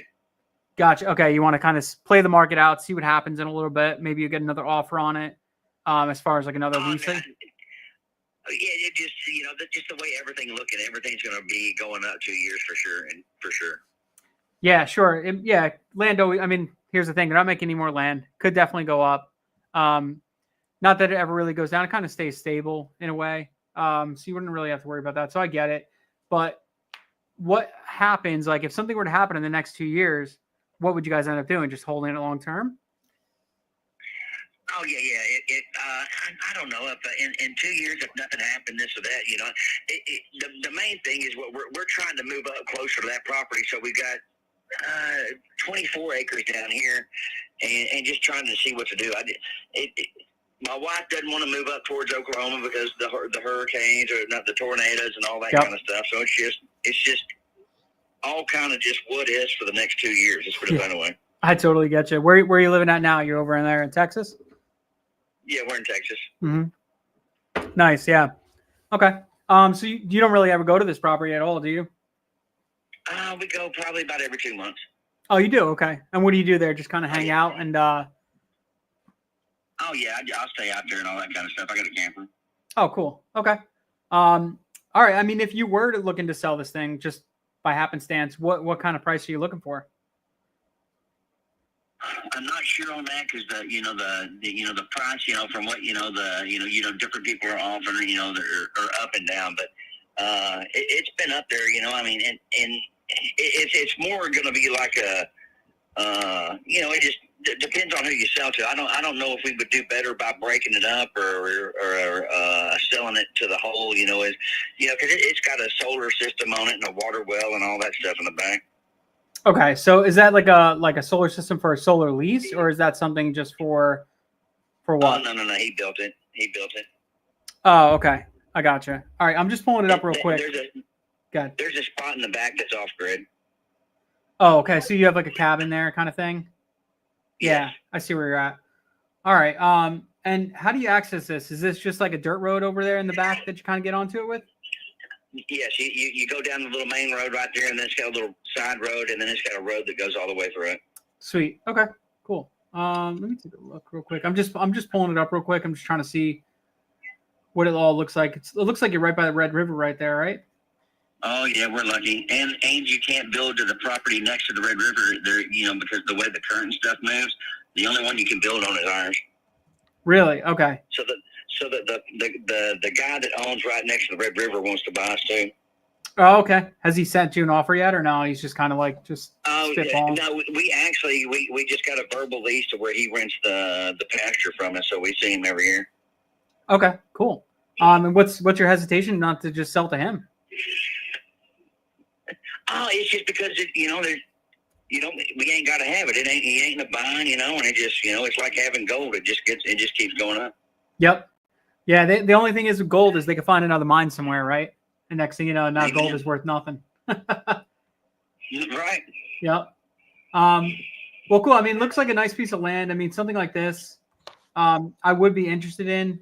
I don't know if this is a great property to maybe do a subdivision on, to divide it and stuff like that. So this is probably something that we'd probably work with somebody to maybe do exactly what you did, put a marijuana farm there or something like that. Right. It looks like it's probably 60% of it was used for that. Yes. Okay, cool. Yeah, I mean, it looks like a great piece. So if I were to come in and maybe throw an offer at you somewhere in like the 300 range. Is that going to be something that you would just spit at? I don't think we'd even hitch on that, to be honest with you. Yeah. Okay. But very grateful, very grateful. Sure. Yeah. No, I mean, I got to do more due diligence on this thing, but that's what I'm kind of just curious about. So, I mean, look, here's the thing. I can't get into your head. I don't know where you're going to be at in price or anything like that, but I will tell you, I do like the property. If you could come up with maybe something that I could go off of, I could try to see if I could work it out. I might have to do some different things, maybe put my thinking cap on and maybe look at a different type of exit on this. So if you could come up with any kind of price, then I could kind of shoot for that. I just need a target. That's all. Right, no doubt. But it's like shooting for the stars. I mean, there ain't really. It just depends on who the buyer is on how much you can get for something. Like that. And luckily, with it being in a location and what it is, and as far as being able to grow on it, it is nice. Mm-hmm. And what helps you, it does have water on it. I mean, you can use the water on it. Yeah. Yeah. I mean, it looks like it. Yeah. Obviously, I mean, they were able to use it for growing, right? For agriculture and all that stuff. So, yeah, I mean, this looks great. Look, here's the thing. I'm willing to take a look at it and see if I can make something work. How about this? Can we do this? Can we follow up in maybe like 2-3 days? You guys could sit on it, maybe come up with some kind of price, and then we'll touch base again, and then you guys could let me know, and then I'll work from there, and I'll see what I could do. Give me a little bit more time. Give me about a week. About a week? Okay, so let's say Wednesday about this time. That sounds good. Great. All right, I'll reach out to you then. I appreciate it. Thank you. Thank you. You have a great day. Bye now. You too. Bye. Yeah. It's tough when sellers think they're sitting on gold, man. I know. You really can't go anywhere with it. That's the hardest problem. I will say, though, you did a great job trying to get to an offer on them. Because, I mean, this guy told you they basically didn't want to sell. And you still got to the point where his wife was sitting there with, I'm sure you heard her in the background, I heard her. listening to it. It's like, hell no. When I said 300, it's like, hell no. Yeah. But you did a great job of like getting to the offer, which is a battle sometimes, but it sets you apart. I think you did a really good job just like continuing to ask questions, continuing to try to push to an offer. And you get some feedback when you talk numbers, right? Even if you're way off like that, it's like, well, dude, can you give me something? Let's like play the game. Let's do the dance, right? It takes two to tango. And they didn't give you pretty much anything, which is a bummer. But that's when you just kind of got to cut it and move on to the next one, though, right? That's why, yeah, exactly. That's why I'm like, you know what? I gave them some homework and let me follow up in a week. I gave them some homework. They're going to start thinking about it now. They're going to be like, how much do we want to sell this for, right? It's inherited. Yeah. We got this. It's free money. So let's see what we get. Maybe they'll come up and say, they want $400K for it. And then we go back, we do some due diligence. We find we could actually buy it at that. I don't know. It depends. I mean, honestly, the fact that it has the grow license on it, that somebody was already able to do that, does provide some pretty good value for it. But now it's like finding that same person who's going to do the same thing. Totally. It's the hardest part. Right. And that's part of the drive here is so Jeff Amore is like the prices depends on who's buying it. Crazy talk. It's actually not as crazy as you might think. So think of it this way. The buyer who says, I can throw down a 200-unit multifamily on it is going to pay a hell of a lot more than somebody who says, I just want to raise cattle on it. So that's obviously a lot of things make more sense when you take them to the extremes. So what the seller is trying to indicate is, look, I want a buyer who's going to appreciate the value of this license here because it is worth something, right? That's what he's trying to do. So the question now becomes, and what I think we didn't get to was him saying, well, I don't know what the next 2 years are going to be. Okay, well, what are you concerned will happen? Or do you think things are going to get amazingly better? Like, what are you thinking? Because if he comes out and says, well, I'm worried Trump's going to smash this license, well, hey, then now's the time to sell it before that happens, because if this thing goes down, it's not getting any better, again, or vice versa. We don't know. And so the question, like Maverick was like, well, hey, I think that's what it's like. Yeah, but when we assume things, guys, we get in trouble. So we don't want to assume, like, they need to tell us, like, this is what I'm worried about. So then, Dennis, what you can do is say, okay, well, hey, check this out. Let you guys have this property. You have this, like, this is good stuff. I don't know what the right number is. I don't. But let's pretend you guys did sell this thing at all. where would you be able to deploy that money? Or is this land already producing so much value for you, like cash flow on your lease now, that you don't want to liquidate it? Like you're just raking in money every month. So we don't know. But if they say, hey, listen, here's what we want. We want somebody who wants to be able to grow the stuff because we have the license. Then you can say, well, hang on a second. Well, what if I help you find that buyer? What if I can help you make that happen? Now is this worth talking about? What do you guys having? I don't know if it's right, but I at least have more connections than you do. So Exactly. that might be the other way to play this. But kind of like we were before, because we didn't get to the part of what they're concerned about with the next 2 years, we're still not sure if they're actually interested in selling. True. Right. I don't think he was concerned. I think he was excited about the next 2 years. That's what he was kind of saying. He said because I think they're going on. It sounds like he's ready for the next 2 years. Like it's a good thing. Right. That's the implication. We just want to know for certain. Right. Yep. I agree. Yeah. So, I mean, I should have definitely done better, at least trying to find out what the next 2 years looks like for him. So I will say that. Sorry, I just lowered my desk. I definitely agree with that. I do think I should have done a little bit better on that. But what I'm going to do, and, Syrian asked, why I would spend so much time on a seller like this. Like, there's obviously value in this land, right? Somebody took the time to say, like, hey, I'm going to lease this out, grow marijuana on here, right? So obviously there's some value here. It's just a matter of like, okay, maybe it's not a perfect land flip, like we call it, like a textbook land flip.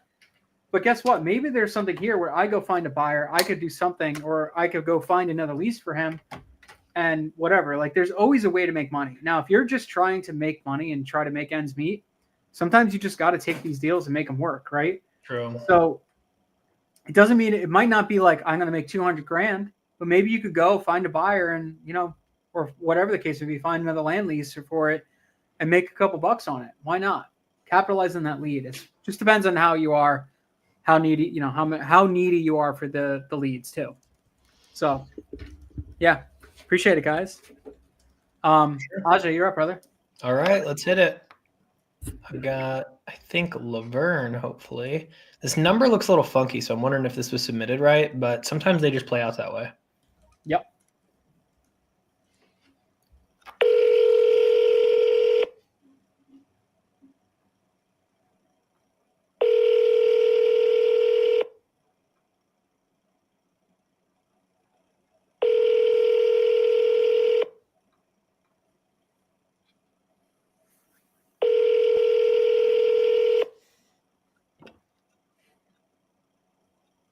Your call has been forwarded to voice. Boo. Man, if I don't get to have... Dude, I just want a conversation at this point. I feel like I haven't had a good one in a second. Yeah, you want to call until you get somebody? We'll see. Ask me again after this. Your call has been forwarded to voice. Oh, she blocked you. She blocked her ass. Well, they hit decline on it.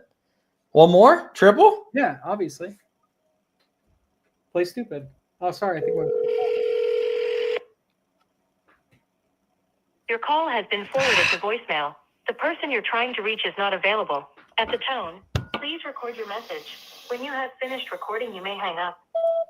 Hey, Laverne, it's Ajay. We chatted a while back about your property. You're nearly 9 acres in Tennessee. Just giving you a buzz back. You mentioned we could circle back. Give me a call back when you get a second. Thanks. Bye-bye. I like cementing in the voicemail that, like, hey, you told me I could call you back, even though, guys, these are leads you all submitted. I don't know whether you said that or not. Gosh darn, man. I just want to talk to someone.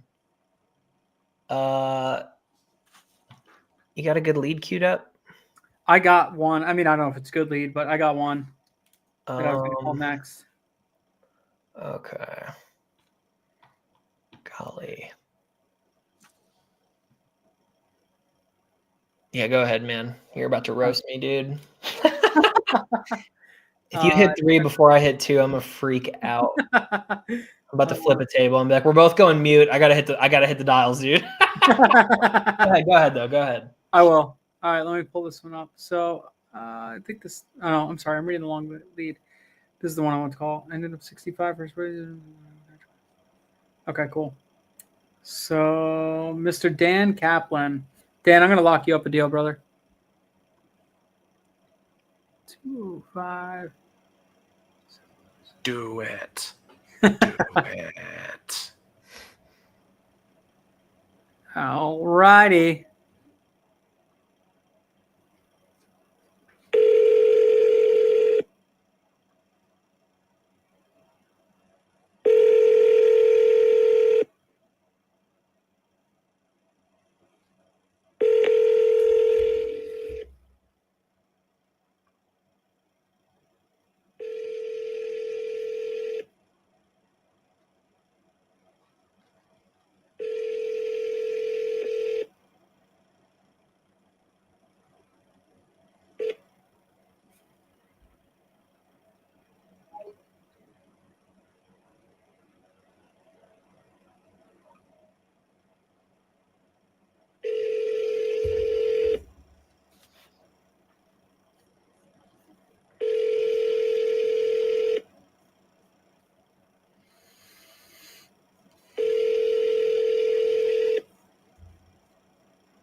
Thanks for calling. I hope you're having a wonderful day.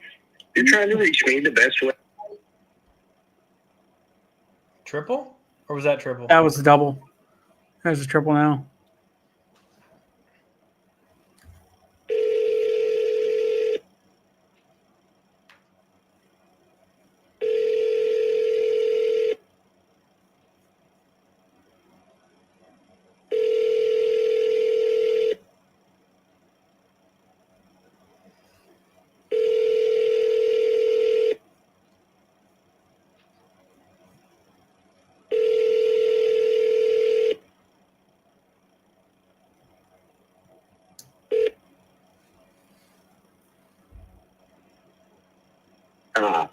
Thanks. Dang. I really want to talk to this guy. Seemed like a really nice guy on his voice memo. Awesome. All right, Jeff. Jeff, you said you got to run soon, right, man? Yeah, I got a jet. I have another meeting to go to, and I have an attorney. We're working on this partition sale. It's gotten a little hairy, but guys, thank you so much. Objection. Jeff, let me ask, man, if it wasn't for this attorney meeting you had, I mean, would anything stop us from continuing to have you join us here? No, man. Can I get your attorney's information? Actually, I'd love to chat with him and see if we can work something out. He's up in Dallas. You can go visit him. No problem, man. Okay. We'll make it happen. Perfect, man. I will note, though, it's actually after hours for most attorneys. Does he know the meeting is happening after 5:30 p.m.? He does. He works like a crazy person. I appreciate him a lot. That's why you like him. Yeah, hold on to that attorney. Everybody that's watching this and is like, oh, who's that attorney? Jeff's probably not going to share that with you because then he'd be super swamped. So it's really tough, man. I usually don't have with that scarcity mindset around most things, but there's a couple of vendors where I'm like, I'm not going to lie. Like, you have 200 investors flock to this person. It might change some things, and I need to make sure this person keeps communicating with me. Yeah. Yep. So, yep. All right. Are we supposed to let you free then here, Jeff? Because we're not done yet, are we, Dennis? No, we're gonna keep going. So no, you two guys are stuck. So have fun. But anyway, I just want to say thank you guys so much for letting me come hang out. Thanks for letting me get you a little bits of feedback. I just love being a part of this. You guys are doing awesome. I mean, you've already got these 3 verbal. Like, that's incredible. So everybody who's watching, like, if you're not taking notes on what these 2 guys are doing, like, go back and watch the video again, write down the questions they asked, write down what the seller said. Like, there's only so many of the, it's the same responses all the time. Like, we always think oh, there's 50,000 things they can say. It's like, no. It's like 5. There's only so many things I actually say. So anyway, amazing job, guys. Ajay, great hanging out with you. Dennis, we'll be in touch on that subdivide here soon.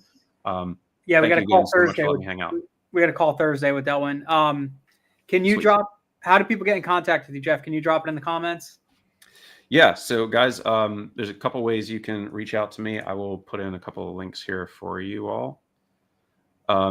If you all are, you can hop over to my YouTube channel. that's something you can go and find. I have various little training videos from you on negotiating sales. It's kind of what I like to do. If you need specific help as well, or if you just want to send me a DM, I will drop my Instagram handle in the chat, also in the comments. So, yep, there it is. There's the YouTube channel just for free content. And if you need specific help, let me know. Would love to help any of you guys. Go crush it. Go make money. Appreciate you, man. We'll bring you on. We'll bring you on a sales call again soon. Oh, I'd love to. I'd love to jump on the calls next time. Yeah. Appreciate you, man. All right, Thank guys. you. Have a good night. Go lock up some more. Peace. Woo. Let's do it. See ya. Later, brother. Gosh, screw that guy. No, I'm just kidding. Oh, I forgot there were people here. Oh, he's still there? He's still online. Oh, that's hilarious. No, he was super cool, man. He was super Jeff's cool. awesome. I love working with that guy, man. Bruce said, I don't see it. That's hilarious. Sweet, man. It's my turn, right? Go ahead, yeah. Okay. I've got a lead with a Dallas area code, which is good because my open phone's Dallas. So Perfect. Hey, Tyler, I sent you a message in Slack. you're like, set some appointments for me. No. Tyler, please pre-call these people.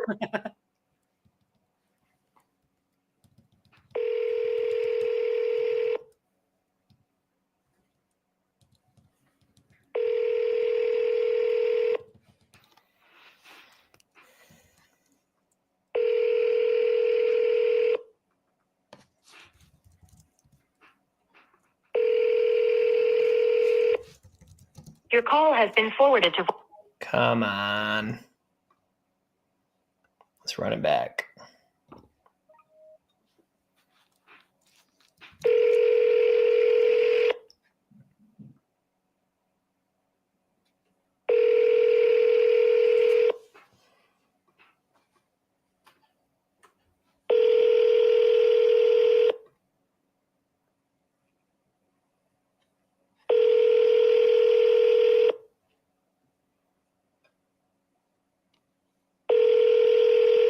Your call has been forwarded to voice. One more? One more? Go ahead, brother.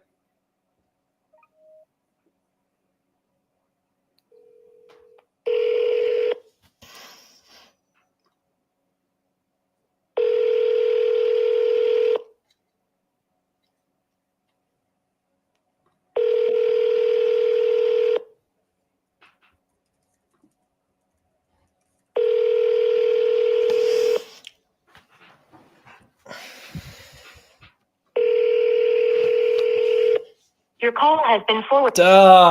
Golly. Go ahead, bro. Go for one more. I'm still looking for another one. My man. All right. I think I had one. I'm going to call one of Preston's. I feel like we have good luck with this. Hey, we got to lock up a deal for Dan Kaplan, too. He's fairly new to the business, so we want to try to lock one up for him. Okay, here, I'll search by his name here. I think he's like 37, row.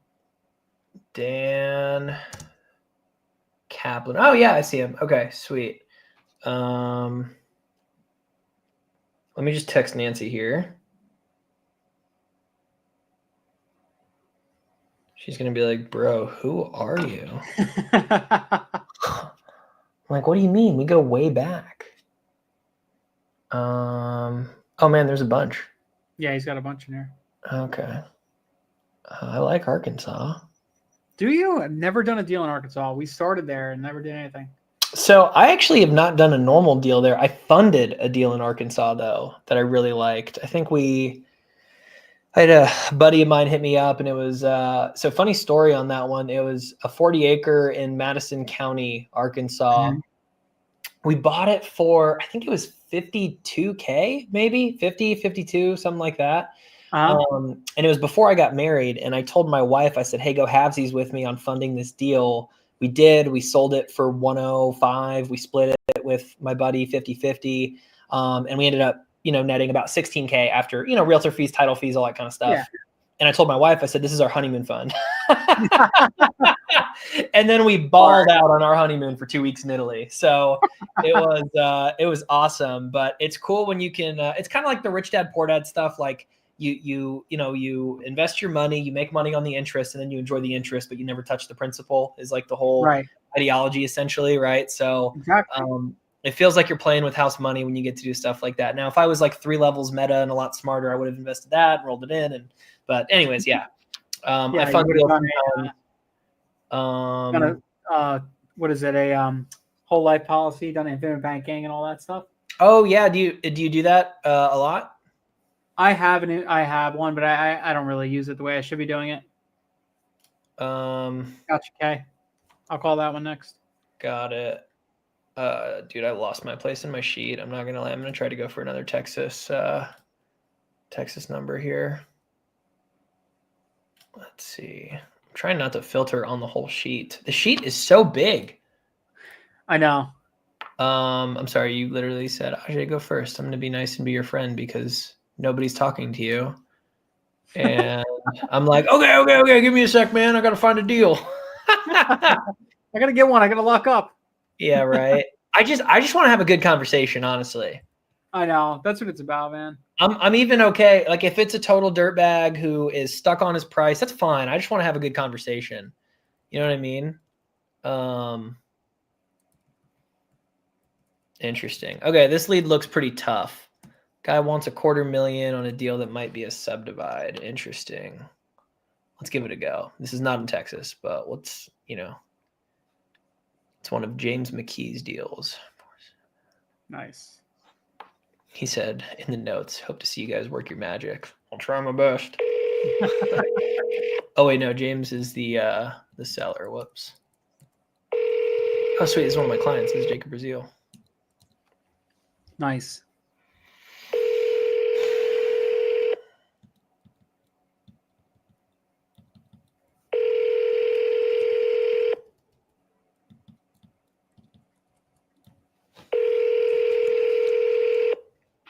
Your call has been forwarded to.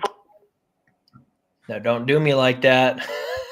They gonna do you like that. I can't be doing none of these no pickups. It hurts his feelings. He's getting hurt. Oh man.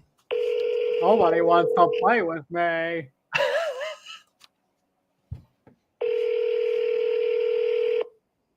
Jasmine. Okay. Tyler, check out Jasmine. See if you can pull her up.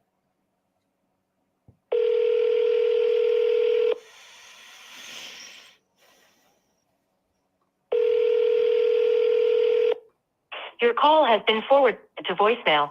The person you're trying to reach is not. Why aren't people available exactly when I need them to be all the time? Your call has been forwarded to. Oh man. They either just blocked me or tried to call me back. I went straight to voicemail on that third dial. We're going to give it a sec. All right, Dennis, you go ahead, my friend. You let me hit two leads. Appreciate your...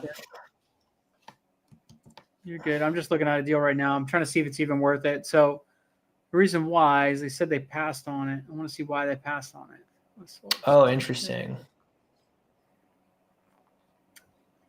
Yeah, he said he never even called the lead. The seller, the lead called, and then he was like, I didn't even call him back. Sounds like that's don't say whose name that is now. I just want to make sure it's not a dud or what it is, but let's see. And my computer is glitching today. 237 acres. That's not it. Okay, yeah, I think it just might be a small, awkward lot. That's probably why. Cool. Let me look here. Who is it? Jasmine. So Tyler's gonna Tyler is my acquisitions manager. He's gonna call a lead as well. I'm gonna let him step in for me and call one. Once he gets one teed up. So for now, I'm gonna look for Jasmine. Jasmine.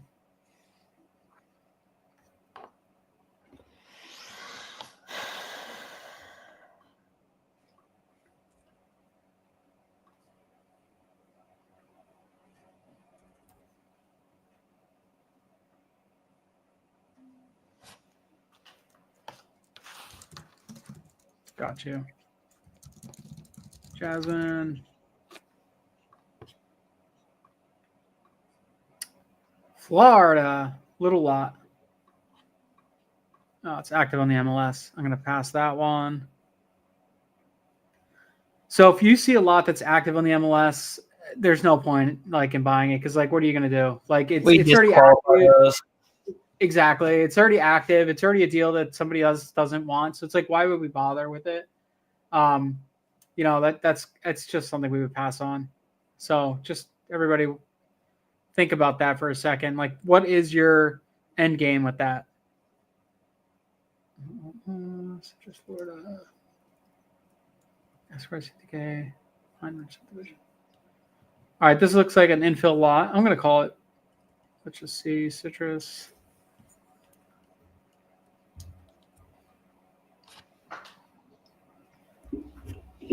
Two, 1, 3, 6, 6, 5, 2.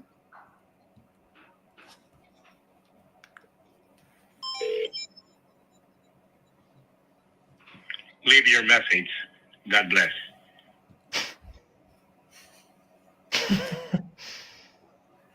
So it's straight to the point, huh?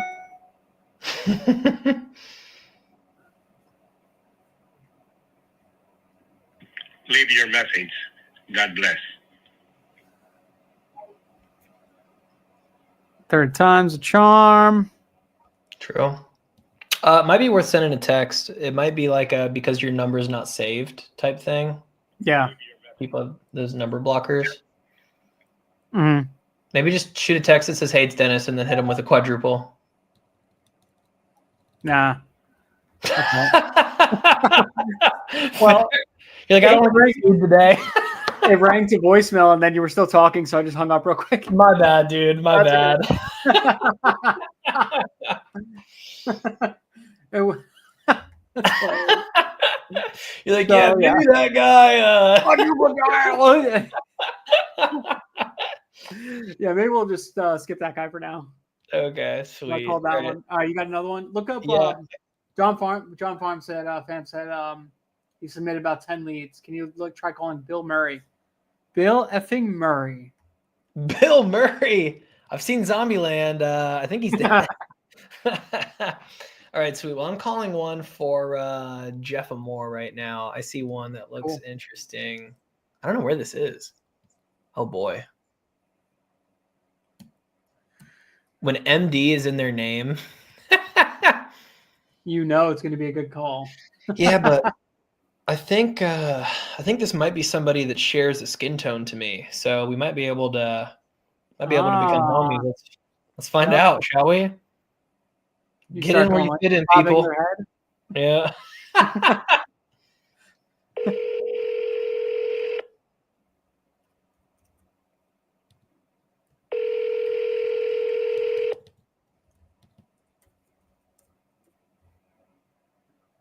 Hello. Hi, is this Sanjeev? Who's calling? Hey, this is Ajay. You spoke with my team a few weeks back about a property you own in Alabama. You'd mentioned you had some interest in selling. Is now a bad time to chat about that? This is fine. You go ahead. Okay, sure thing. Well, like I said, I think someone on my team spoke with you a week back. Just for some background, they're no longer with us and didn't leave great notes. So I might ask some questions you've heard in the past here. For starters, I'm seeing on my end, it looks like it's a pretty big lot. Do you actively use the property? You guys go out there and hunt or something? I have someone who hunts the property. I don't hunt personally. Okay, got it. And are you based near the property, or where are you based out of? Yes.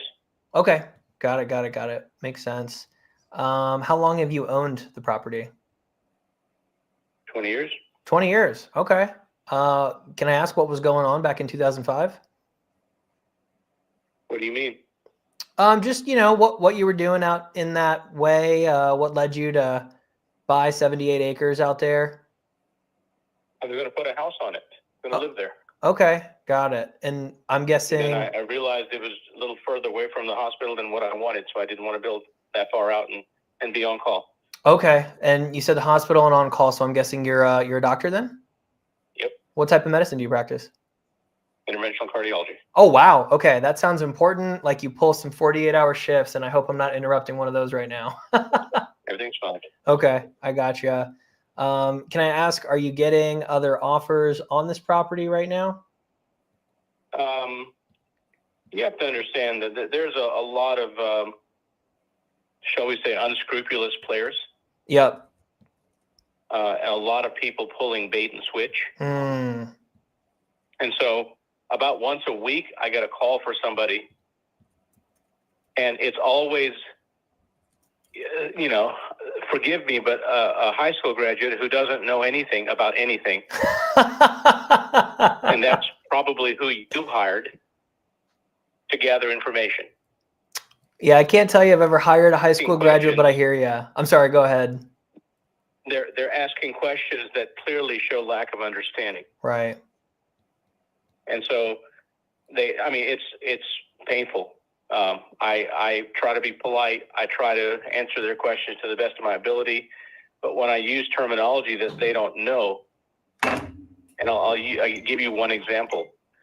On a mountain, there's a part of the mountain called a brow, like an eyebrow. The brow is an edge. And so if you have property with brow frontage, that is understood to be a view, right? An opportunity to see over the edge and have a view. And I explained to your associate who's not with you anymore that there's about a quarter mile of brow frontage. Oh, wow. On this property. And it faces west, so it faces the sunset. Right. There's a pond on the property. So it's a very attractive property. Absolutely. Views and water features. Got all kinds of wild animals, and it's wooded. So you could selectively clear, however many trees that you want, leave the rest of it wooded. It also has a deeded 300-foot long, 60-foot wide easement. Okay. So there is road access. Electricity and water run across the road, run across the easement. And so you can tap into it there, carry it up to the property. Rural Alabama does not typically have sewage. You have to put a septic tank on the property. Right. With that much acreage, there's no problem with finding a proper perk site space to do a perk test, right? And to plant a appropriate system. So I explained this to your person. They weren't familiar with most of the information that I was sharing with them. Got it. Understood. Well, I'm sorry that you had a bad experience. Just looking at this. No, it's not that. It's just they're not land developers. They don't know the jargon. They don't know the terminology. Right. I understand.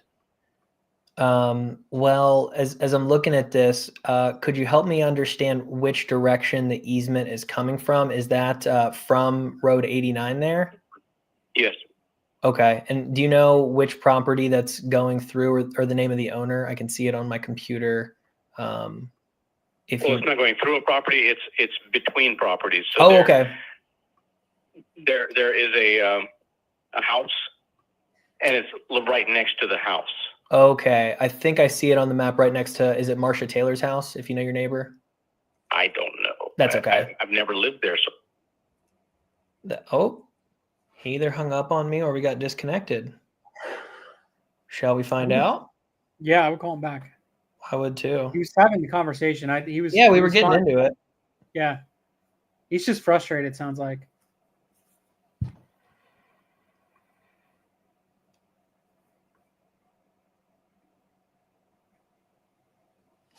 It's not ringing. Your call has been forwarded. Gosh. Come on. Open phone.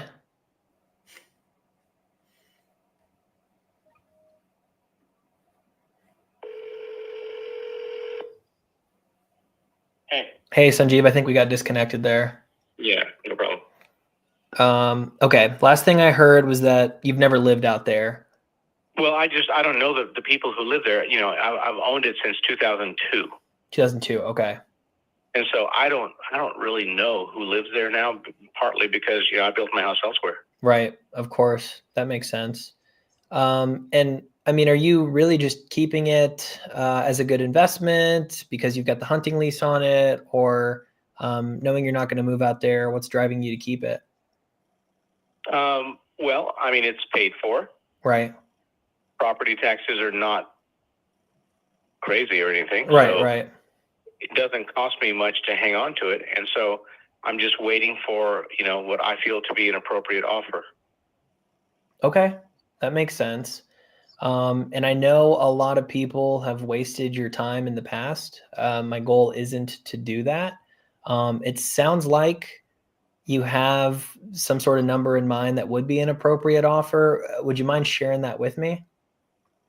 So, again, talking about people wasting time, a realtor approached me and said that somebody she worked with, a client, if you will, was interested in the property, and she wanted to list it to sell to this client. Interesting. And then we listed it for $369 for $5,000 an acre. And then, of course, the client, starts waffling and not responding, and then suddenly the client doesn't respond at all. Perfect. Yeah, and there were no other clients, so I gave her an opportunity, and she actually showed it to other people or not, or she was just looking for, a listing, sort of the underhanded way. Right. Well, surely, did she let you? After 6 months, I took the agreement away. Yeah, absolutely. Absolutely.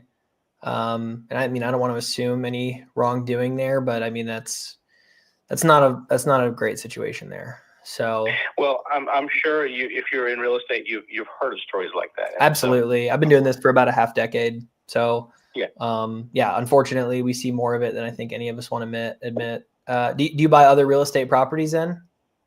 I have many properties. I have several in DeKalb County. Okay. And is that other pieces of land, or do you do rentals as well? I have 1, 2, 3 properties that are rentals. And then the rest are, I have an office that's vacant. I actually have the house that's that I'm trying to sell as well, but the rest are land. Okay, got it. And I guess just so I understand, I know you just mentioned this realtor story here. Obviously, it didn't sell what she was trying to sell you on. You've got an active hunting lease, so I don't know what timing looks like there, but did you have a number in mind for this property? I would like to get $300 for it. You'd like to get $300 for it. Okay.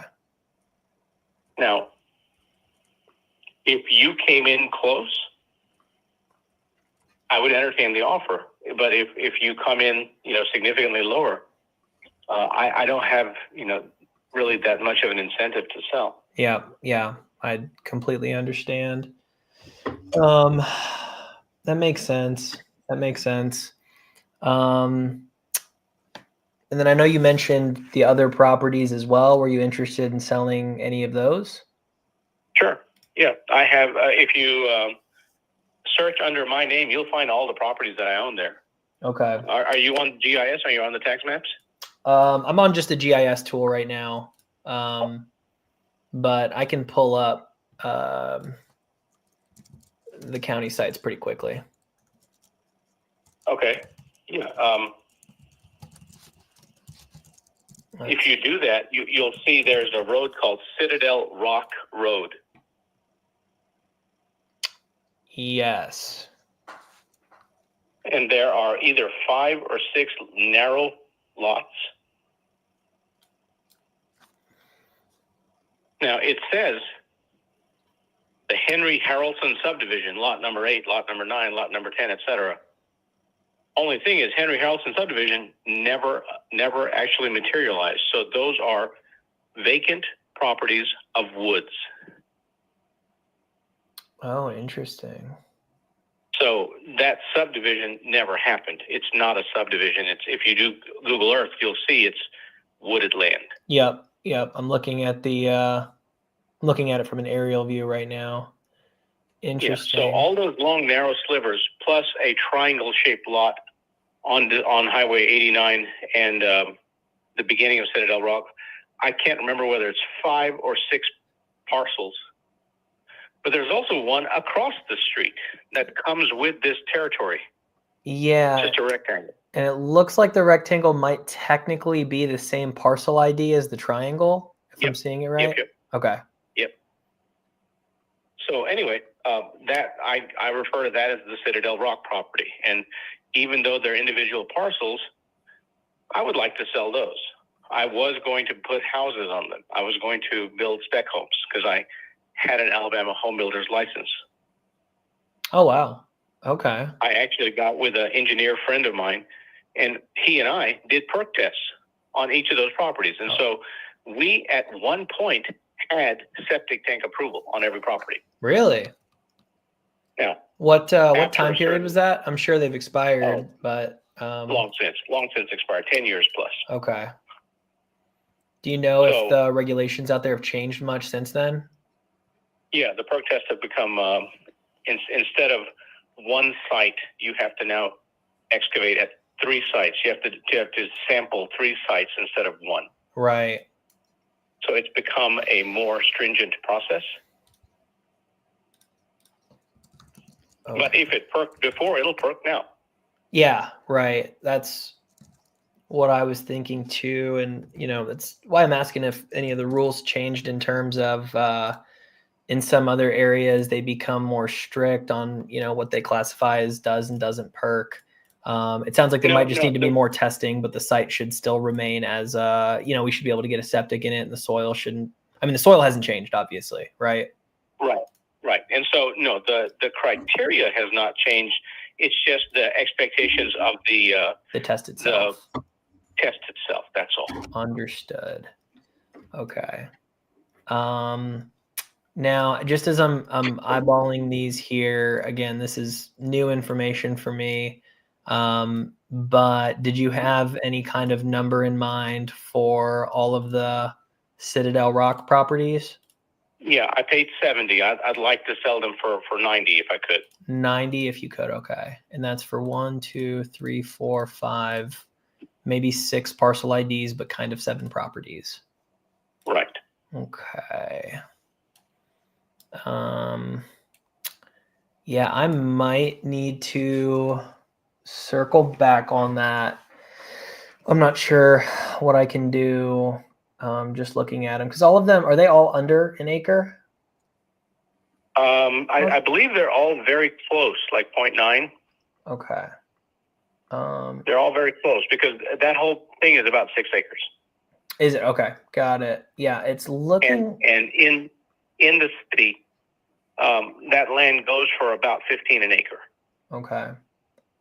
And both the Dogtown Road property, the 78 acres, and the Citadel Rock property are both within city limits. Okay. Gotcha. And so, from a person looking to build, most people who live in a rural setting understand that outside of city limits, it's the Wild West. Anybody can build anything, and you don't have to get permits. Within the city, you as the customer have the protection of the city. Mm-hmm. Right.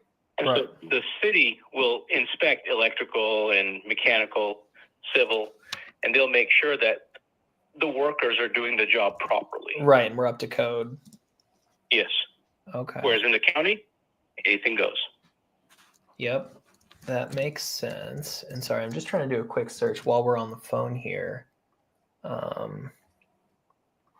Just having some trouble pulling this up for some reason. So you said, so every single one of these is under an acre, and you're looking for about 90,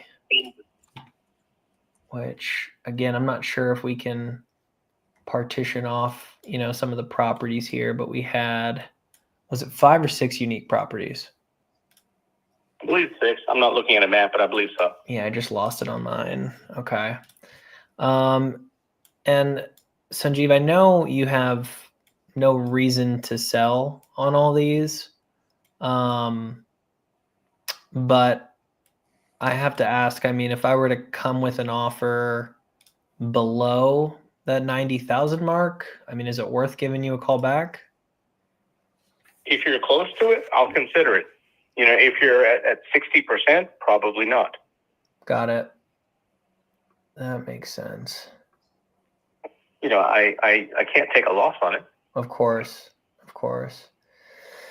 Yeah, I mean, just looking at it again, obviously, I've been in real estate half a decade. Sounds like you're pretty savvy and an investor yourself. The old saying goes, you make your money when you buy, right? And so for us, I'm just not sure we're going to be able to get anywhere near 80% of your asking price. Just looking at this. Okay. I mean, even on your larger tract, the 78-acre tract, I'm not sure. If we had maybe some more road frontage, there might be like some subdivide potential for some value add for us. Well, I've done that. I'm not sure if you knew this. I hired an engineering firm and I got preliminary subdivision approval. It's platted in the courthouse. Really? Yes. On the 78 acres. Correct. We broke it up into, I think, 23 properties. Got it. Can I ask why didn't you go through with that development?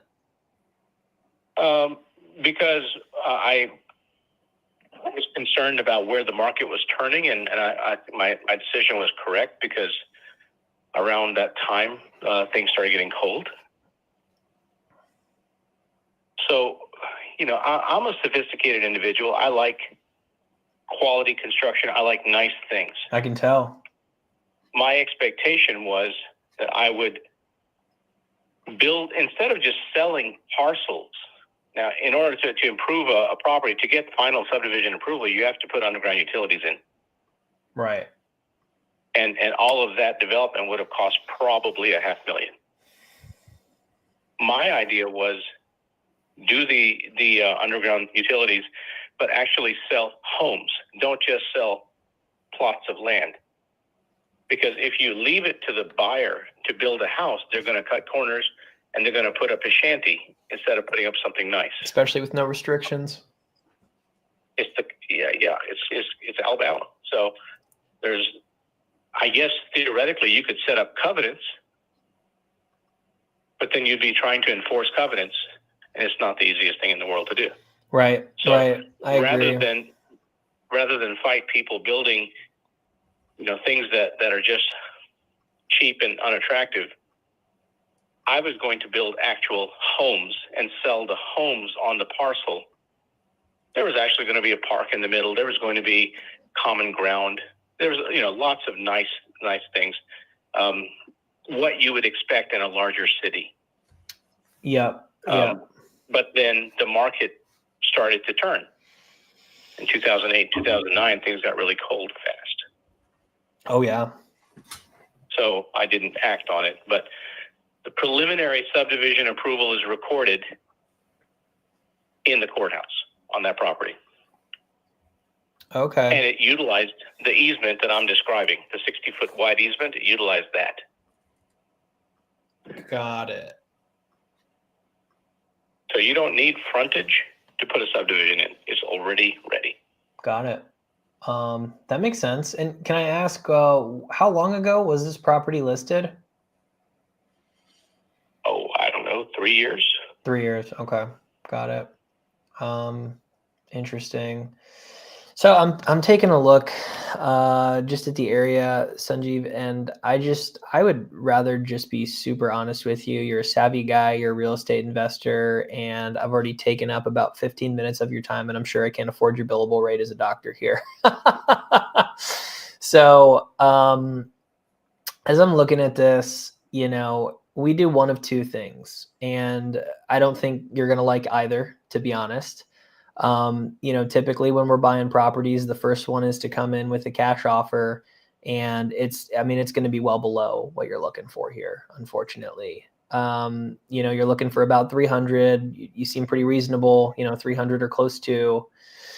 Our second option a lot of times is, to do more similar to what your realtor did, but in a less shady way would maybe be the best way to put it.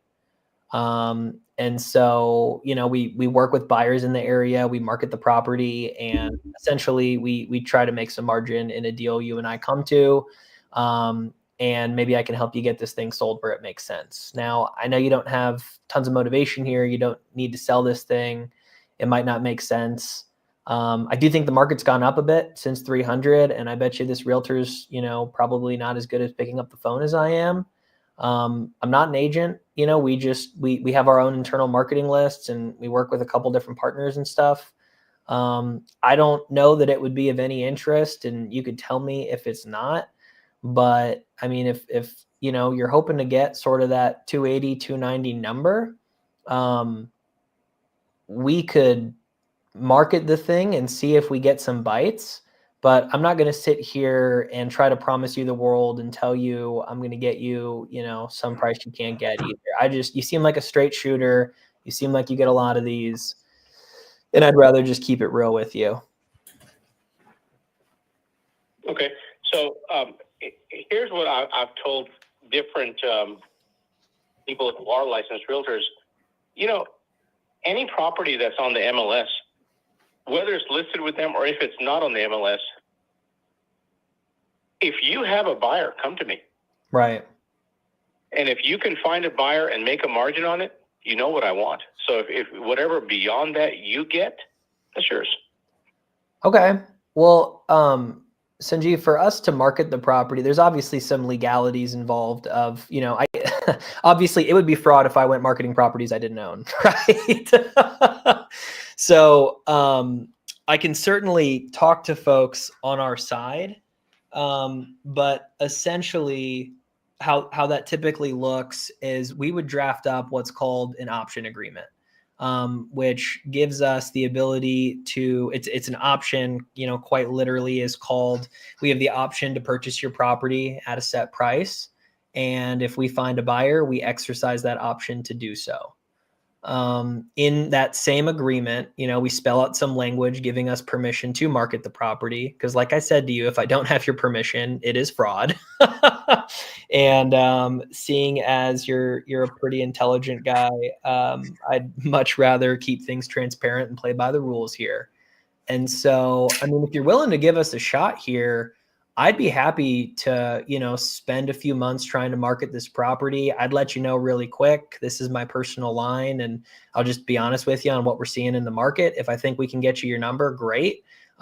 Usually I know within about 45 to 60 days. If I don't think we can, well then, hey, I'm just going to tell you, and, we can part ways as friends. And if things change, we can have another conversation. Does your marketing involve the MLS? It can. It doesn't always. Can I ask, do you have an aversion to the MLS?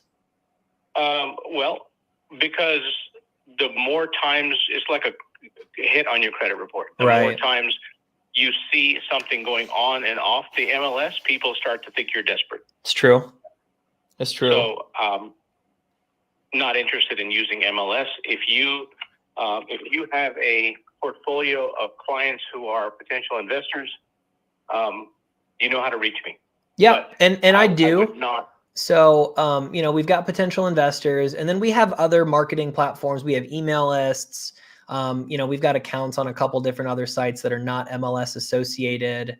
And so, I mean, if you're willing to let us market it in some of those areas, talk to potential buying partners, I think it's worth having a conversation and trying, at least, especially the weather's about to get a little bit warmer. It's spring. It's kind of a good time to give it a go.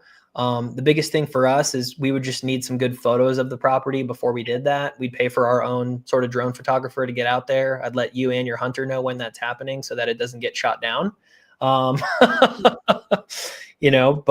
I think if you don't mind us trying to market the property, it could be terms that works for everybody. Well, so until this phone call, I didn't know who you were. Fair enough. Okay, so before I agree to anything with someone I literally just talked to on the phone for 15 minutes, I would like to know more about your firm, like to know more about what other work that you have brokered and worked with before I agree to anything. Yep, sure thing. And I'm happy to send you some information. even, chat with some folks that we've worked with, title companies, attorneys, other brokers we've worked with. And, just to make sure we're speaking the same language here too. Normally we buy and sell property. And so I just want to be very careful using, the word broker because, yes, while we may be finding a buyer and essentially capturing some equity in that, we are, again, not licensed agents, and that's not what we're doing here. And we can do that without the MLS, which makes this possible. I understand you're having to be very careful tiptoeing. I do have another person waiting to call me, so I need to get off the phone. Sure. Understood. So I can text you my email, and feel free to send me, what information I might want to know about your firm, and then we can move from there. Yep, that sounds good. Sanjeev, before we get off the phone, can I just get your email so I can send you some information? I'll text it to you. Okay, he'll text it to me. That sounds good. Well, it sounds like you got to go, and we'll just plan to connect again here this week. All right, sounds good. All right. Have a good day. Thanks for your time. You too. Bye-bye. Bye. Nice. Holy hot darn. Did you just have heart surgery? It feels like it, man. Jeez, that was. You know what? I asked for that, so I was like, I'll talk to someone that wants market value. It's fine, right? And sure enough, God gave me what I asked for. So, man, it was funny because I was like, you know what? This guy is just such a straight, like, hey, don't BS me. I'm like, I'm curious how long ago this was listed because I tried poking around at comps, and there might be, again, I've got to dig in a little bit, but there's quite a range out here. So it might be worth digging in before sending him some info. That one was a tough one. It was definitely a tough deal. Yeah, it was. I mean, it was a tough convo, honestly, because this guy he had a bunch of crap 1 acre lots I didn't want. Yeah, no, I wouldn't want those either. Here's the thing that you got to be so careful not telling somebody their baby's ugly, right? Right. And so it's like, hey, your baby's ugly. Can I have this one? But this 78 acre hunting tract is a little bit more interesting. He wants to stay away from the MLS, which definitely makes that harder. But we've sold some good properties on Facebook Marketplace and through calling neighbors and realtors and that sort of thing. So I'm not saying it can't be done, but I think if we were capturing at least like 50 grand in equity, I'd give it a shot. That was like a triple objection, soft verbal. He's got a certainty objection on me. Mm-hmm. He, at the very end there, he was like, well, I don't trust you or know you. And I'm like, fair enough. Right. And if he wasn't in a rush, I usually hit him with a classic Jordan Belfort, like, well, allow me to introduce myself, You're right. You just met me and I just met you. So let me introduce myself. My name's Ajay. I've been buying and selling land for X amount of time. But him being a heart surgeon, I'm like, dude, I don't want to keep this guy on call when somebody dies because I wanted to make 50 grand. So there was like a moral dilemma in my brain of like, yeah, if this guy says he's got to go, I'm going to let him take this call. You know what I mean? Yeah. Yeah. That was definitely a tough call. It's really hard to deal with people like him too. Cause he's like, you could see he's a complete and utter control freak. Oh yeah. He's like, I know if I did this subdivision, I'd have to go build the houses. And then, like it's the next objection. It's like, and then people buying the houses, I'd have to do a credit check on them to make sure they never default. And then, I got to make sure what furniture they're getting because Raymore and Flanagan is not good. You got to get this or better. You know what I mean? Like that's the type of guy he is. So like when you start hearing stuff like that, that's something you have to put in the back of your mind. Like this guy's going to be a pain in the ass to work with. Yeah. So for sure. It's another thing, like just be careful of, right? Because when you start working with somebody like that, especially if you're doing a DC or anything like that, what you're going to like, what to expect with him. He's going to be really freaking tough. Which is also why I liked being just uber transparent of like, hey, dude, I'm just going to market it, make some margin after you and I agree to a price. Yep. But he was like, hey, if you've got a buyer, I'm like, well, hey, I need legal permission to market this thing. And I actually really like using strong words with guys like that because like fraud, like when I'm like, hey, well, you're well aware, because that just shows that I'm not trying to break rules is what I'm trying to communicate. What color do I make this? I don't know. It's like an off green. No. Yeah, I made it orange. Is that bad? Here. That's fine. Yeah, okay. Orange is maybe comp it a little harder and come back to it. Right. That's tough. It's man, some parts of Alabama are just so hard because I'm like, I don't know. Alabama's tough. I talked a couple leads I've worked in Alabama. I talked to the realtor, and the realtor's like, "No, dude, don't go here. This is bad, especially in DeKalb too, because like you hit areas that it's just wet. That's probably fine. The one with the brow, but yeah. All right, cool. So Tyler wants to call a lead for us. Oh, sweet. You cool with that? Yeah, go ahead, let him. Tyler, what up, brother? Tyler, it's like going on, Tyler. What is it, like 3 a.m. over there by you? You're muted.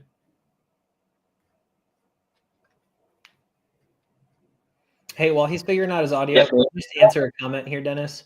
Guy, what do you got? JPP, I don't know who that is, but they said, Ajay, are you typically upfront with marketing with the person on the property, or were you just an open book because this guy was savvy? Like it depends. Man, I'm almost never going to give you a blanket answer, but I would tell you it really just depends on how the conversation goes. I mean, if it's a pretty easy close, like I'm not going to belabor the point that we're going to be marketing it. I'm going to mention it. I'm going to make sure they see it in the agreement. I don't want to just like sweep it under the rug. But I think, with a guy like this, because he's so savvy, I mean, here's the thing is imagine this guy underwriting an agreement. He's going to be super anal about it. And so I'm not getting that thing signed unless I am very upfront with him. And so in that scenario, it's just like, man, I need to tell him exactly what I'm doing so that when we're looking at the paperwork, it's like, well, dude, I'm doing exactly what I said I was going to do. But now I'm already like, man, this guy's going to want non-exclusivity. This guy's going to want language in there that says I won't be using the MLS. And both of those are just like, I don't even know if I want to pursue this unless this thing's worth $600,000. You know what I mean? That's what I'm saying. This is the non-starter for me. Like all that stuff is a non-starter. I would just be like, nah. Like these are the deals that I tell Tyler all the time. I'm like, no, just cancel it. Like, cancel it. Move on. Let's go to the next one. That's fair. That's fair. Yeah. So guys, this is Tyler. Tyler works for us in Cash Plan. He's been crushing it. We've just we're trying to get him some more solid leads so we could start crushing it together. He started with us about what, 4 months ago, Tyler? Something like that. Yep, since last October. October, yeah. Yep. So he's been chomping at the bit. It's like what, like 3 a.m. by you or something like that? Yep, 2:28. 2:28. He's chomping at the bit. Call lead. So we're gonna let him call some leads. One of these leads. So he's gonna be my celebrity guest. Let's go. Well, I'm no sales trainer, so I'm definitely not on the level that you guys have been doing up here. So cool, man. We're all just here learning and having fun, man. Just to preface too, I have not really trained Tyler. This is all Tyler just right out the box. So Tyler's he's got a good way about him. You'll see. Man, a lot of people are watching. Don't worry, more people watch it later too. True. Nice. I would guess we get a couple thousand views on this sucker. Probably between all the channels. Yeah, absolutely. Yeah. All right, awesome. Let's we got Carter here. So this guy changed his mind about selling. Like, see, he agreed on 10K an acre. It's 3 acres. Let's call him. See why he changed his mind. Cool. We can get him on board. All right, what number on the spreadsheet is it so I can comp for you? Let me see. It's number 6. Number 6, cool.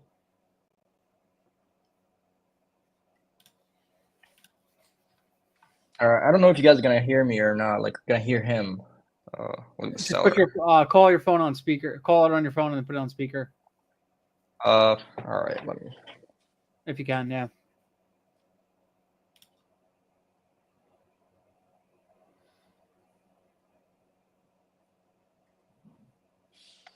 Don't use Pebble that much from my phone, so.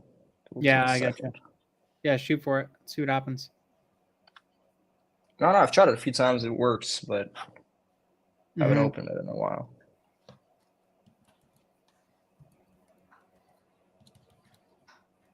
But nah, guys, you really were killing it. That was amazing. Much appreciated. Thank you, brother. Appreciate it. Yeah. Also, by the way, AJ, I'm sorry, am I pronouncing that right? Ajay, close enough, man. Ajay. Yeah, sorry. I liked really how you disarmed that guy, the first guy, like the one with the lawyer. Oh yeah. Yeah. You were pretty laid back with him. That feels like 3 days ago, man. But much appreciated. Yeah. No, it was stuck with me. It was stuck with me. Sweet. Because sometimes they get under my skin a little bit, so I can kind of go toe to toe with them, and that's not right. So I try to kind of lay back. He says that this guy's like the most laid back guy. He's so chill with all his calls. He's like, "Can I go toe to toe with him?" I don't believe that, man. No, come on, man. I delete those calls. You don't listen to them. Yeah, oh, that's why. That's why you delete them. Smart. No, we don't have the option in Pebble. I'm just messing with you. All right, let's pull up that phone number. 901.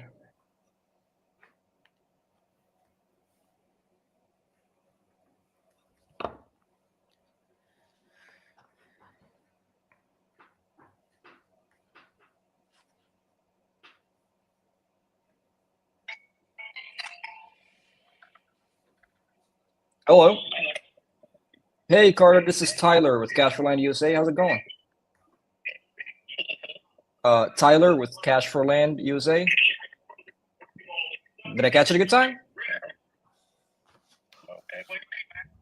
Yes, sir. You actually were speaking to one of my associates about selling your parcel.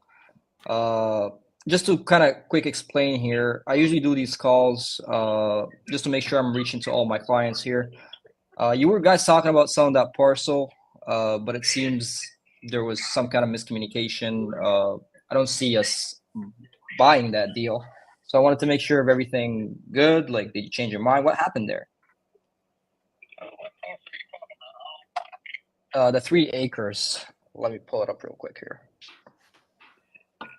Yeah, the one in Marshall County.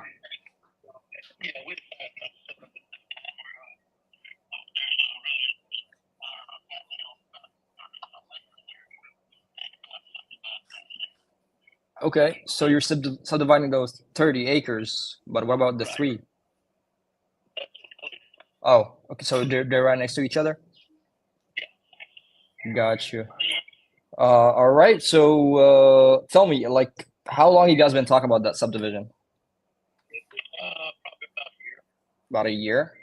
All right, you guys take any further steps to it? Because we are very into subdivides ourselves, to be honest with you.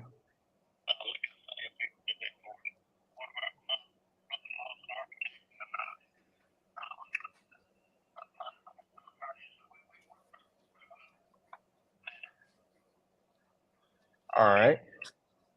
Okay. And like, have you went to the county? You started working on the paperwork and the process? All right, got you. All right. Well, here's what I want you to do. Really, do you have a way that you can take down my number? Like, you got a pen and paper, an available phone?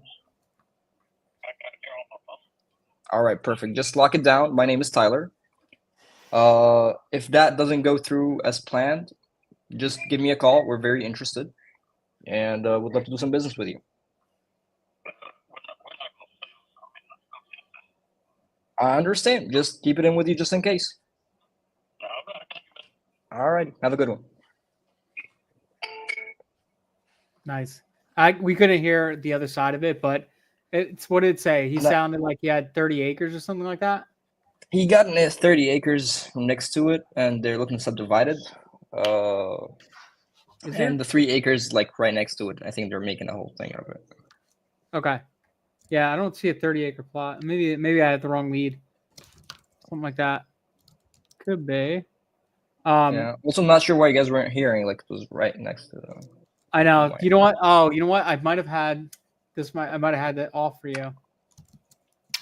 No, yeah, you're good. It just makes sense. Yeah, I don't know. It's weird, but we heard your end perfectly fine. It was just the seller call. That's fine. So basically, what happened? It sounded like he was just like, "Screw you! I'm going to do a subdivision. Don't call me again." And he was pretty defensive about it too. Like, he's like, "Nah, we're good. We're not going to sell." He's like, "I was like, cool. You talk. Like, have you guys started the process, paperwork, and all that?" He's like, "Yeah, we got people taking care of that." I even tried to ask him like, how long you been in the work of talking about that, and he's like, about a year. So that kind of threw me off. Like, you guys been talking about it for a year, but what happened? Like, right. Yeah. But he kept saying like they're taking care of it. They're taking care of it. He's just trying to push me off. So this is one of the leads that you kind of would follow up. right? You'd probably follow up a couple times and just see what happens. That would be probably what I would do, because if it's a good deal and you want to buy it, right, you would just keep following up like every week or two and just touch base and just like, hey, just checking in on the process, see if you guys did anything. Hey, I know you're looking to do a subdivision. We might be interested in buying some of those lots. So I'm just curious, can we stay in touch? So when you're ready, maybe I can buy a few of them off you and we'll go from there. That would definitely be like one way I would definitely approach it. But yeah, man, it's tough when they're just like so like shut down. You got to find a way to like open them up, right? Totally. Yeah. Here's a good tip too. When people are super closed off, the more you can talk about yourself, the more you open them. If you talk to a lot of like cold callers, especially, because mostly in sales, people say like, oh, the seller's got to do most of the talking and discovery. That's true when you're doing like you've built up rapport, they're kind of a warm lead. When somebody's generally like more reserved, more closed off, giving me short answers, just like Sanjeev was, my good friend from Alabama here a little bit ago, I try to do more talking until I hit something that gets him going, right? Because now once they start speaking, the conversation takes a turn, right? But to get them to open, I need to get them to a place where they're talking, basically. So, sweet, Dennis, is it? Can I hit this next one? Yeah, go ahead. I do want to hit one that's in North Carolina before we end the night. A little late. Yeah, I want to hit. I want to hit this one. It's funny as we're going through this because I'm like, oh, dude, I got one that's kind of interesting. So this one's it's a messy title deal. Which I've been doing a lot of Logan Fulmer stuff lately. We're getting our first messy title deal right now. 2 deeds out of 7 that we need, 50% ownership. So we got a bunch in the pipe. So just trying to figure this stuff out. But this looks like an interesting one. I think I just need to understand a few things. So I'm gonna give it a go and see where we get. I also just cracked up a really gave me a 0.5 for that one. You're hilarious, dude. Which by the way, Tyler, dude, I appreciate you coming on here and just like hopping on in front of like all these people. I mean, it's hard to do, and you just did it, bro. Like that's awesome, dude. Like I really appreciate that. Not a lot of people savage, dude. Yeah, like good job, bro. Like I mean, I know you didn't get anywhere, but the fact that you just like had the balls to do that is just awesome. Like shout out to you. Good job, brother. Appreciate you, man. Agreed. Definitely. Let's hit this. Cool. We're gonna pop Ajay back on. Thank you, man. I really do appreciate you coming out. Okay, I'm just making sure I got this person's name. I'm calling a Stacy. Do you know anything about her mom? I think she's got it going on. That's what I've heard.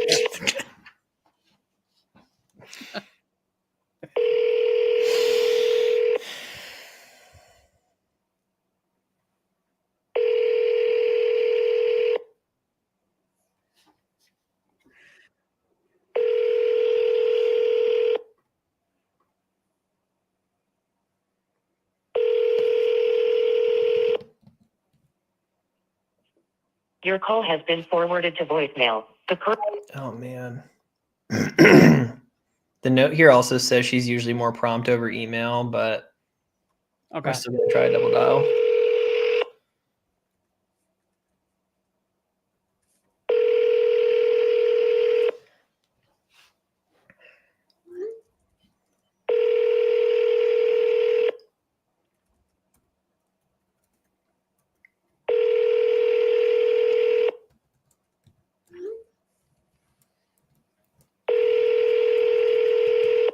Your call has been forwarded to voicemail. voicemail. The person you're trying to reach is not available. At the tone, please record your message.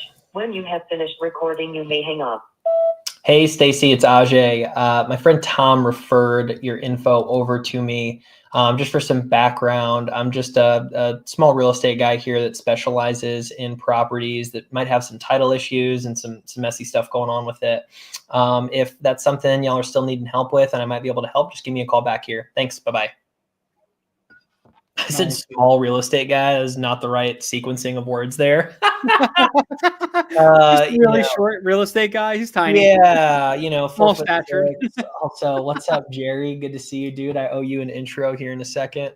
Jerry's love the that guy, man, bro. Right? Jerry is the man. All right, who you got queued up here next, Dennis? So Kay sent me a lead. It's a kind of like a survey hack. So basically, like chopping off a chunk of acreage. She keeps the chunk. We buy the rest. So she's got a lead that she wants me to give a ring. That we're trying to find out if she is basically how much she's looking to chop off. So I'm gonna give her a call real quick, and let's see what happens.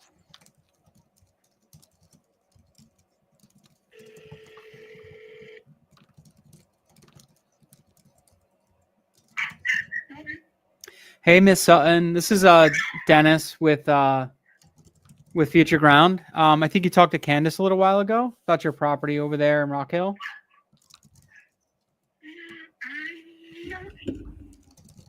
Sure. Which talk to them. Yeah. I'm sorry. What was that? And I didn't catch it. We're calling about your property over there in Rock Hill. Yeah. What about it? What property? You had spoken to Candace a little while ago. You were saying that you might be interested in maybe cutting off a little chunk of it and selling it. I think it's about 30 acres. So you're looking to sell some of it. No, we weren't looking to sell just some. We were looking to sell all. Oh, okay. That's still fine. So you're looking to sell the whole thing, including the house, or? Well, we had an offer. Just because I don't want to waste your time. No, you're good. Oh my. All good here. We had an offer for 1.5 for the 30 acres. But it, he's an investor. He wanted to build, and he was gonna, in order for him to buy it, he wanted to annex it into the city. And Shelby Hush, my property, the law in Rock Hill, your property, in order to even do an application to be annexed in, your property has to already be touching the city limits. Mine does not, but there's property. There's a small spot behind us that he was going to try to either buy or compensate if they would, annex in, and then that way we would be touching the city then. Excuse me. But he wanted to do a density of 4, and they will only allow a density of 2. Okay. So, then, we just started kind of looking at houses after that, and gotcha. We haven't gotten an offer that would be, amount to what that was, because of what we're, we're trying to build a farm here, and sure, we have we live in the house, and then next door is a trailer, it's a rental trailer, and then my son lives in the other one at 765. So, yeah, I don't know what kind of offer y'all are looking at, but. Yeah, so we were just taking a look at it. Now, I know when we spoke to Candace a little while ago, that might have been what you guys talked about, but then I guess this other person came in with this big offer, and it kind of changed your thought process, right? I may have been already talking to them when she called. I'm not sure when we talked, because I have people call all the time. I believe it. Yeah, you guys talked back in October. It was quite a while ago. So, and things change, and yeah, I totally get that. Okay, so it sounds like this guy was trying to go at work and maybe do something. Now, has he made any progress, or was that just kind of like something that happened and fizzled out? The city basically killed his deal, because if he couldn't do a density of 4, he didn't want property. So okay, that makes a lot of sense. Okay, well, so now that we know that kind of won't work out, where do you kind of see yourself selling this at then? I haven't really thought about it in a while. It just I'd have to look at the market again, and I did have an agent that we were working with after Abby's offer fell through and everything, or his thing fell through. My husband just kind of from what we were looking at and seeing. Yeah. And not knowing what we were going to get. I think Mike was listed around 8. Okay. Like 800,000 you were thinking? Yeah, I think that's what he was at, but I don't. It's been a little while, so. Yeah, I get you. Okay. Yeah, I'm looking around now. I don't really see a lot trading for like in that area. What we do a lot of we do a lot of different things. We do subdivisions where we'll come in and kind of do what that other guy was talking about. Depending on the property, or sometimes we just buy it, maybe cut it up in like 2 or 3 smaller lots, and then let somebody build a mobile home or a stick-built house on it. Different exits, it's all different things. So, we'd have to take a look at what to do. But I will say, like, most investors in the area aren't really paying around that price. It'd probably be like a one-off buyer. I don't even think they would even come close to that, though. So I just want to set some expectations. If you do end up going to list it that high, it might just be a pipe dream for you. So, it might not actually happen. So I just want you to understand that. Like, sometimes a realtor will tell you a number you want to hear, but that doesn't mean it's actually going to sell for that. Yeah, he was pretty spot on with the other house that he sold down the road. Yeah. But the main thing was, with him, we're going to have a contingency that, just didn't sell unless we found another property. We had another property that we would be able to buy and go into contract. So, but, I do know the market has changed a lot, different things like that. So, Sure.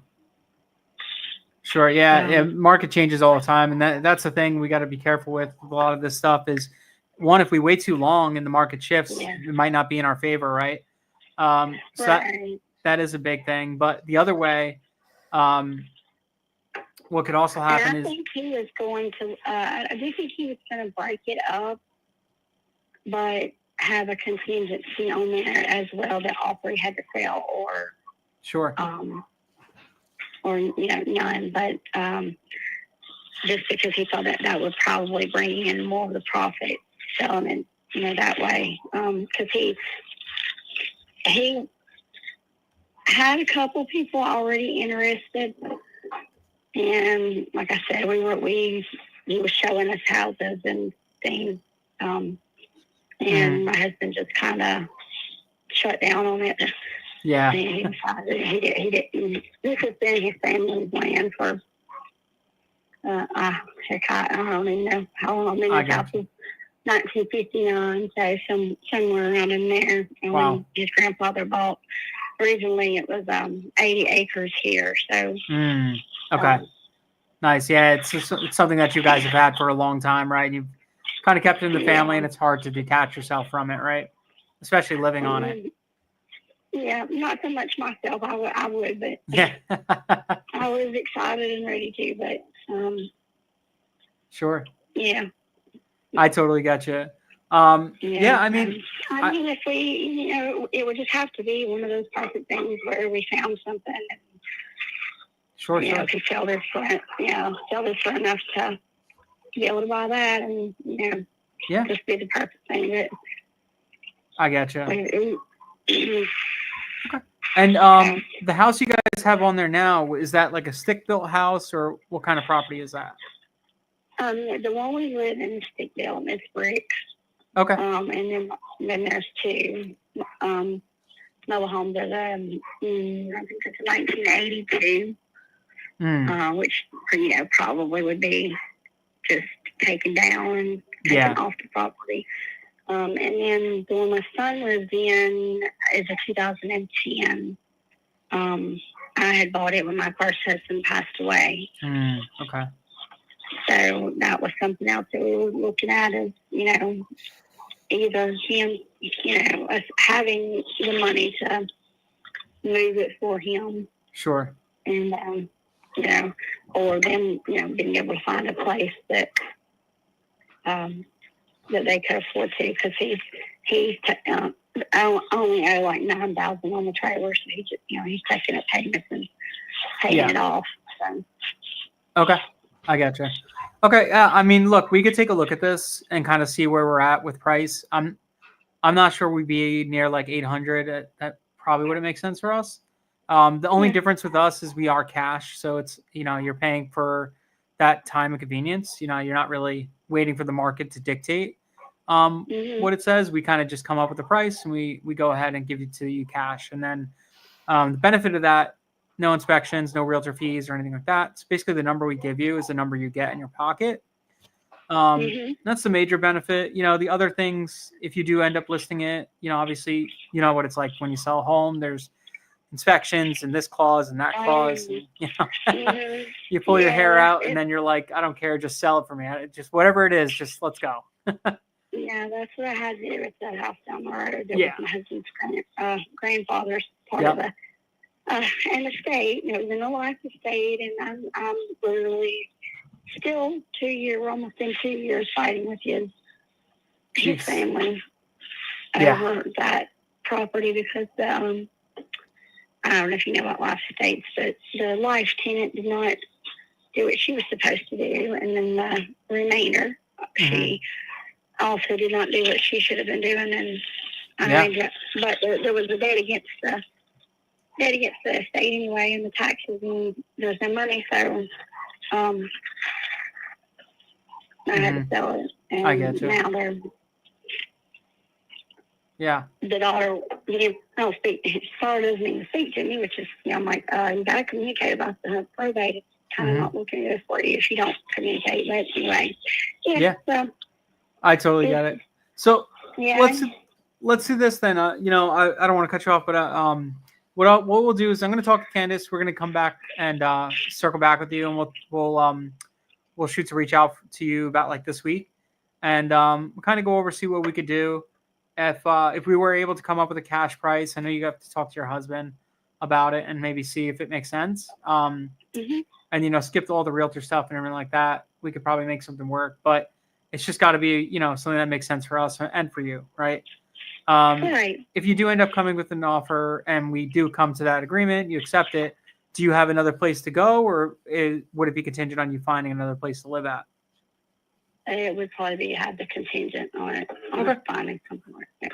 Yeah, that's not a problem at all. We deal with that stuff all the time. So, all right, let's follow up with you next week. I'll talk to Candace and we'll get back to you either by the end of this week or early next week. Does that sound good?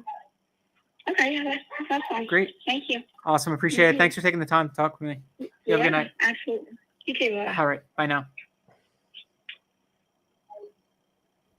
It's a good conversation. Yeah. Nice conversation. Nice lady. It's one of those things. It's like, it's probably not going to be a deal, but it's something, right? She's obviously, there is a house that just sold right down the street. 855, similar. It's 20 acres, brick house, very similar. So the realtor's probably right on his money when he's saying 800K. Totally. So, depending on what it looks like inside, might be a good deal for her, right? If we were to come in as a cash offer, you're probably talking about like a 600K cash, maybe less. You should probably say no to that, right? Especially no, let's be honest. But hey, it doesn't hurt, right? You try seeing what happens, right? Maybe there are like, the cash is, I'll take it. But now she obviously has a bunch of stuff. She's got a whole kennel she has to move, apparently. She's got everything else going on. So I don't think it's going to be a deal. But hey. Yeah, that dog was wild. People in the comments were cracking me up about that. Big dog kennel. Sutherland. All right, man. Let me try to get one more closing in. We got 5 minutes. Do it, bro. Let's see you lock one up. Get to 1 point. Get to 2. Get to 2.5, you mean, right? I'll give you a 0.5 on that one. That was a good 0.5. No, man, I don't need it. That's funny. All right, let's Dude, this was fun. I think we should do some more stuff like this. I agree. I'm having a good time. Yeah.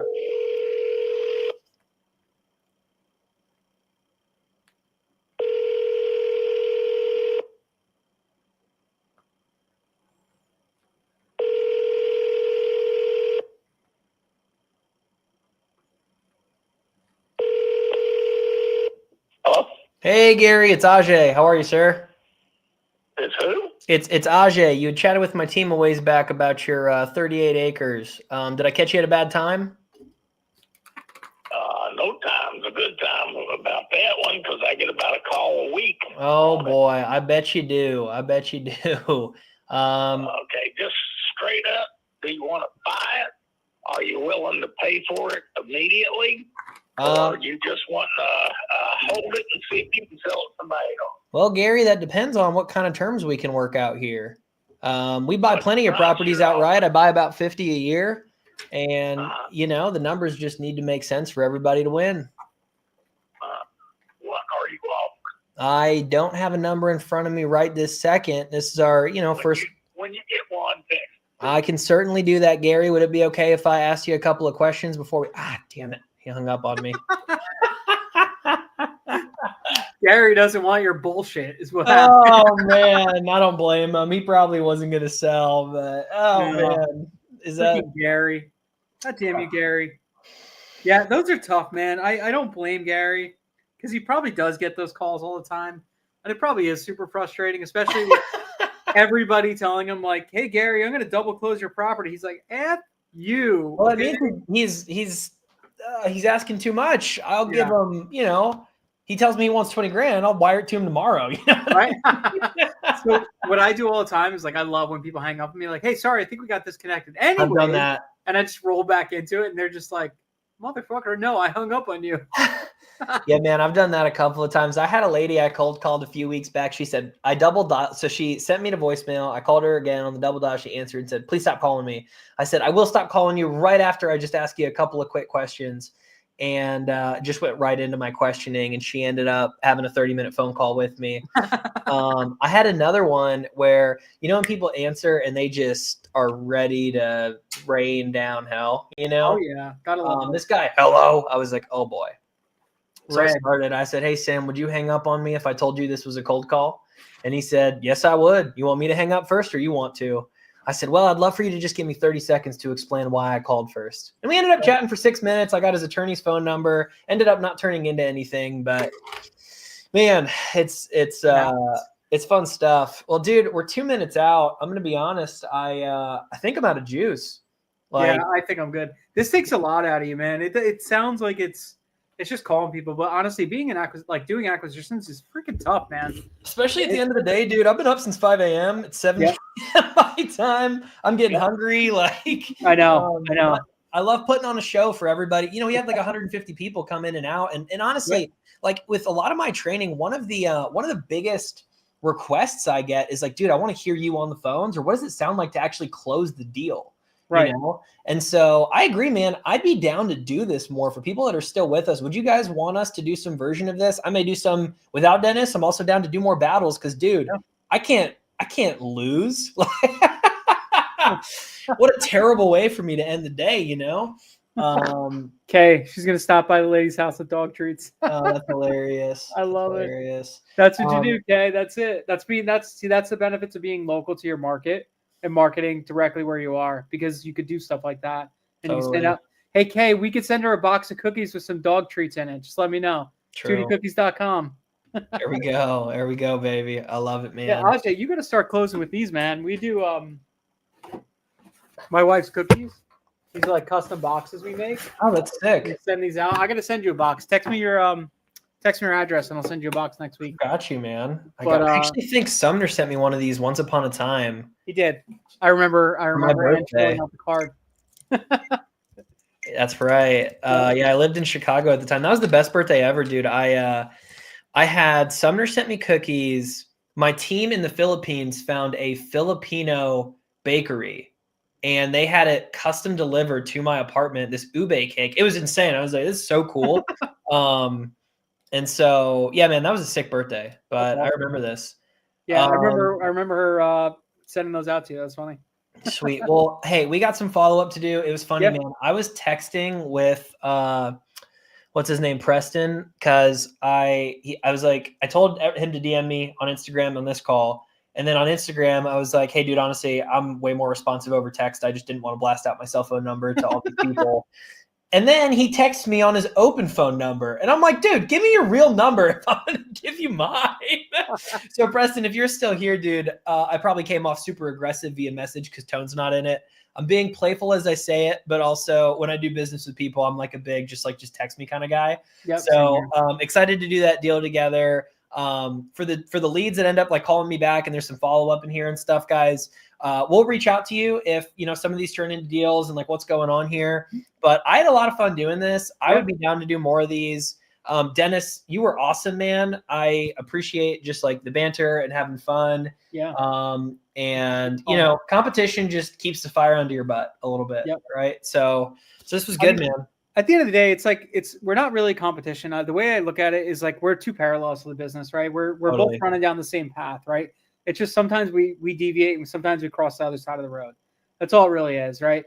At the end of the day, we're all looking to do the same goal. We're trying to make people better here, right? We're not trying to get every deal. We're not trying to beat everybody to the market and all that stuff. Like at the end of the day, it's just like, how can we make everybody better? One thing I picked up tonight, hey, Jeff is just stopping in to say goodnight. What's up, Jeff? What a sweetheart. So Jeff, we were just doing our closing statement. So one thing I picked up tonight is people have to do better. Okay. Double closes. Like if you look at most of these sellers, they're like, everybody's just offering me double close and this and that. I don't want that. Do better, people. You can't offer double closes on every single freaking deal. I get that's what people want to do. Get funding, get people, whatever. I know you want to do double closes, pitch it the right way. Okay. But a lot of people were talking to us. They were just saying the same thing. Everybody's coming in here. They just want to market my property, lock me up for 90 days. Blah, blah, blah, blah, blah, blah. I get it. Okay. So I think you could do a little bit better on your pitch for double closes. That's number one. To present multiple offers, present the cash and a double close, right? Give them the option instead of you coming in there and saying, this is your only option. Please stop double closing from the rip. Thank you, Jerry. I appreciate that because it doesn't always work, right? Agreed. We double close deals if they look sketchy, if we know cash isn't going to work for this, and we let them know, like, hey, look, unfortunately, we can't really come to this price. Our cash price is X, Y, and Z. But what we can do is we could offer you an option. We can still try to get you the money you want, but it's going to take a little bit longer. And boom, pitch the double close. But don't just go in there and say, I'm going to double close everything. It's not the best business model. No, it's really not. It's not. It's like offering any other kind of creative deal. Like look, I do houses when I do sub 2. If I'm going to pitch seller finance, guys, the way you do this, you have to show them that there is a difference between like a traditional cash offer or whatever versus a creative option that you're trying to accomplish. I love that Jeff just popped in and is like, I'm gonna drop some value bombs before this closes out. That's what I do, bro. That's what he does. He's back from his attorney. He's good to go. Yeah, we're suing somebody. I don't even know anymore. I don't care. But it's like, look, here's door number 1. If you want this thing done like the day before yesterday and no nonsense, no BS, here's my number. Oh, that doesn't work for you. Okay, well, if this doesn't work and it's what everyone else is offering you, what if I offer you this creative option that means something else with more time? And that's how you make this. But yeah, if you go straight for the jugular with seller finance, sub 2, anything like that, they're just going to compare it against, no, I don't want the 200,000 in 90 days. I'll just take the 200,000 tomorrow. Thank you. Like, well, you didn't establish there was a difference. Right. Like I did with that guy in Tennessee, or I don't even remember where that was. I explained to him, I said, here's cash, here's the seller fi, and here's the 90-day, and then here's the seller fi. And he was like, yeah, let's do the seller fi, right? Gets him closer to his number, allows him an option, a choice, right? Instead of just saying, this is your only option, we're going to do this, and we're going to send you this verbiage, and they're going to be like, okay, cool. Because what does that do? It just makes it harder for everybody else. Because if you offer some outlandish price and then guess what? It never sells, then they're going to want 90K and you're setting that expectation. Totally.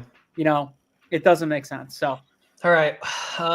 Dennis, I'm going to do a couple quick plugs and then get out of here. Is that cool? Yeah, same here. We're pretty much wrapped up. So sweet, guys. Hey, if you want a lot of the verbiage that I talked about today, guys, I put together a 7-page free script in my school community, Land Closers Academy. I just dropped the link in the chat for anybody that wants it. It's school.com/Land Closers Academy. If you want more paid resources, I do a paid group call every single Monday. It's a monthly subscription. The info's in there. If you want to pay annually, you get a discount, blah, blah, blah, blah, blah. I'm doing a one-day event here in Dallas, February 28th. $500 a ticket. If you're not in the community, free for anybody. That's a current client of mine.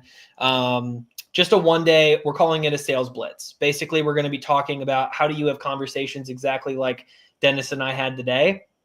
And we're going to do some role play and we're going to pound the phones together. So feel free to check it out. Thank you, Dennis, for hitting that. I don't know where my stuff's going, but yeah, I don't know why it's not. I think it's only going to your stream or something like that. Yeah, I'm not sure, but I appreciate you plugging that. Yep. So yeah, guys, free resources in the school, free scripts, free videos, free KPI templates. Like, go check that stuff out. If you want more training, there's stuff in Leah. We've got stuff. Jeff does stuff I don't exactly know, so I'm not going to fully plug him just yet because I don't know any of his customers. But he seems like a nice guy and he's super knowledgeable. So I don't know, you know. But with that, thanks so much for coming, guys. Attention is valuable. We do not take your attention for granted. We really hope you guys got some good stuff out of this. Dennis, any closing remarks, my friend? You know, I love this stuff. I absolutely love closing deals and doing all this stuff and like coming out here and just making people better. That's my favorite thing. I am going to plug my wife's company because we've been closing a lot of deals with them and tootiecookies.com. So what we've been doing with them, let me just show you guys real quick. I'm going to share my screen. So what we've done is a big shift to look how cute he is. Look at that. I mean, so what I've been doing with these boxes is I send a box when I have like sellers ghost me and things like that. And it freaking works. Okay. So this is the box I send right here, Tootie Cookies. It's 6 cookies, handwritten note, and whatever else you want to stuff in it. Depending on the tier you get. So $55 is your basic white box. And then it goes all the way up to fully customized, like a box like this, all customized, ready to go. And this talk about branding and stuff like that. So what I use these cookies for is I use them for capital raising. I use them for thanking title companies to move to the front of the line. I use them to thank a seller. So let's say after we close a deal, I'll send a box of cookies to a seller and I'll pitch, hey, look, this is great working with you. You know, right now, if you're looking to reinvest your money or anything like that, we'd love to have a chat. Boom, right there. It's awesome. It's such, when somebody gets a gift like this, right after they had a liquidity event, they're much more likely, especially if they've had a good positive transaction, they're much more likely to work with you again. So that's how I go and raise capital. That's one of the ways is I send these all to my sellers. I just gave them $100,000. They're bound to not know what to do with it. Right. So we send boxes like this. It works.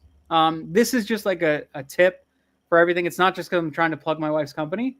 It's also just a huge tip for everybody. This is an awesome way to reconnect with sellers and stand out from the crowd, stand out from everybody that's just saying, we're going to 90-day close your deals, right? Send them a box of cookies, re-engage them, all that stuff. We have people that are reaching out and doing re-engagement campaigns with them. And one guy sent out a box of cookies to a seller that was ghosting him. $55, got $25,000 deal out of it. Like, boom. Ooh. So it's like a no-brainer. So yeah, tootiecookies.com. I'll drop the link here as well. If you guys want to send one-off boxes, that's great. If you want to do custom boxes, you could just book a strategy call with me. Cool thing is, if you book a strategy call with me, we'll also talk about land. Do you think this will work if the guy that I'm trying to reach out to is a dentist, or is it just going to piss him off? Yeah. You know what's funny is like we deal a lot with like a lot of our clients are fitness coaches, and you would think it's like, yeah, but they're sending them to all their like clients. I'm like, that's freaking smart because now they gain some weight and now they got to lose it, right? So they work harder with it. But yeah, no, like as for land and everything like that, guys, come to Sumner's Discord, hop in, we'll chat. Obviously, if you're in the group coaching program, we do our sales calls. Jeff's popped into one. I got to get Ajay into one. So you got to come in. I'm down, dude. Hit me up. We can put a calendar. Yep. Tomorrow, I'm doing my live at 2:30 EST on Sumner's channel. Come hop in. I'm going to talk to another land investor, see how his business is going. And yeah, that's pretty much it. So, Jeff, you want to say anything? Appreciate you coming to hang out, man. randomly. Oh, again, thanks for letting me pop in. Sorry I had to leave there for a little bit, but yeah, just came back, dropped a couple. It's all good. bombs, You and then did to walked us, out. but it's all Peace. Mic drop. Yeah. No, it's super fun. I want to play next time. Yeah, you have to, man. And Jeff has a closer school. I'm going to copy this and drop it right here. So Jeff also teaches closer, like closing. This is the best thing about this. You could go to each person's school and learn something different. Totally. Right? Jeff, that's your link, right? REI Closer School.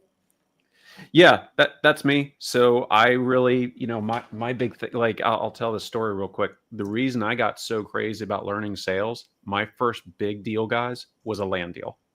It was 2 acres. I sold it to a developer and made a $200,000 assignment fee.